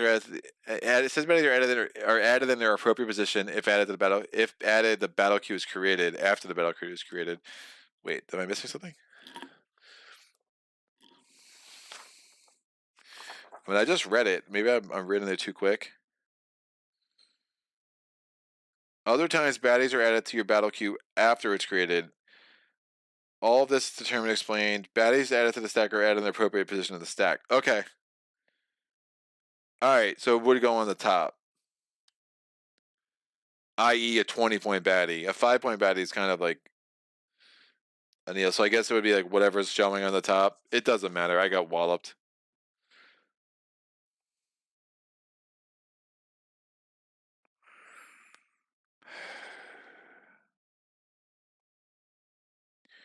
All right, so you just you do it. Sorry, there was a paragraph, Lee. Yeah, you're totally right. All those baddies are added to the battle queue after it's been created. All this is determined and explained on your encounter card, so read it carefully, but it's not all explained in your encounter card. But nice try. Unless otherwise stated, baddies added to the battle queue are added in their appropriate position in this deck. All right, great. So 5-point baddies should go on top. If there's a 1-point baddie showing, it should go on the bottom. If there's a 20-point baddie showing, is my guess of how that would work out. All right, Mike James. This is how solo Too Many Bones goes for me. Usually one bad any roll or bad baddie combo, a couple of bad dice rolls, and dead. Nope, all good. Thank you, Aries. Steve says you're fine on YouTube. Thank you. Yeah, so I can't get a good look at what you're seeing on the screen because I'm just frozen. But if everything's working for you, we'll just rumble through. That has worked in the past, and I am fine with that. It's a little weird for me, but I see myself frozen like that, which is maybe not my best angle. I don't know. It's fine. It's all good. Everything will be fine. I feel like I'm in like that dog painting when the fire is everywhere. Like everything's fine. We're it's not fine, but we're good. We're gonna get through, kids. All right, what's going on? Let's get this puppy started and just bring my demise to its proper end. This is gonna go there in a melee position. He's gonna, yeah. Mike, you're totally right. The any die true solo is way more important than I feel like it should be, and they did a couple of things to solo that I just don't understand. I don't understand why they nerfed the timer battles so much, and I don't understand why they didn't do something. Hey, any die +1. Just like whatever you roll, any die +1 would balance this game out true solo so much. And now I feel like they're just like reluctant to change after so many years. But I wish they would like do the Eric Royce thing and be like, hey, this was a mistake. We're gonna do a wholesale errata. I think that would be so much better for the true solo experience. But there are reasons why this is one of those games that I can play true solo. I like playing true solo to learn the things. I think there's some really cool encounters that 40 Days and Age of Tyranny have added that really work well for true solo. But it's just a better game with 2 Gearlocs because of the swinginess factor with that any die. Speaking of which, I'm gonna roll a 3 now. No, I rolled a 4! Yes! All right. Maybe it's my day, kids. Probably not.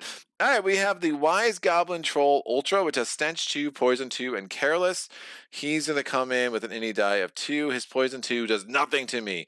That Stench is pretty gross, though, because after he dies, we put a Stench die out, and it does a certain amount of true damage, and then that ticks down and all that stuff when we kill him. if we kill him, because everything's an if right now. It's all the struggle. We will figure it out. He goes here. I can poison both of them. Oh, the joys. This guy, it's a Griffin Yearling. We have seen your papa a couple times today. He kind of sucks. You were not raised right. I don't like your family. That was probably unnecessarily harsh, but you know, the truth hurts. Deal with it, kiddo. This is going to go over here. Right, we're going to have an any die of a 1 for the Troll Brute. The Griffin Yearling has an any of a 5, so they're going to go first. And the Wise Golden Troll Ultra has an any of a deuce. The deuce is loose. I'm going to start over. I don't want to be punched by the Yearling. I really want to knock out that Goblin, though. Ugh. I start with this here and this here.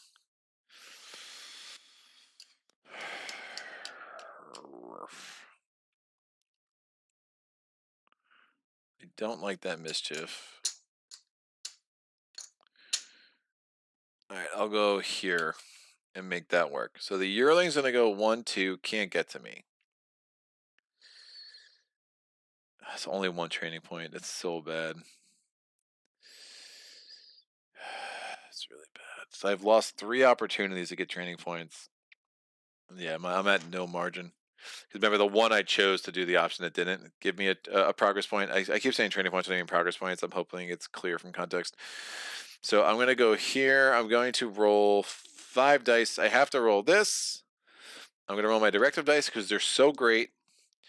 Because they're everything I want them to be. I'm going to roll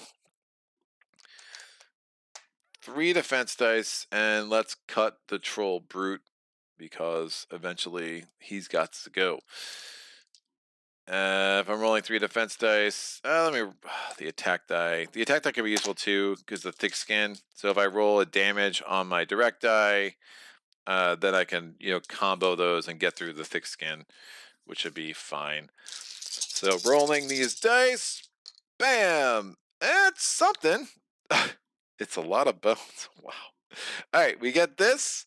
I lose a hydro because I rolled a skill die. I'm going to put a bleed effect on you. I have to ram if I can. And then I could do 1 damage to a non-adjacent baddie. Oh, the Griffin Yearling should be in flight. I don't like the Goblin Rider. Alright, so we're going to ram. It's going to put me right in the path of the Troll Ultra, which is super bad. Yeah, I have to do it. It's the only way I can do it. So ram. I take that space. I'm going to do 1 damage to a non-adjacent baddie. I can't get poisoned by him, so he's not awful, but I'm going to get 4, ultimately get attacked 4 times. I'm going to do 1 damage to the Goblin Rider, because I really don't like the mischief. These go back. I put these 3 in. I have to use them. Maybe I'm not worried about Hydro, so I'll put this in this order. I do the hot fix and make this up to a 2. And then these will move over. Alright, this is going to come out. The Goblin Rider is trying to get there. He does have a pass, but he's going to go 1, 2. The Wise Ultra Troll whatever thingy is going to roll 2 attack dice, 2 defense dice. It's going to try to poison me. It can't. Ha ha ha ha. It does a careless 1 true damage to itself. Only 1 damage to me. So I'm going to I'll just take this one off. And bones with 1 shield. We have this guy is going to take a damage because of the bleed effect. And then it's going to roll 1 attack, 1 defense. Bones is there, so another damage because of careless. 2 damage to me. I will take that off. and it bones on its defense, so no defense. That is round 1. It's actually going okay. Round 2. The yearling, no longer in flight, is going to move over here, attack me with 2 attack dice. It boneses and does 1 damage, so this 2 ticks down to a 1. That's done. My turn. I'm going to try to take care of the Griffin Yearling while it's not in flight, so I'm going to have to roll the Hydro Valve die, 2 attack dice, 2 defense dice, and all my directive dice, because they're really awesome. Alright, well, interesting. I bonesed here. I also bonesed here. I could do the reprogram or do the dehumidifier. Dehumidifier is probably more my speed. I did not roll the skill die, so I don't have to worry about the hydro. I got a ram and a move. I'm not sure I want to redo those because they've just been garbage. So the 4 damage is enough to kill the Griffin Yearling, which means that this guy's going to come on the board. Do I have another goblin? No, only this goblin. That's the only goblin on the board. Nope, only goblin on the board is him. So again, he'll be popped up because that's a persistent effect, which is a little bit annoying. But I mean, it's thematic and I like it. I mean, it's hard to deal with. Not bad annoying. It's just different annoying. All right, I'm going to put this here because I have to use it. I'm going to put this here. I'm going to take these 3 out. Gives me a hydro back. And gives me another shield. So I get this up to a 2. This is here. Now I have a ram and a move.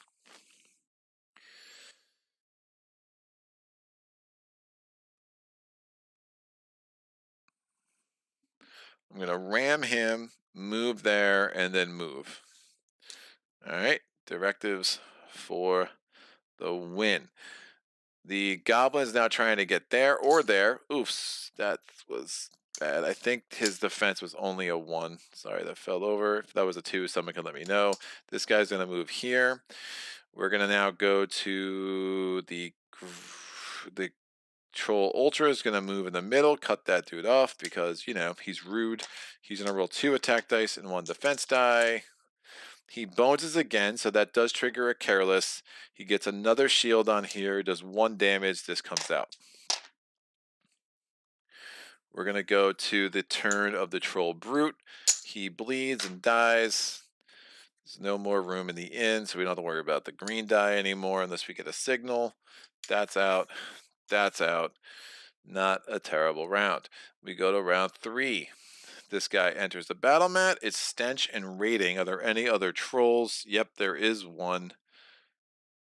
Nope, I'm sorry. Any other?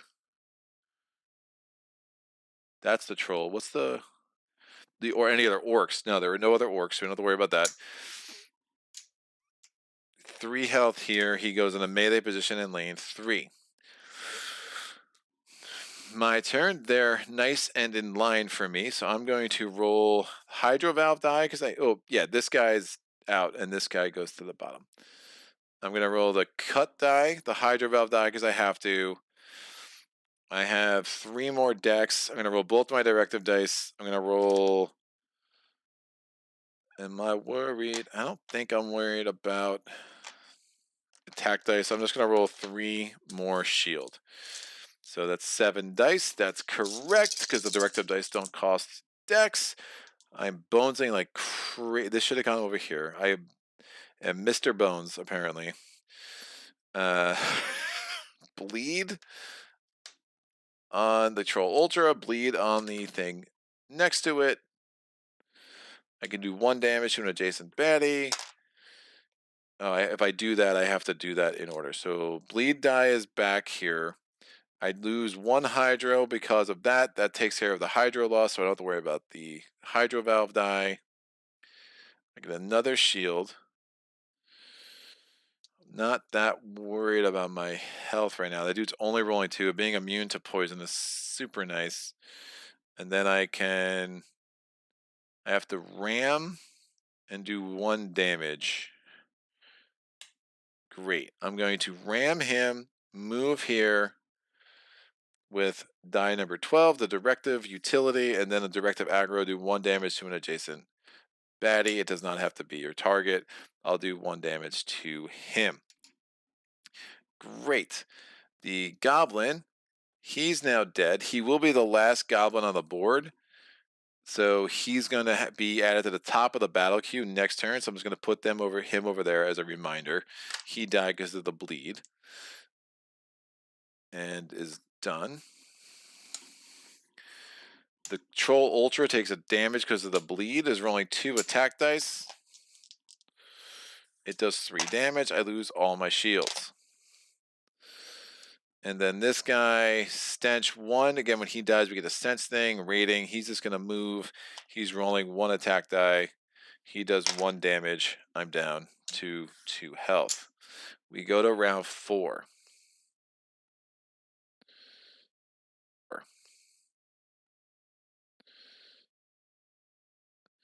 I'm going to use my last power converter, get a health back, because it seems important. Did I take the damage? It was the first time he didn't roll a bones, right? He bones himself twice, and he bled last turn. So that's correct. Yeah, I'm going to roll my Hydro Valve die because I can. 2 things, a cut die, 1 shield.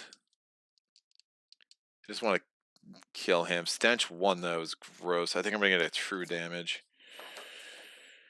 So I actually need to be a little bit more concerned. Stench. When defeated, place a stench. Treat as untargetable stench is placed. All units adjacent to the star immediately dealt number true damage. Additionally, Gearlocs moving adjacent to the stench are dealt 1 true damage. That's a problem.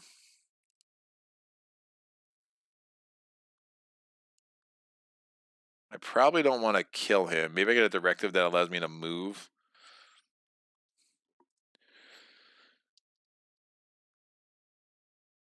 If I cut him and then just start running, I need to get more shields.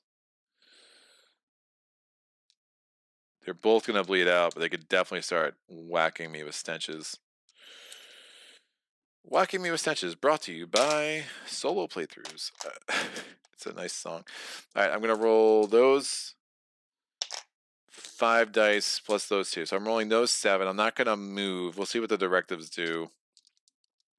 Let's get some shield back and try to play the shield game. I just don't have the health that I should have at this point in the adventure, just because I've been rolling so bad. That was a bones. I knocked that off. That's a bones I have to use. Oh, interesting.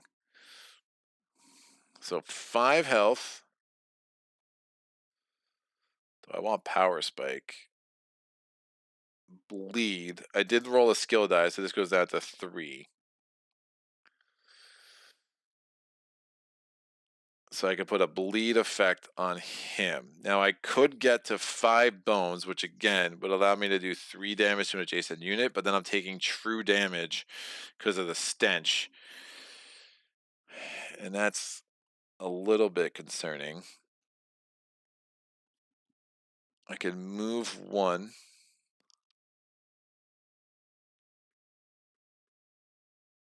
I could try to reprogram. I can move 1 and reprogram with this.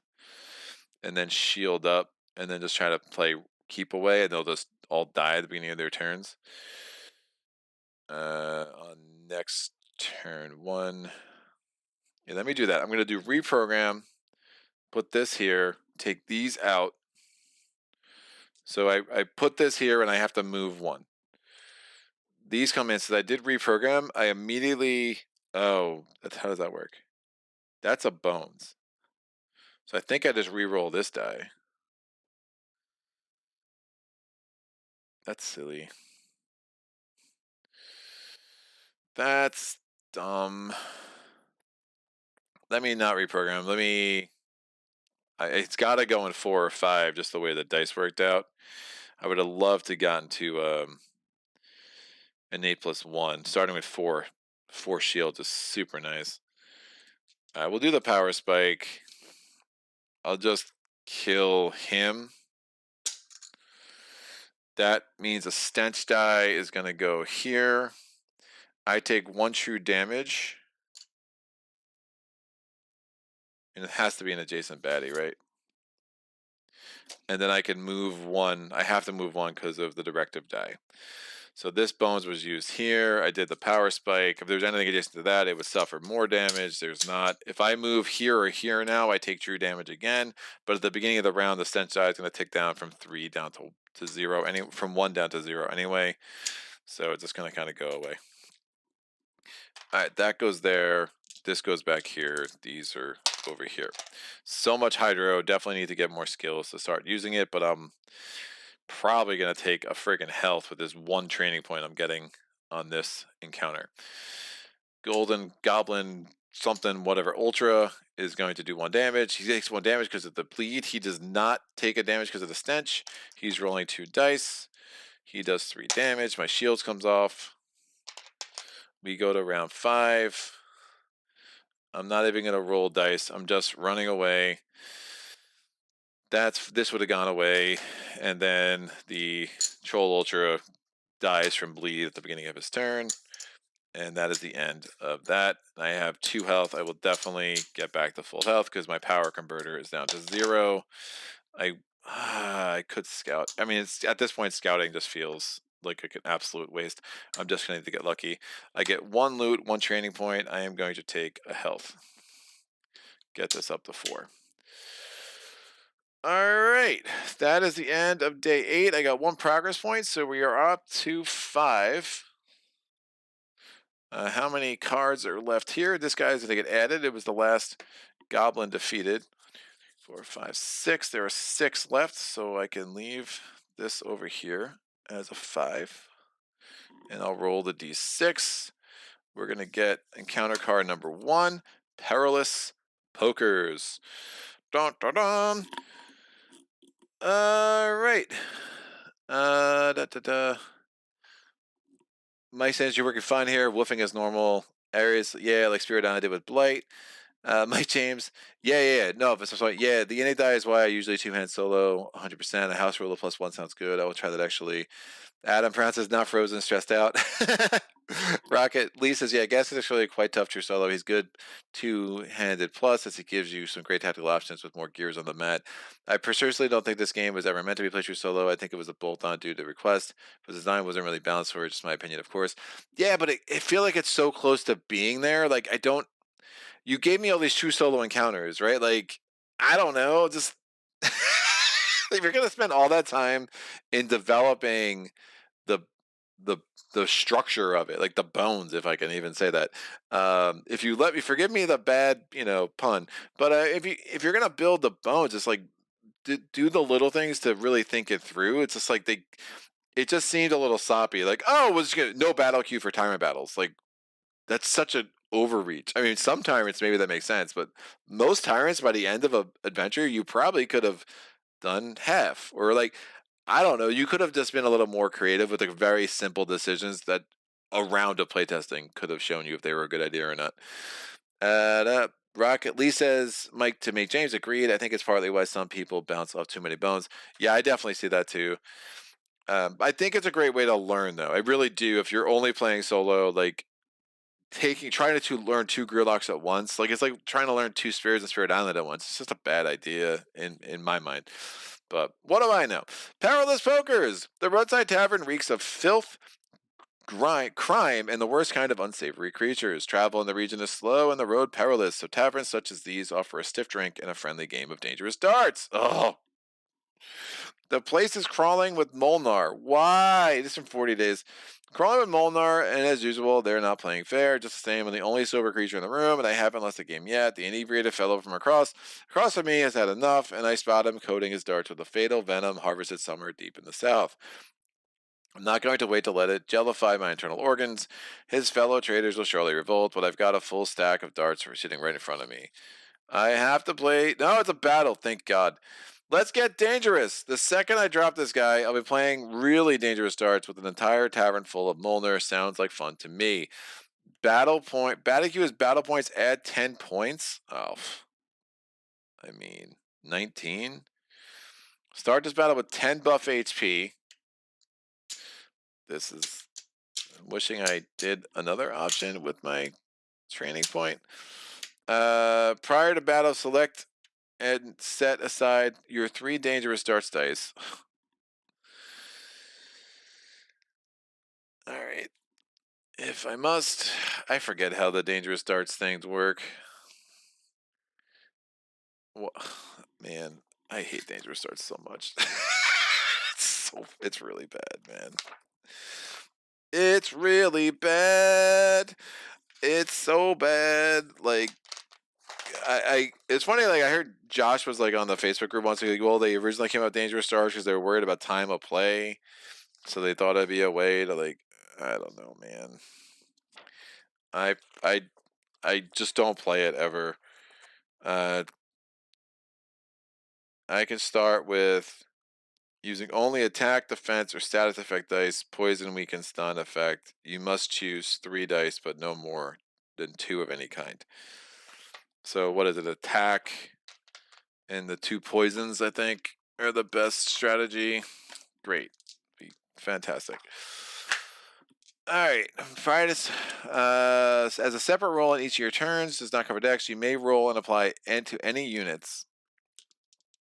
Applying weaken to a baddie will always affect attack stat. Bones roll and dangerous darts will only be used for dangerous darts. And I forget what the bones do with dangerous darts. So bad. It's so bad. Remove an applied die from self or opponent. Stun opponent until the start of your next turn. Instant knockout. You win. Great. So fantabulous. So I'm basically doing, I get 3 loot and I get 1 training point. I'm so underdeveloped for this late in a campaign. It's going to be the problem. So we're at 19, which is awesome. So 3 5-pointers, 4 1-pointers, and the Goblin Rioter on top because of the persistent effect of this, which I probably should keep available. Nope, not of this. I lied. The persistent effect of this, which I can just leave there because it was in a good spot. So why move it? We'll put this over here. All right, the Goblin Rider is going to go here. It has 3 health. This goes there. The 5-pointer. It is the Manticore. Where's Saget? He'll be so happy. Yeah, I'm going to get smacked around here, and that's going to be the end of today, I think. Maybe I should have gone against Colossum. I was just hoping to do a little bit more development with my friend Gasket over here. Manticore, the Lone Wolf goes there in lane 3, and another 5-pointer is the Troll Sage. I mean, that's not terrible. The Manticore is not as bad against me because I'm immune to poison. Alright, that's going to go there. We have all of those. And I have 10 buff HP. Prior to battle, selecting blah, blah, blah. Separate, weaken, dangerous darts. Yeah, hopefully I can get some poison in these suckers and call it a day. This has to come out. This can go in. This resets to 5, and then I start with 2 defense and 1 training point, which is not going to be enough. Excuse me. All right. Separate roll on each of your turns does not cost dex. You may roll and apply these blah blah blah to any units. Excellent. So in lane 1 we have a 4. I have to re-roll my any die. I rolled a 4, so that's a little bit of good luck there. I mean, it's 2/3 of the time I'm rolling a 4, but with me I expect to roll a 3 pretty much every turn as a result. This goes here. Nope, I lied. Nope, it's still a 4, and this will go here. I'm first somehow in this mess. Jonathan Getty is, what's up, sir? Nope, not frozen for me. Excellent. Thank you for letting me know. Oh.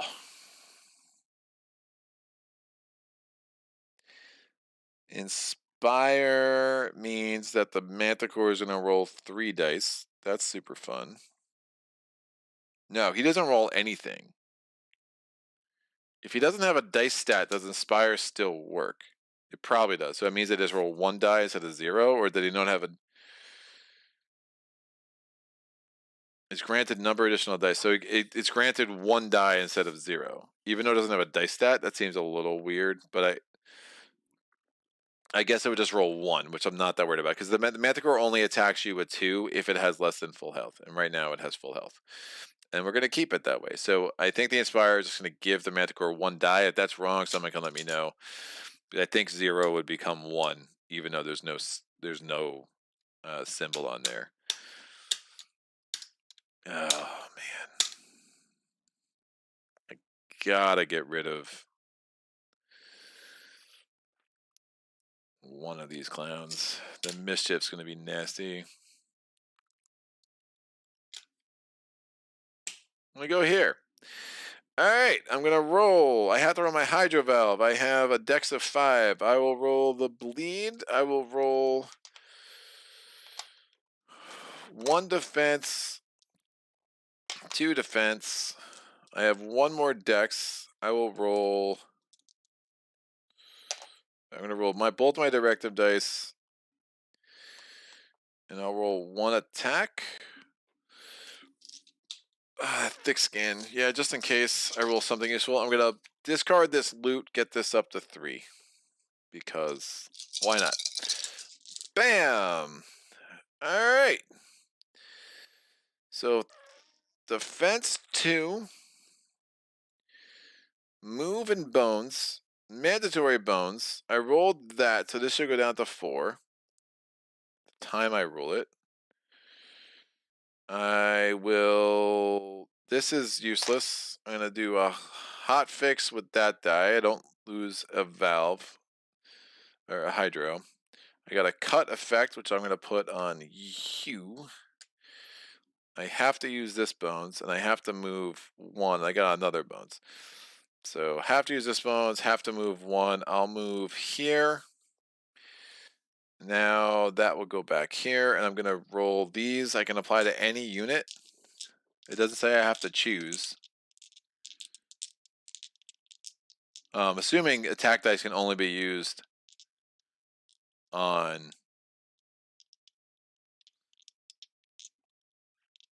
adjacent baddies. I'll just see if I roll the bones. I'm assuming attack dice still require adjacent baddies. That's really unclear. And apply to any unit. Or am I rolling darts? If I'm rolling darts, then I could use any unit. You may roll and apply to any unit. I'm going to take that even if I'm melee with my attack dice, which Gasket is, again, he's melee range, but he's melee with his attack dice normally. I'm going to take that to mean that I can apply to any unit, literally. Again, another half sentence would have been appreciated. I'm going to get so much friggin' loot, which is fine. All right, so poison me to any units. Great. I'm going to. None of this is going to matter because it's all going to go away. Yeah, all of this doesn't matter because I can weaken. Great, I'll weaken. He's about to have a turn anyway. No, I'll weaken him 2, and the rest of these are useless because they're not going to be able to attack me. I guess I'll weaken him 1. He doesn't have an attack stat, but now he does.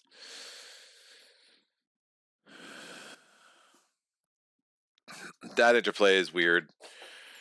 The Inspire and Weaken. Can you weaken an Inspire that's not even there yet?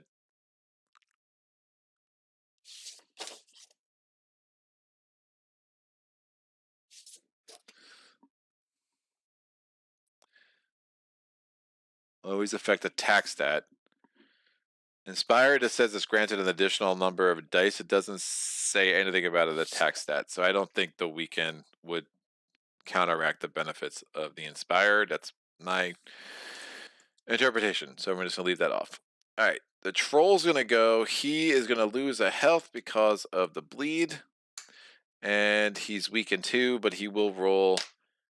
Oh, Inspire is a bones event anyway, so he's got thick skin 1. If he rolls a bones, that's when he inspires. He does not roll the bones. He gets 2 shield instead, which is great. Good for you. So he won't attack me anyway because he didn't roll the bones. This guy is going 1-2. This guy's going 1, 2. Oh, this guy should have gone first. I'm sorry. It doesn't matter. He would have gone to the same place. 1, 2. He moves and stops. He moves here. He moves and stops. I'm sorry. The color is gonna really hard to see with the lights. And then that guy isn't attacking because again didn't roll a bones here, so there is no inspire. A poison would have been a much better roll, but was not meant to be. All right, we go to round 2. How do you feel? I feel like I'm gonna die. Not great. Oh man. He'll come and at least cut him off, which is better. I just have not gotten into any of the interesting skill dice at all. I've just been struggling through this. I'm gonna have to roll Hydro Valve. I'm gonna roll. Ugh.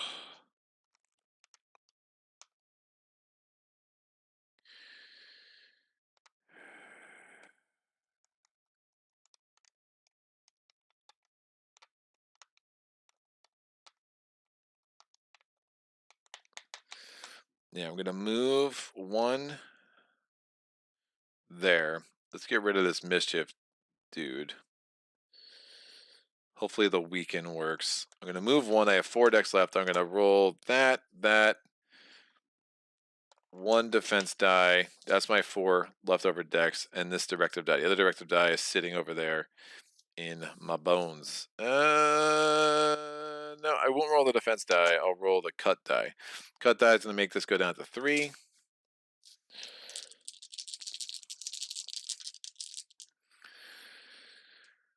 All right, I've already reduced that by 1, so I don't have to worry about that. That's a ram, which is interesting. I'm going to apply the cut die, which is going to add a bleed effect to dude here. Also 2 damage, so we're not going to worry about his mischief. He's just going to no longer be around. I do have to ram, so we'll ram him here and go here. It doesn't really make a difference. I was getting attacked by both of them anyway. The ram is done. I'm going to, this weakened die should have come off. Where did I put it? I put it there, so I'm going to do the dangerous darts roll. Poison 3, poison 2. Well, that's super interesting. Poison 3 on you.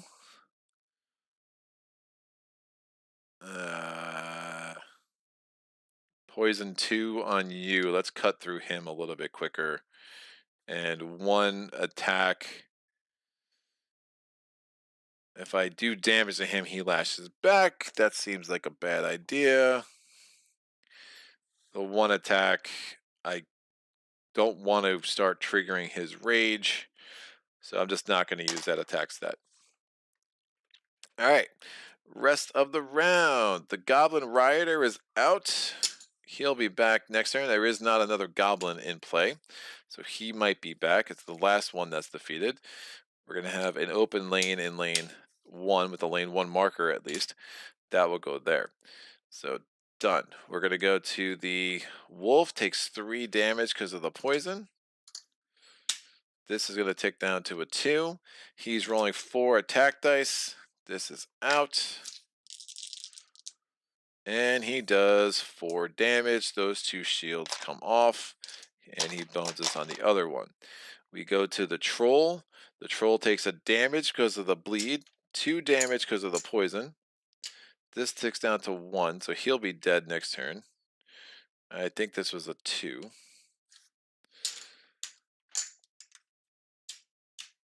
He's attacking me with 2 attack dice. He doesn't re-roll the defense. He gets 3 damage, so 1 out, 2 buff HP gone. He did not roll a bone, so we don't have to worry about the Inspire. The Manticore still have full health, so Rage doesn't trigger, and no poison can affect me because I am a freaking robot.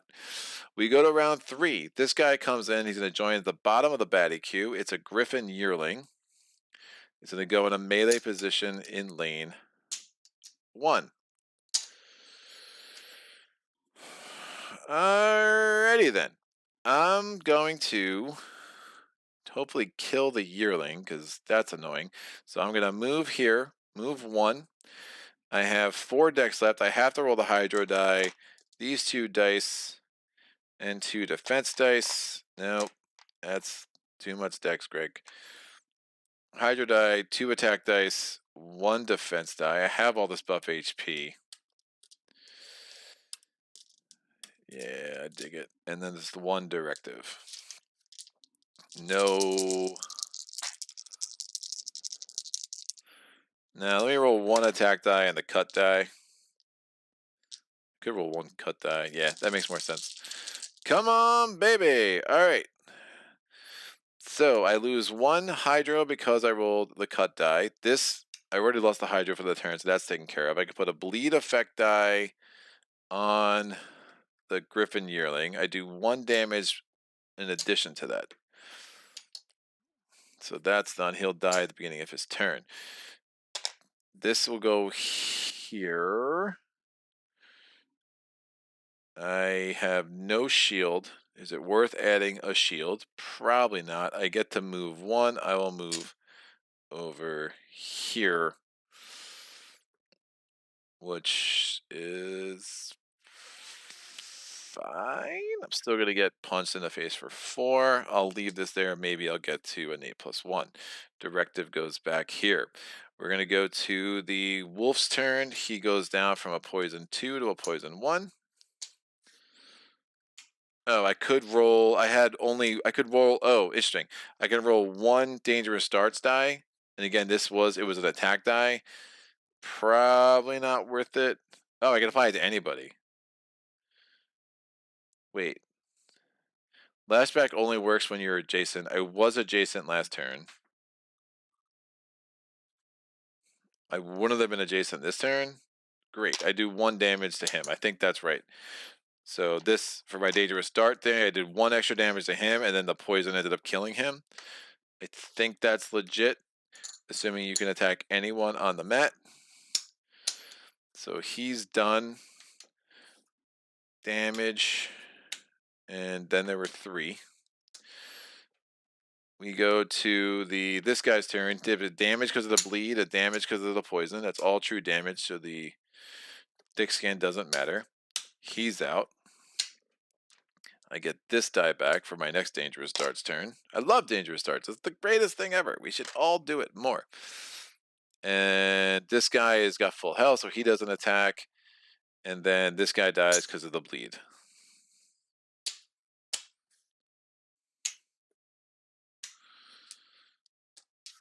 Done. All right. Next. Bleed. That makes sense. We go to round 4. 3 new baddies coming on. They're all 1-pointers. How am I keep seeing these stupid goblins? He's over here. That's bad. Mischief. So he's going to be the most recent goblin. So this guy is going to be out. This is a troll romper. He comes in with 3 health. He's going to be in a melee position in lane 4. It's taken, so we'll go to the melee position in lane 1. And then we have the direwolf pup. He's going to go in the melee position in lane 1. That's taken, so he'll go to the melee position in lane 2. It was yellow, green, and then blue.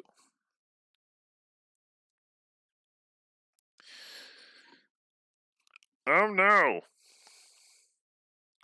Checking the chat.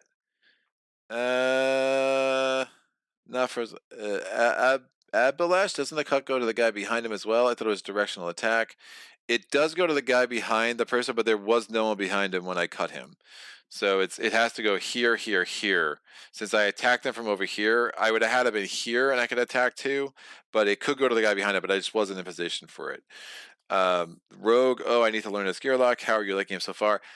I think I'll like him a lot more in a co-op game. True solo, it's hard to find a tough matchup. I've rolled very, very poorly to kind of put me in a place where I'm very underpowered, so I don't think it's going to be like the best, most interesting playthrough ever. But I do think this Gearloc's going to shine a lot more multi-handed. But he's got some interesting playability.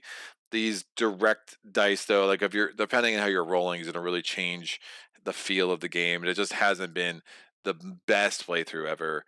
But you're seeing like the power inherent in Gasket, like just the number of defense dice. I've rolled really poorly in defense dice too. So you're really playing like a defensey kind of game. I was rolling a lot of bones in defense when I needed shields, and so there's a lot of give and take with him. But I do think multi-handed, he's going to be a much more interesting Gearloc. All right, so that's it's my turn. I mean, the Manticore, I'm just worried about that rage, so I'm not trying to poke the bear, so to speak. I'm going to roll. I can definitely cut both of them, which would be great. So I'm going to roll my Hydro Valve, 2 attack, the cut die, 2 defense. Is that too many? That's too many, Greg. Take 1 less. I'll roll 1 defense. My directive die here. And I wouldn't mind an 8+1. So, but I do want to kill this dire wolf if I can. Booyah. So what is that? So the cut die goes through. That's going to be a bleed effect here. That does cost me a hydro. And then a bleed effect to the thing behind it. I'd have to do the ram at some point. I'll ram him over here and I'll move here. I get a 2 shield, which is bad because the mischief's going to take care of it. I get a bleed. I get a bones here. I already lost the hydro this turn, so that's fine. I already did the ram, and I do 2 damage to the wolf pup. Wolf pup lashes back. It takes my shield down from a 2 to a 1, and now I can do my dangerous darts roll. I bones. I'll do 3 poison to that dude. That's been lucky, and then I will do the weaken 1 to that dude. We're going to go to the Manticore's turn. He does nothing. 3 poison kills this dude. He'll be in play next turn or next game, again, because of the persistent effect. Again, the last goblin type baddie gets added to the stack. The troll takes a damage because of the bleed. He's weakened, so he does not do any damage that way. And then the wolf pup takes a damage because of the bleed. He's out. And we go to the next turn. Turn 5. So I have to start taking down the Manticore for sure. He's not a concern. I would have another poison die over here for my dangerous darts roll. Do I start attacking Mr. Manticore? Sure, why not? Let's do a bleed effect.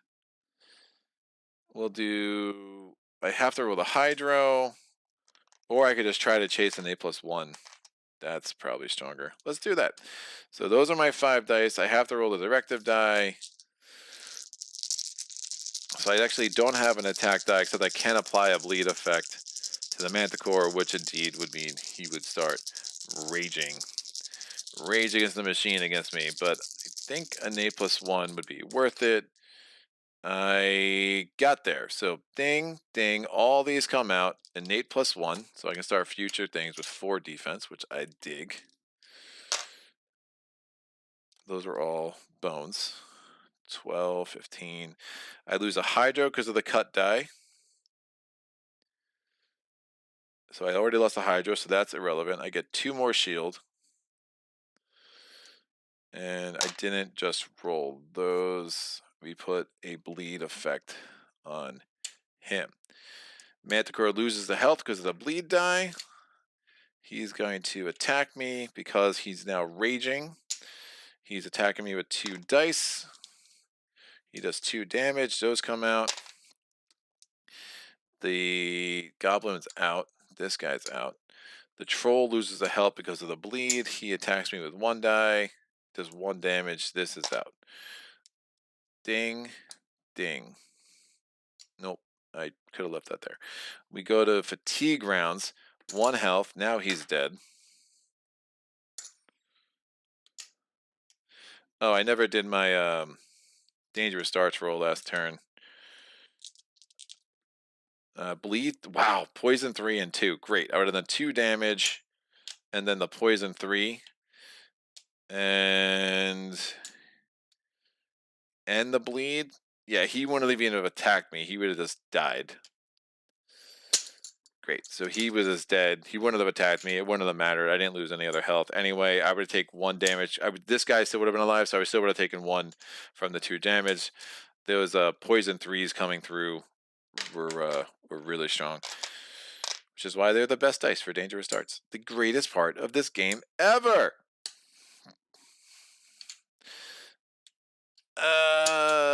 That's fine, and I will. All this buff HP goes away. I barely used any of it.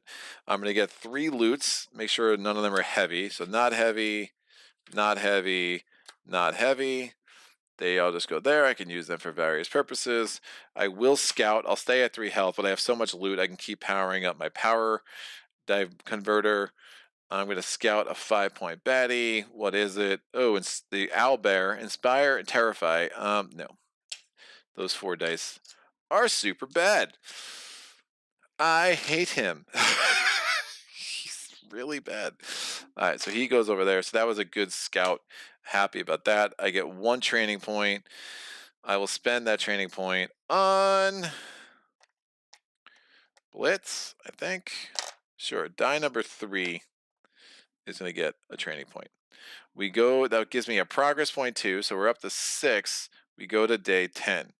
We have 5 cards left. I'm rolling a d6. That's a 3er. Bam, it's one of the originals. Oh, I hate this dude. Unwanted affection. He's really bad. Choose 3 skill dice to exhaust next battle. So my options are, my skills are, my companion is okay. That's lame, but really, so it's the thing with the kid. I'm not going to read it. I've read it before. I can reduce my hit point stat by 1 if possible, or unlucky. How does that mean? It's unlucky to say no. I can choose 3 skill dice to exhaust at the start of my next battle. Keep this card in my prep area as a reminder. It's 1 training point and 1 progress point, which again is keeping me very underpowered. Great. I'm not exhausting my health. I will be able to scout again, which is fine. This guy's going to come in next turn. I will exhaust these 3 skills because you know what? I just got them. Who really cares? Bad. I'm going to take another Dex because the Hydra really eats into your Dex. And then I think I take 1, 2, 3, 4, 5, 6. 1, 2, 3, 4, 5. Again, I'm trying to keep them balanced. It's just not getting enough training points to really make this super interesting. All right, that is progress point number 7. We're going to day 11. I need 1 more progress point, then we can take down the Goblin King himself in the last and final day. Hopefully, rolling a d6. I just could not afford a health stat there. I rolled a 3. It's another original, so much for all of the 40 days things. We got mostly originals today. The Sky Bridge. It's a cakewalk. At least that's what I tell myself as I hang on for dear life. 1,000 arrow lays up in the sky. Unfortunately, this ancient rope bridge connecting the 2 mountain bridges is more ancient than it is bridge. Oh, I could scout again. I rolled a 2, 1-point baddies. It's the Swampkin Monkey. There was an unknown party on my tail and a trading post waiting beyond the ridge ahead. Only seconds remained to make one of the ill-advised choices. I could turn and fight on this tangle of rotting wood and rope and wood. The other option, hightail to the other side while dodging arrows from behind. If I make it, I can cut the ropes and send my pursuers on a one-way trip to the bottom of the canyon. These are here. I cannot use in this battle. Line them up and try not to throw them. Battle queue is baddie points. Add 2 baddie points to your total. It gives me a loot plus the battle. Battles restricted to lane 1 for both sides. You fight only 1 baddie at a time. Remaining baddies wait in the battle queue. Is 2 training points if I win. Otherwise, scramble across and cut the bridge. Baddie points. Reveal baddies. For every ranged baddie, roll 2 attack dice. Remove hit points from my Gearloc. That's not a good idea when I only have 4 hit points. So we're doing this. We're going to have, it's day 11. So we have 2 5ers, a 1er, and then we add 2. So 2 more 1ers. So 13 total. And then we add this guy on top and we fight them 1 at a time. We best get through them quickly. And we're only in lane 1. And great. So he's going to come in lane 1. And he's going to be with 3 health, and he's going to be in a ranged position. I'm going to be here. He is number 5. I start with 4 shield. I'm going to do a 2, a 1, and a 1.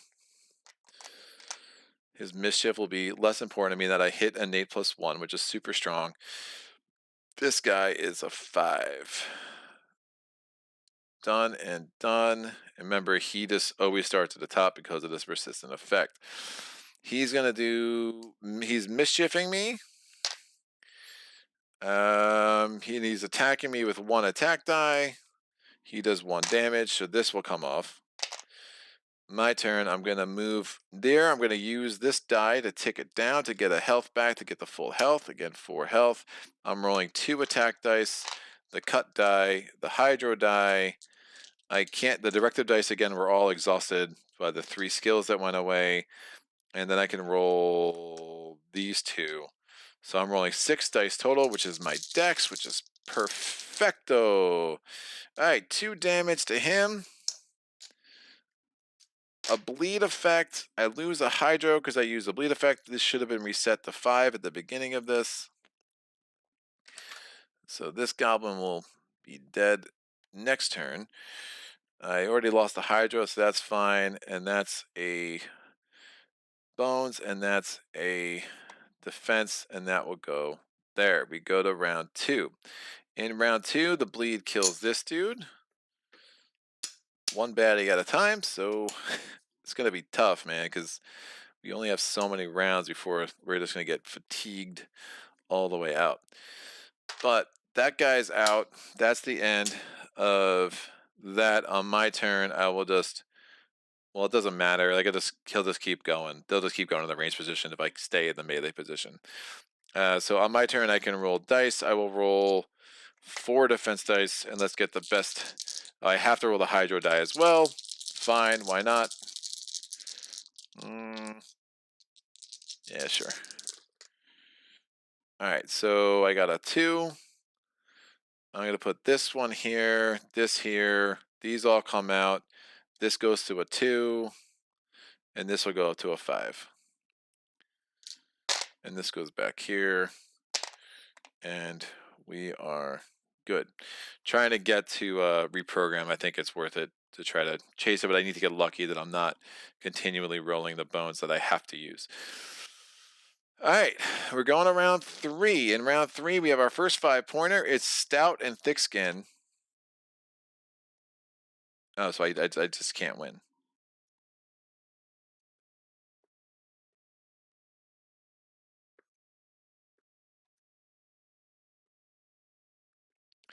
His last health has to go away because of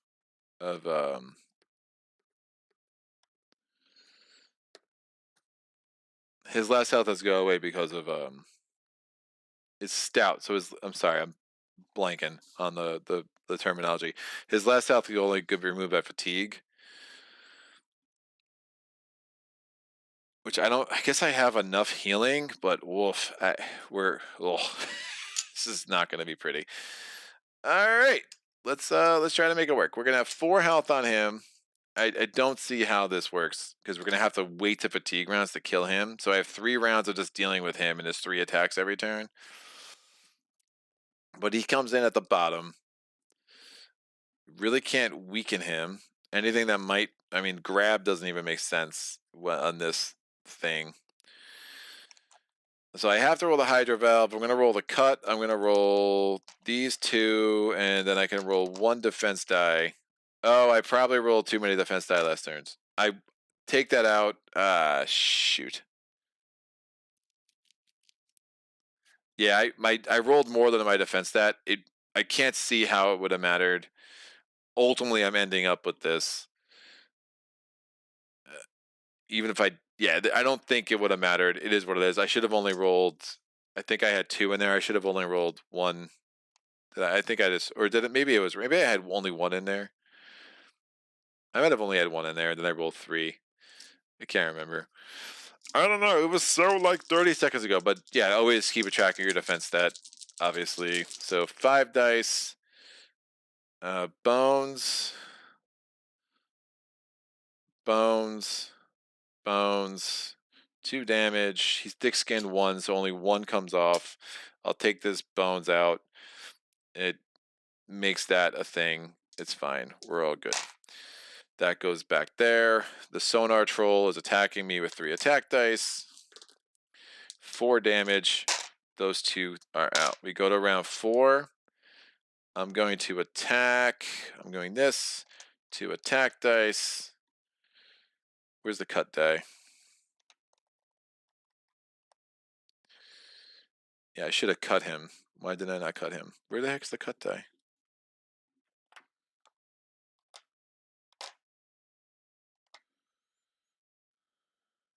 It's yellowy.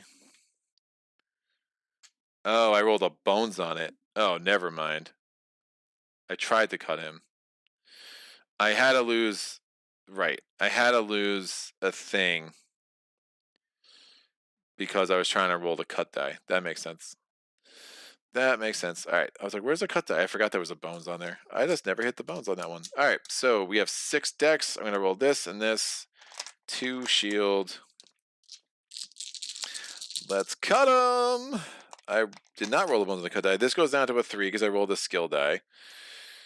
This, I'll take these out. We'll get this back to a 4, and I'll get an extra defense. So this would make this a 2. Because I'm going to put it in as a 1, and I already did the dehumidifier, so I did just a little out of order. Sorry, I'm kind of rushing this.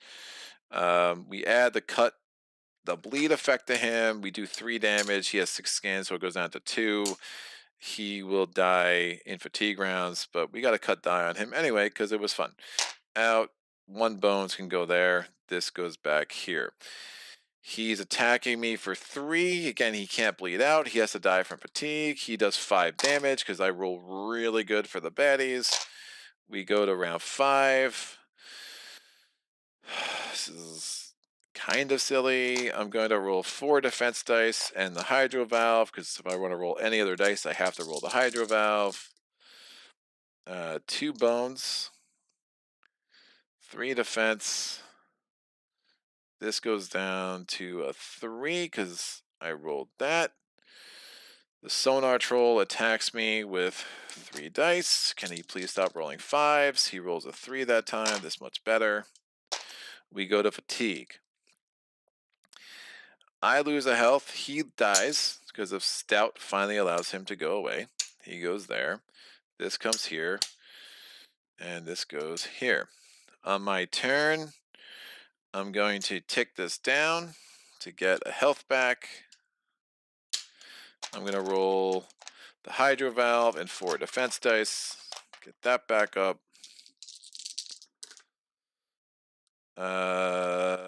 That's not great.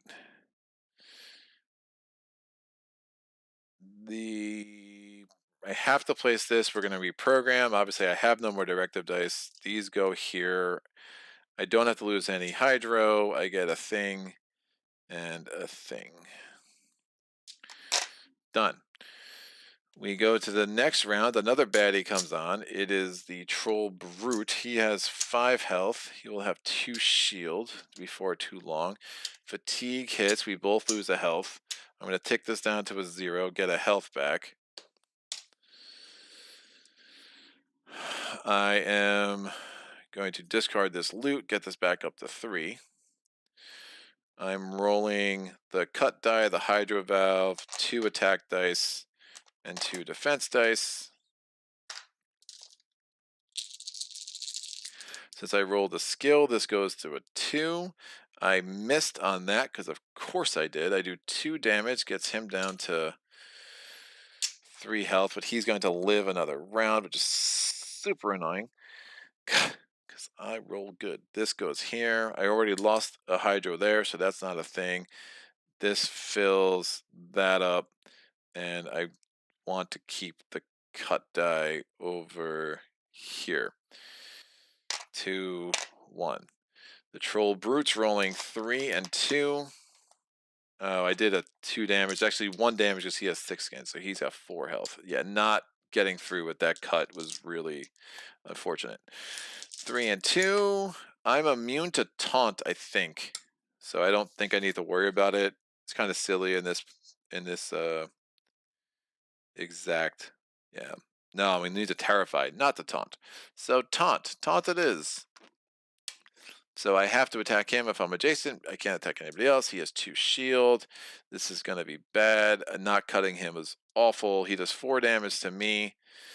And 1 more comes off after my shield. Done. We go to the next round. I lose a health because of fatigue. He loses a health because of fatigue. I'm going to try to cut him again. I roll this, and 4 defense dice. Yeah, then he'll just die next round. Alright, I lose a thing because of the shield. That's a bad roll. All these come out. 1, 1, and 1. I use a hydro because I rolled a skill die. But yeah, that was a bad roll. This is kind of silly. This goes back, and that's done. Oh, I did successfully roll the cut die, so this goes here. His turn, he loses the health. He attacks me for 3. He's not re-rolling this. The taunt thing goes away. He does 4 damage. Those 3 shields come out. Oh, I should have ticked this up to a... I would have gone all the way. Get me full health back. He does 4 damage. 1 health comes away. And now we go to the next round. Because I need this training point, otherwise I can't win. So like, there's no sense in slow rolling this at all. Fatigue. He dies. I lose another health.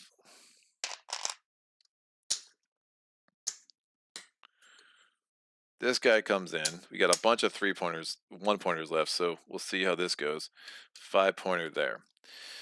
On my turn, I'm going to tick this down to a 0, get up to 3, discard this loot, get this back up to 3, and take it down to 2. So I'm at full health again. I'm going to roll this, 4 defense dice. This has to go down because it was not otherwise lowered. And I rolled a bones and 3 1s.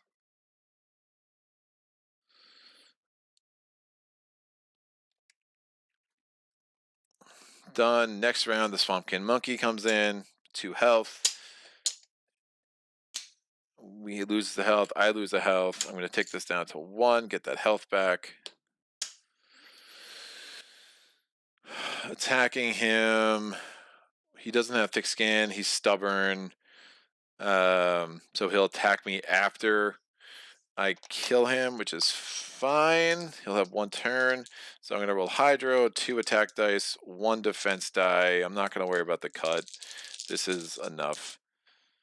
Great. I did 3 damage. He's dead. I applied my defense. I have to apply those. That's bad. I don't lose any Hydro because I didn't roll a skill. After he dies, he then attacks me for 2. He does 1 damage. He's out. Next round. We're going to put this guy in play. It's the Orc Witness. He will not be the last, so he will come back, which is super awesome. He loses the health. I lose a health. I'm going to take this down to 0, get that health back. My turn, I'm going to roll the Hydro Valve, the cut, 2 attack dice, and 2 defense, which is up to my defense value. Cut goes through. I lose a Hydro because I did a skill die. 2 damage. He gets a bleed. 1, a shield. And I already lost the Hydro this turn, so I don't have to worry about that. This can go back here. This is out. Orc Witness dies. He's not the last baddie, so he goes right back to the bottom. This guy comes out. It's fatigue. I lose a health. Whatever this is loses a health. Oh, it's the Dragon Firecaster, so it just immediately dies, but we get a decoy die. I'm assuming the Orc Witness thing applies even... the Orc Witness thing dies, applies even if there's no more baddies on the battle mat. It doesn't really say... It doesn't say battle mat. It says last baddie. So that return thing, if this was not the last baddie defeated in this battle, yeah, it's not. So you know, the only possible interpretation of that for me is that. But the Firecaster is dead because of fatigue. But now we get the decoy. So hopefully I don't bones on either of these attack dice. I have to roll the Hydro. You can't poison. I can't bleed the decoy. I'll roll this. Great. I got a bones. A bones I have to use. I'm going to use that. Tick this back up to 5 because of dehumidifier. This becomes a 2. These go away. This goes back here. I do 2 damage. The decoy is out. And then finally, fatigue rounds. I lose a health. Orc Witness comes in with 3 health because I would have 4 otherwise. I'm rolling this. I'm rolling 2 attack dice, the cut die, and 2 defense dice. I rolled a skill die, so this goes down to 4.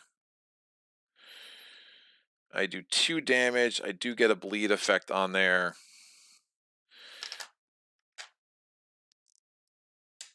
He's down to 1 health. He'll bleed out on his turn. All right. We pulled it off. All right. Recovery option. I'm getting back to full health, which leaves me this loot, which I will discard to get this back up to a 3.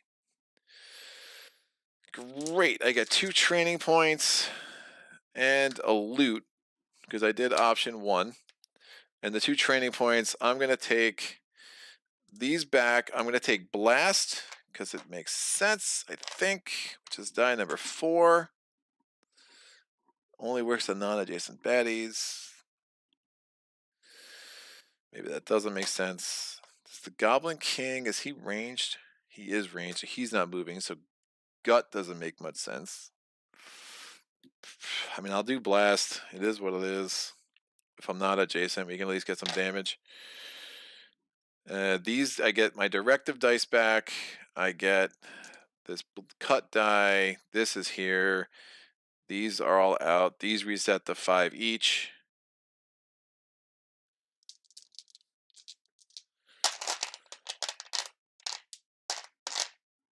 Not.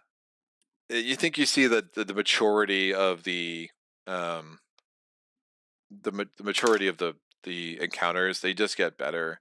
The base game encounters for solo were. It's not a bad encounter early, but late. I mean, that's just a really monotonous, not a great designed encounter for me. So we get the annoying kid, and then that back to back. Some of my faves, guys. It's like my greatest hits. So that was my 1 training point there because it's 1, 2, 3, 4, 5, 6. 1, 2, 3, 4, 5, 6, and then I have 1 more training point to spend. I think I take another. Well, let me try to get my. Let me try to get my attack up to 3. Right, he's not. Boom and kaboom. Great. Attack up to 3. Nope, I would have failed. Then I would have done a blast. So my second training point, I get my attack up to 3. I think that's just the best bet. We'll try to blitz the Goblin King. So we're going to day 12. Here we are, the Goblin King's encounter. So, unpredictable in nature, the Goblin King has held tight control over the Warspire region through sheer terror. His followers are extremely loyal, and no one dares fall out of line for fear of getting a bomb in the back. Set up a throne on lane 1, range position using lane 1 marker and 3 hit points. So, bing, bing. Place the Goblin King on and his hit points on the throne. So I guess he gets the lane 2 marker. Baddie points, party 1 ignores that. I guess maybe he doesn't get the. I guess he doesn't get the marker. I don't know. He has 9 health. It's amazing we got here. Limping to the finish line. That's there. Throne only take damage from adjacent opposing units and must be destroyed before the Goblin King can lose hit points. The Goblin King's defense does not apply to the throne. The Goblin King cannot damage himself. Kaboom! Blast all Gearlocs to positions farthest from the Goblin King. Happens before applying damage. Boom! So kaboom happens if he rolls a bones. Boom! Any damage dealt to the Goblin, but the Goblin King is also done to units adjacent to his target for half damage done round down, except it won't affect himself. So we're really trying to get 12 damage on this before the end. Tyrant die. Call for help. Add a baddie to the bottom of the battle queue. Party of 1 is a 1-point baddie, and Careless Bomb deal 3 damage to the strongest baddie in all adjacent units. So he's a little maniacal, and then apply the following effects every time you encounter battle queue. We have to add a goblin. The last goblin was the Firecaster?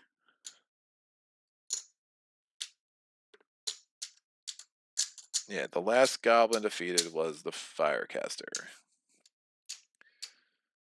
Excellent. Firecaster gets added to the top, so we will have the Firecaster in play at the very beginning of this mess. I could use that engulf to my advantage. He's going to go there. I roll my any die. It's a 3, because, you know, of course it's a 3. The goblin comes in at lane 1 at a 5. And then we have the Firecaster in lane 2 with a 4. And I'm going to be wherever the heck I want to be with a 3. We're going to go hither. Checking out the chat. Madi, you didn't do the dart in round 5. How does exhausting work here? You get all the skill dice back, right? Yeah. Did you use 2 backup plans in 1 turn? I don't think so, Ares. I don't think I did. You'd have to go back. You're not allowed to, like, so you're forced to use it if you do this, but I'm pretty sure I didn't. I mean, if there's a chance I did, I don't know. That last encounter was just dragging, so there's a chance I just made a mistake at some point. But like, yeah, you can only use it once a turn. If you think I did, if you want to just put a timestamp in the comments later, that'd be great. I appreciate it. So goblins going. I start with 4 defense because that's me. I rolled a 3 for the first time in this battle. That's bad timing, but this is our only chance to make this happen because it is day 12 and I somehow did get up to my 8 training points. The goblin is, or what's your name? So he's rolling 2 attack dice, 3 defense dice, which is super dirty.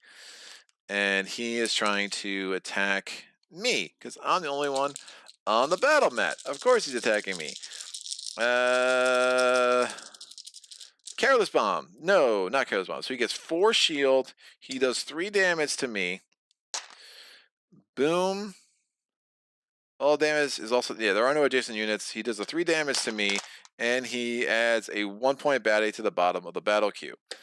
Bam. Well, I'm not supposed to know what that is. It is what it is. And it's not a goblin or anything. It's the next baddie in line comes out.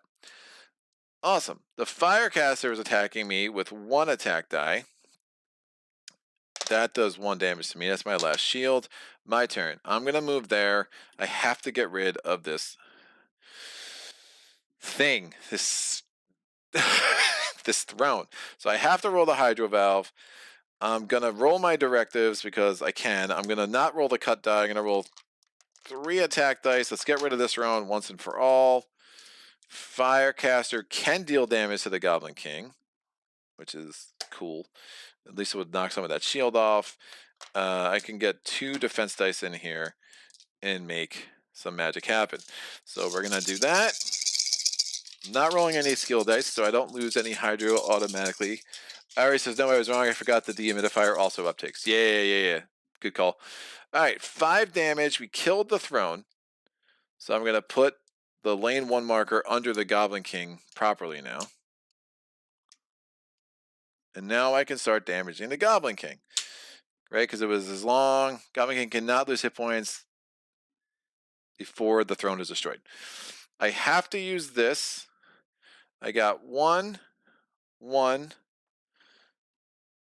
That's fine. These go away. And then I have these directives.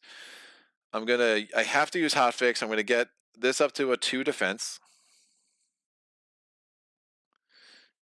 And then I'm going to I have to move 1 and do damage in whatever order I want. I'm going to do the man, I don't really want to kill the Firecaster. I'll just do the 1 damage here. And we'll get these shields a little bit down. And now I have to move 1. Oh, I hate that. Man, these directives have been not my favorite. All right, they go there and there.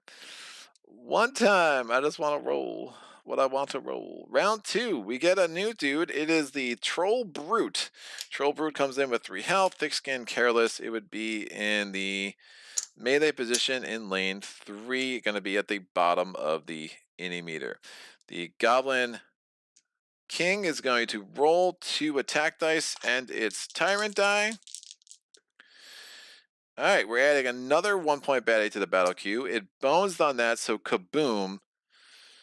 That's gross. It blasts me to the farthest position and then does 1 damage to me, so this shield's just going to come off.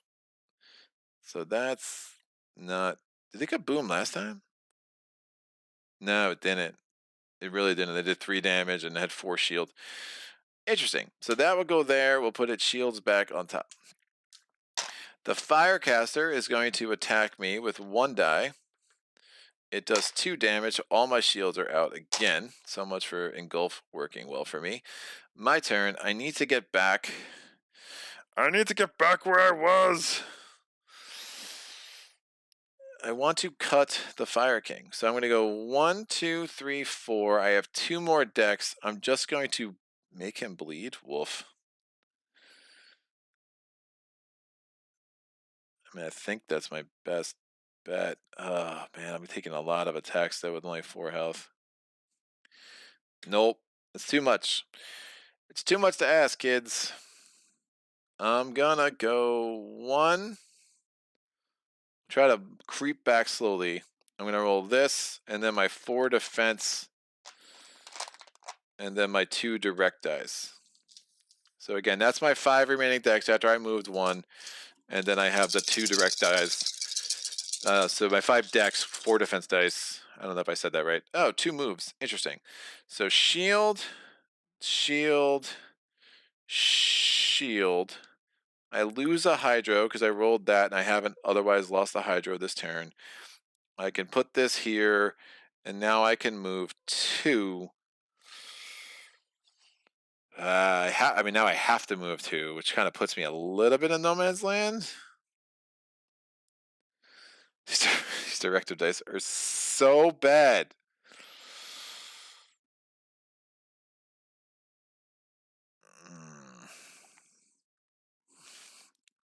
We're adding another freaking 1-point baddie. We're going to go there and see what happens. Still did not get a chance to make this dude bleed. All right, the Troll Brute. Do I just want... There's no point. I'm going to go here and just not get attacked. Troll Brute's going to go 1, 2. He rolls a defense die. He doesn't bones. This goes on top of him. We go to round 3. We're adding another baddie. This will be the last baddie that can fit.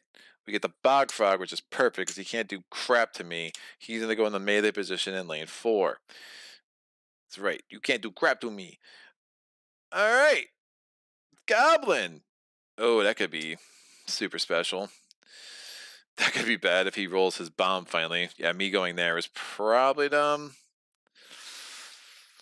But pick your poison. This is gross. All right, so we're rolling. Nope, I shouldn't have re-rolled these. Those should all have been 1s. Those were all 1s. He's rolling this and 2 attack dice. He gets another 1-point baddie. He does not kaboom. He does 2 damage to me, which means this comes out. This will go back on top of him. It is the Firecaster's turn. The Firecaster is rolling 1 die. It does 2 damage to me because it only rolls 2 apparently. And that's going to do 2 damage to this dude because of Engulf. My turn. I have 6 decks. I keep losing all my shields, which makes me really nervous about just kind of not doing shields right now.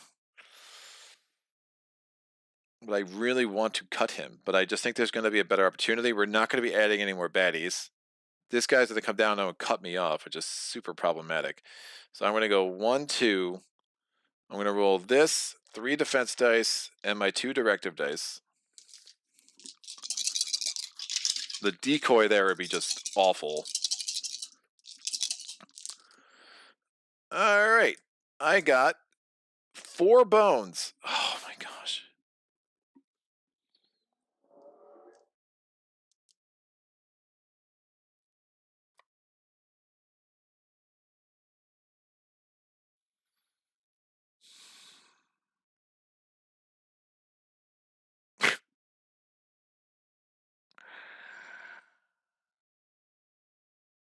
That is too many bones. It's a crazy power spike.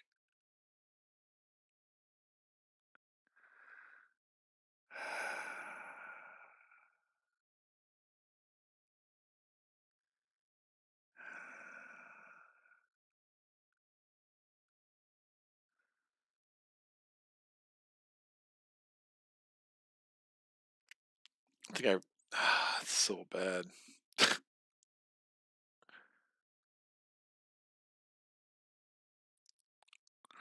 I have to lose the Hydro because of this.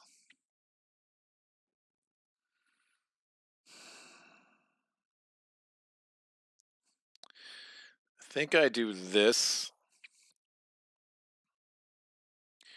Do the reprogram. Lets me re-roll my directive dice and hope for a miracle.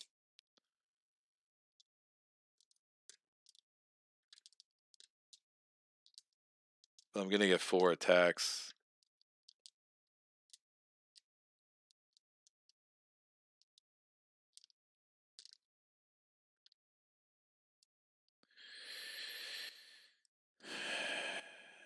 No. I'll do the 3 bones. I'll have 2 left over. This lets me do a hot fix, which gets us back to 4, and I get to do a defend 1 here. These move over. I'm doing 1 damage to an adjacent baddie. I have no adjacent baddies. That is such a garbage roll.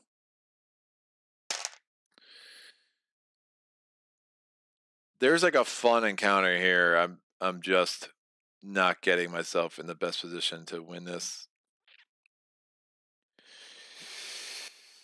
Alright, this dude comes down. He's rolling 1 attack die. He does 1 damage. The Bog Frog's coming here, not attacking me.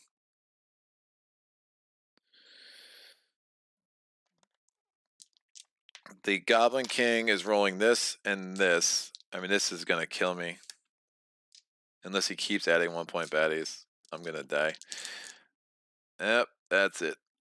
That is the game. So he does 2 damage to me. He does 3 damage to the strongest baddie and all adjacent units. So this is the strongest baddie. So this comes off, thick skin, 1, 3 damage to me plus the 2. That's all she wrote. Wow, 4 bones. That's a fitting ending to this. Brian, hi Greg. Thank you for letting us know why the game is called Too Many Bones. Good luck with the Gob King. Yeah, well,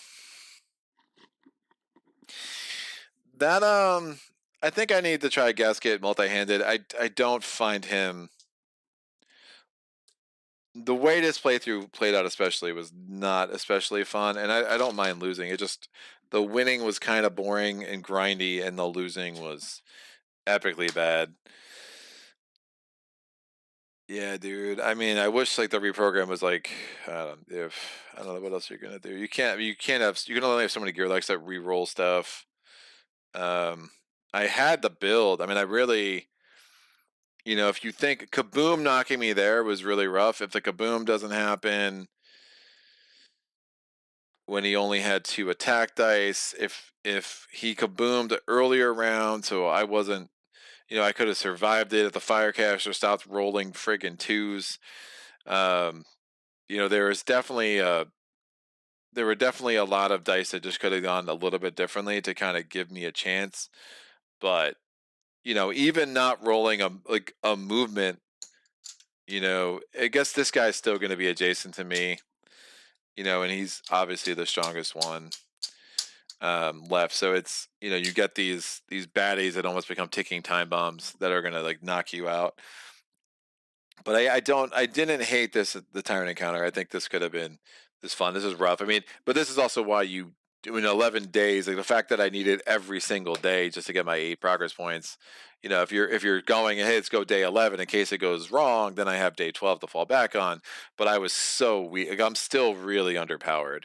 I mean, I would want like the gut skill. I would want maybe the tertiary, get ram. I mean, there's like things you could do here. You build up the hit points, you get an extra. I already got another attack. I mean, I could definitely try to get another defense, which is hard though when you're rolling 4. But you get another defense, you try to do this, this health thing up 1 or 2 more. Like there are a lot of training points left on the table. I mean, even if you take the 4 that I didn't get, I get my health, I get my dex.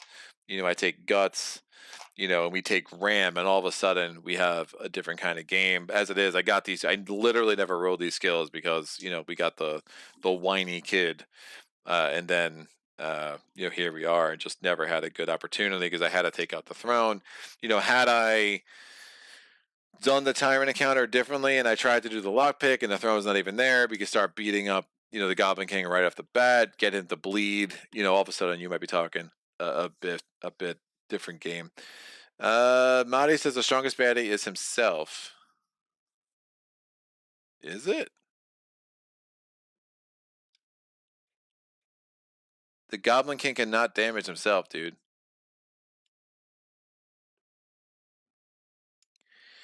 He can't damage himself at all.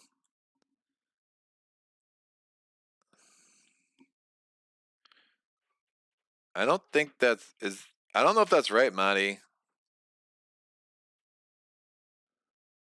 Has that been FAQ'd?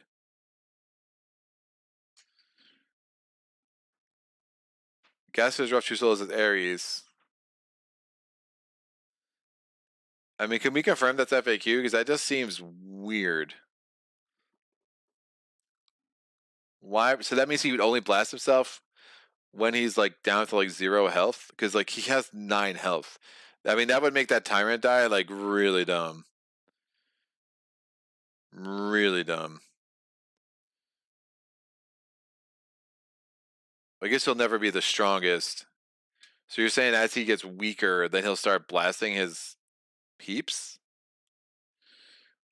I'm curious. I'm very curious about that. Because I know the rest of the roll. It was just 2 damage. I mean, you know, I had 1 shield, so I would have lost 1 health. So I'd be down to 3 before the firecaster.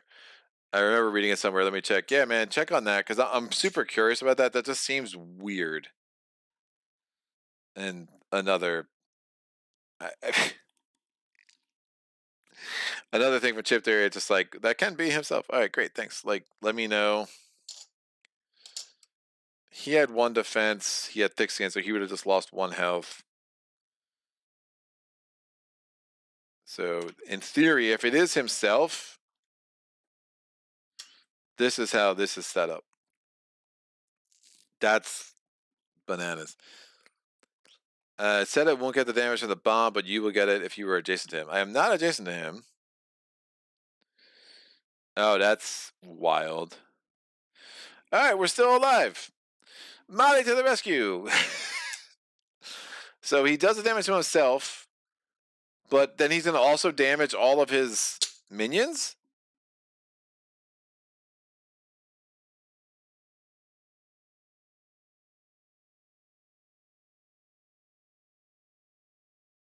Oh, and any damage dealt. Wait a second, this is weird. So any damage dealt by the Goblin King is also done to units adjacent to his target for half damage. So he did 2 damage to me. That would have been, that was the first time I was adjacent to something. So that would have been 1 damage. That would have been 2 damage to the bog frog. He's out. That would have been 1 in thick skin, so no damage there. And then he bombs himself. And then he would have killed the firecaster, and then I have to deal with this decoy thing. Oh, that's weird, man. That's, I don't like that. I don't like it. Great. So firecaster's out. But now I got a decoy.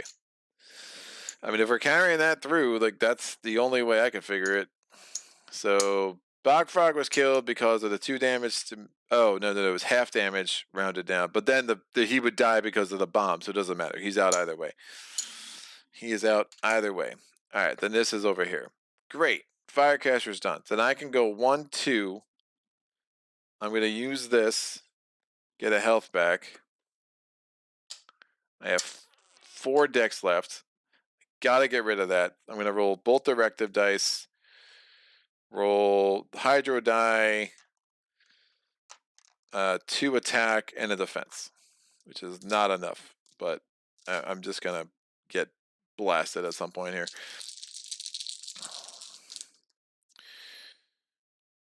All right. So bones. This hydro die crap is awful. All right, 2 of these directive dice have just not been useful. That's dead. The decoy is out. This means I have to reduce this. I have not rolled a skill die yet this game, I don't think. I have 2 more bones, which allows for a reprogram. Which means I'd have to push him. I have no shield again, which is so tilting. If I push him and take his spot, because I have to do the ram if I can. And this goes here with this. I'll take these out. We'll trigger this back to 4 and get a 1 defense die. So my defense die continually bonesing has been a big problem all day. So that goes there. These 2 are out. The troll is rolling 1 die and 1 die. He does 1 damage to me. My shield comes off, and he has a shield. He is not triggering his own careless. His only eye bones. And then we go to round 4. This guy comes out. It is another bog frog, which is awesome. Now, I put the bog frog in the wrong place. Did I? I put it in the wrong place. I had to put it in the wrong place. No, I didn't. There you go. 2 bog frogs, kids, and he's gonna go over here, which is amazing. Out. So he's gonna roll 2 attack dice, 1 defense. All right, he's calling another 1-point baddie. 2 damage to me, which means no damage to him, 1 damage to the bog frog, and he bonesed. So he's going to knock me over there again. Oh, he knocks me over there before he does the 2 damage. And I take 2 damage. This goes back here. I mean, I just can't get close to him. He keeps kabooming my ass. And then I had to deal with the decoy. This is not good. All right. Well, I have this blast thing, but I need to get his shields off. I was hoping to use the engulf for some good purpose, but that never happened. I'm going to use these 2 health, get back to full. I'm going to roll the hydro, 4 defense dice.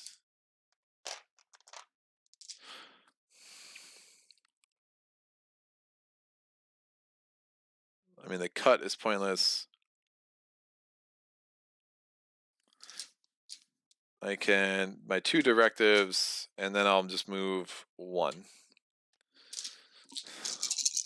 I'll discard this loot. We'll get up to 3.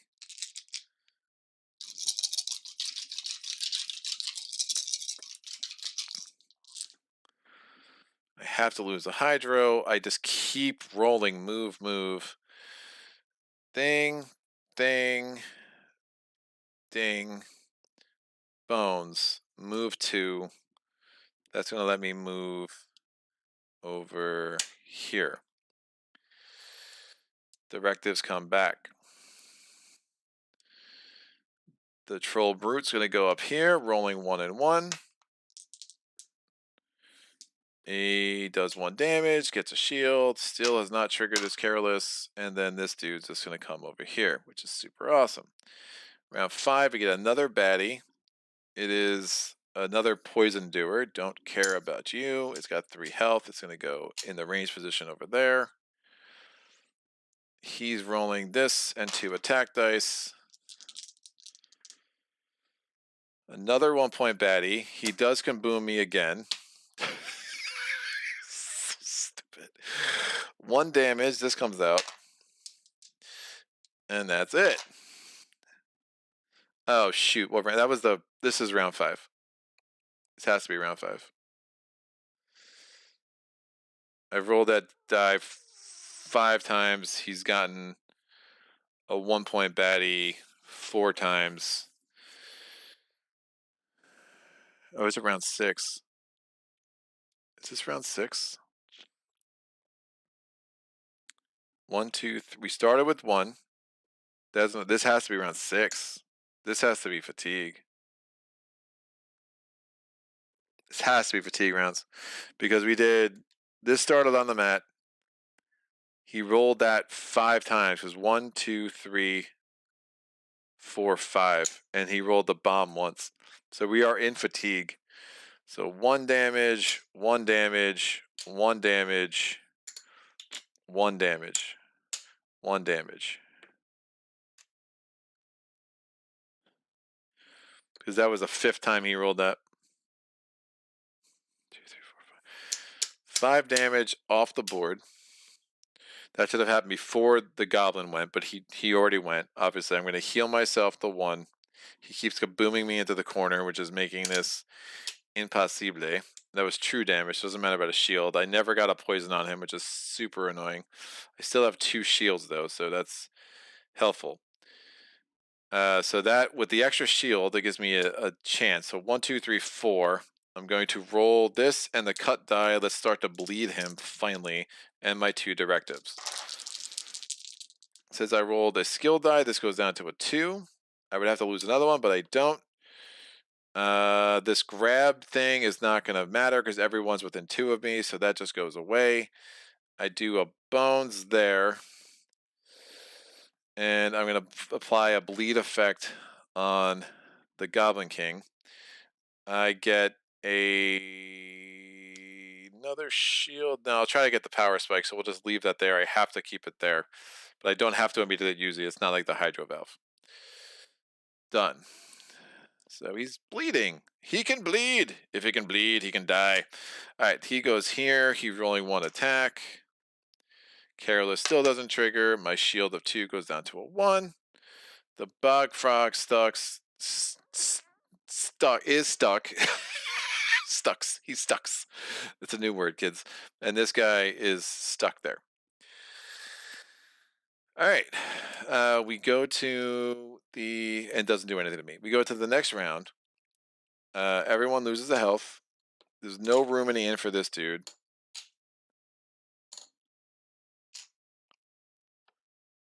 The Tyrant King loses another health because of the bleed, so he's down to 6 now. He's rolling this and 2 attacks. He's gonna kaboom me again because that's what he does. 3 damage. So this and 2 are out. I'm down to 1 health. And but so I had definitely had a gamble. It's gonna be half damage round down, so 1 damage to this dude, so his shield comes off. 1 damage to this thing. This one's out. Being immune to poison can be super helpful. And what is the shield? Oh, that came off the other dude. All right, my turn. I'm going to heal to as much as I can, which is just leaves me with 3. I'm going to roll.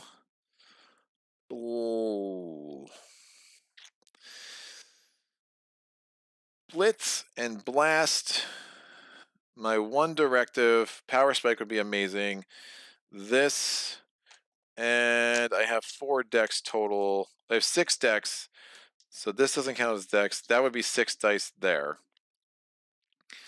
Since I'm attacking adjacent, maybe it doesn't make any sense to roll blast, so maybe that was a mistake. I'll just take 1 attack die. And this directive is just extra.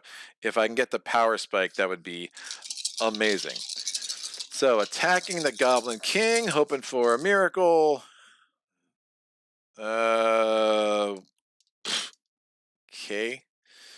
So 1, 2. I rolled 1 skill die, so I lose a Hydro. This is already taken care of as a result of that. I'm going to do this. I'm power spiking. That's going to be 3 damage to the Goblin King, which actually just takes away all of his shields. So he's going to be very likely to roll a kaboom next turn. And there's a bleed effect on him. So he still has the 6 health there. I'm also doing 1 more damage because of that. So I took care of the blitz die. And I get another damage because of my 1 attack die. The rest of power spikes. So I did those 2 things first. Now we'll do the power spikes. What was my roll? What was my shields? Shoot. Did I seriously just roll bones on my shields again?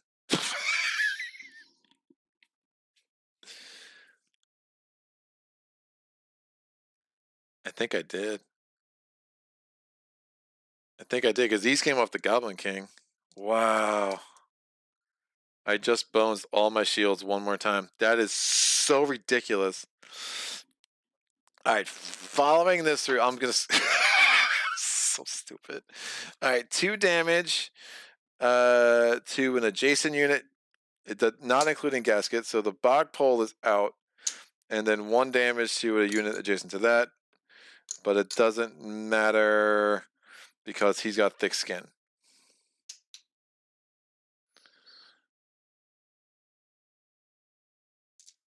Did I seriously bones on all my defense die again?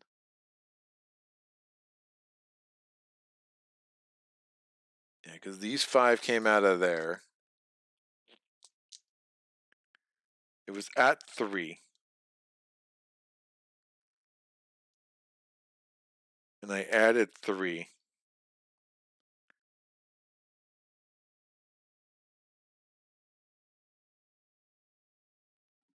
Did I had to have shield. No, I had no shield. Oh, I'm toast.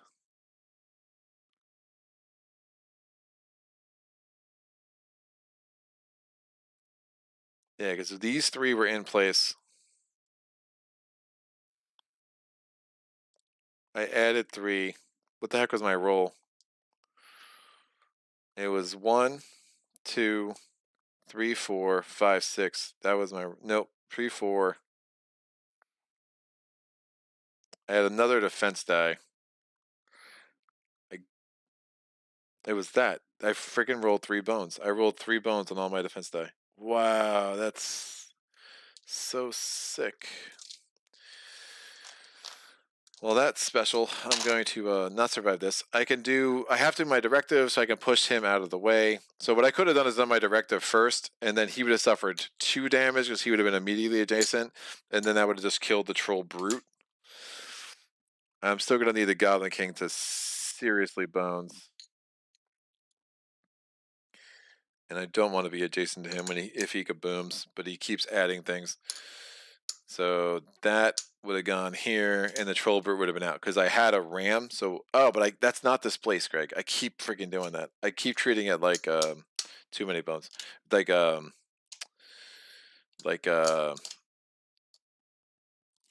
other game, Cloudspire. So I'm gonna actually just push him here. That I can do. So I did the ram effect of my directive die. This comes here. Goblin King gets his die back. He's rolling 3 attack dice. There are 2 shields. This goes back here. 1, 2. That's crazy. I think I have to do the power spike, but woof, I have no shield again. Marty, I remember reading it. Lee says, "Yeah, you boned all defense." It's what I do, man. It's been unbelievable today, but it's me. So why am I surprised? Why do I shock myself? I need to get super lucky. Can I bones all their attacks? Is what I need to do.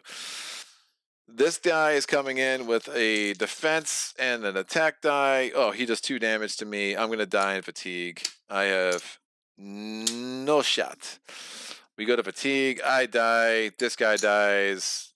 The rocket, the Goblin King, he would have been at the 2 health with the bleed. So not meant to be, man. That was unreal. I mean, I should have just taken 3 attack dice again. I'm like I need to survive one more round is like my goal, right? I mean, the power spike was nice, but I can't count on it.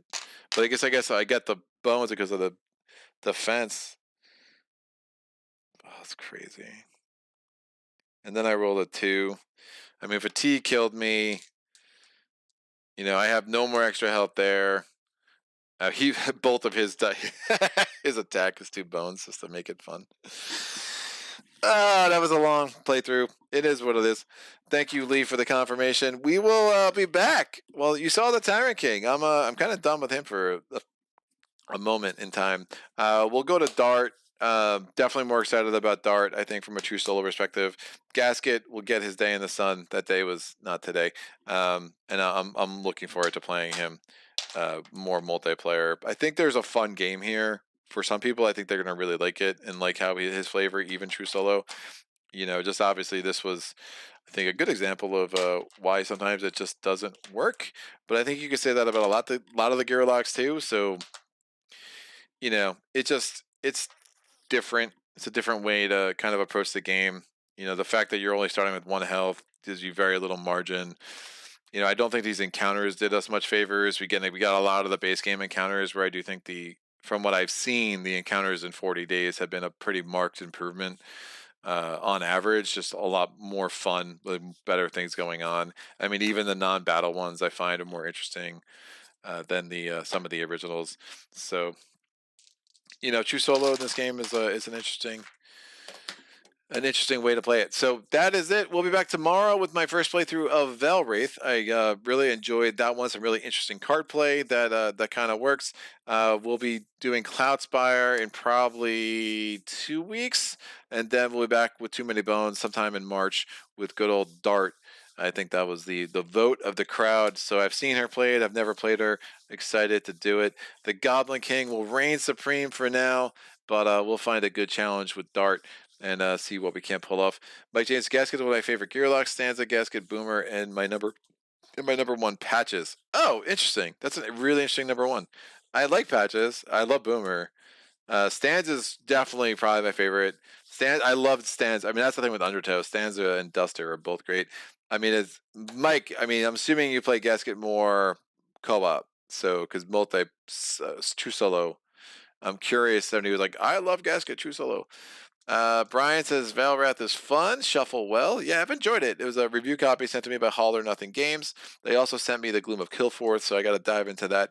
I'm curious about the Abomination expansion for Valwrath. The base game does feel a little bit like it's missing something. It feels a little bit like an incomplete game, but it's very expensive for what it is. I do also think the box could have been half the size. I kind of don't like when companies do that, and they seem to be doing that less and less just because shipping costs are so much greater now. Mike James says, yeah, two-handed most of the time in general. Yeah, that makes a lot of sense, man. But this is cool. Let me get running. I hope everyone has an amazing day doing whatever you're doing. We'll be back tomorrow at Valwrath, and then next week we're going to have a double header next Wednesday. It'll be Reckland Run and Spirit Island, and then you'll see me again the week after that with Mage Knight and I don't know, some assorted goodness as well. But this has been cool. Thanks for hanging with me. Lee says, yeah, Gasket, one of my favorites also, but never played a true solo. Brian says the box is made to house the expansion. Is the expansion that big? Because I mean, it's already. I feel like I have so much room for more cards. Like, how big is the expansion, Brian? Unless there's like components and stuff. I mean, the base game definitely feels incomplete. Like it's like there's more to this game. Like it's 5 vignettes. The level up system is kind of like, all right, it's fine. I don't know. I like the gameplay. Like my favorite part of the game though is literally the first vignette. I like that puzzle. It goes to episode 20. Whoa! They put 15 vignettes in the freaking expansion and only 5 in the base game. That's not cool. that's pretty gross. Yeah, that would be a lot more interesting. But 15 and 5, man, you gotta be kidding me. All right, whatever. It is what it is. Well, talk more about it tomorrow. So, Brian, join me tomorrow. So you can let everyone know. That's crazy, dude. I did not know that. I need to do more research. That's about it. So, good times, man. So, hopefully, you guys muddle through this with me and still found it enjoyable. So, it's never a bad day when you're solo gaming, even when things are kind kind of questionable. But again, questions, comments, epiphanies, put them in the comment section below. Other than that, thank you as always for a lively chat. And until next time, happy gaming.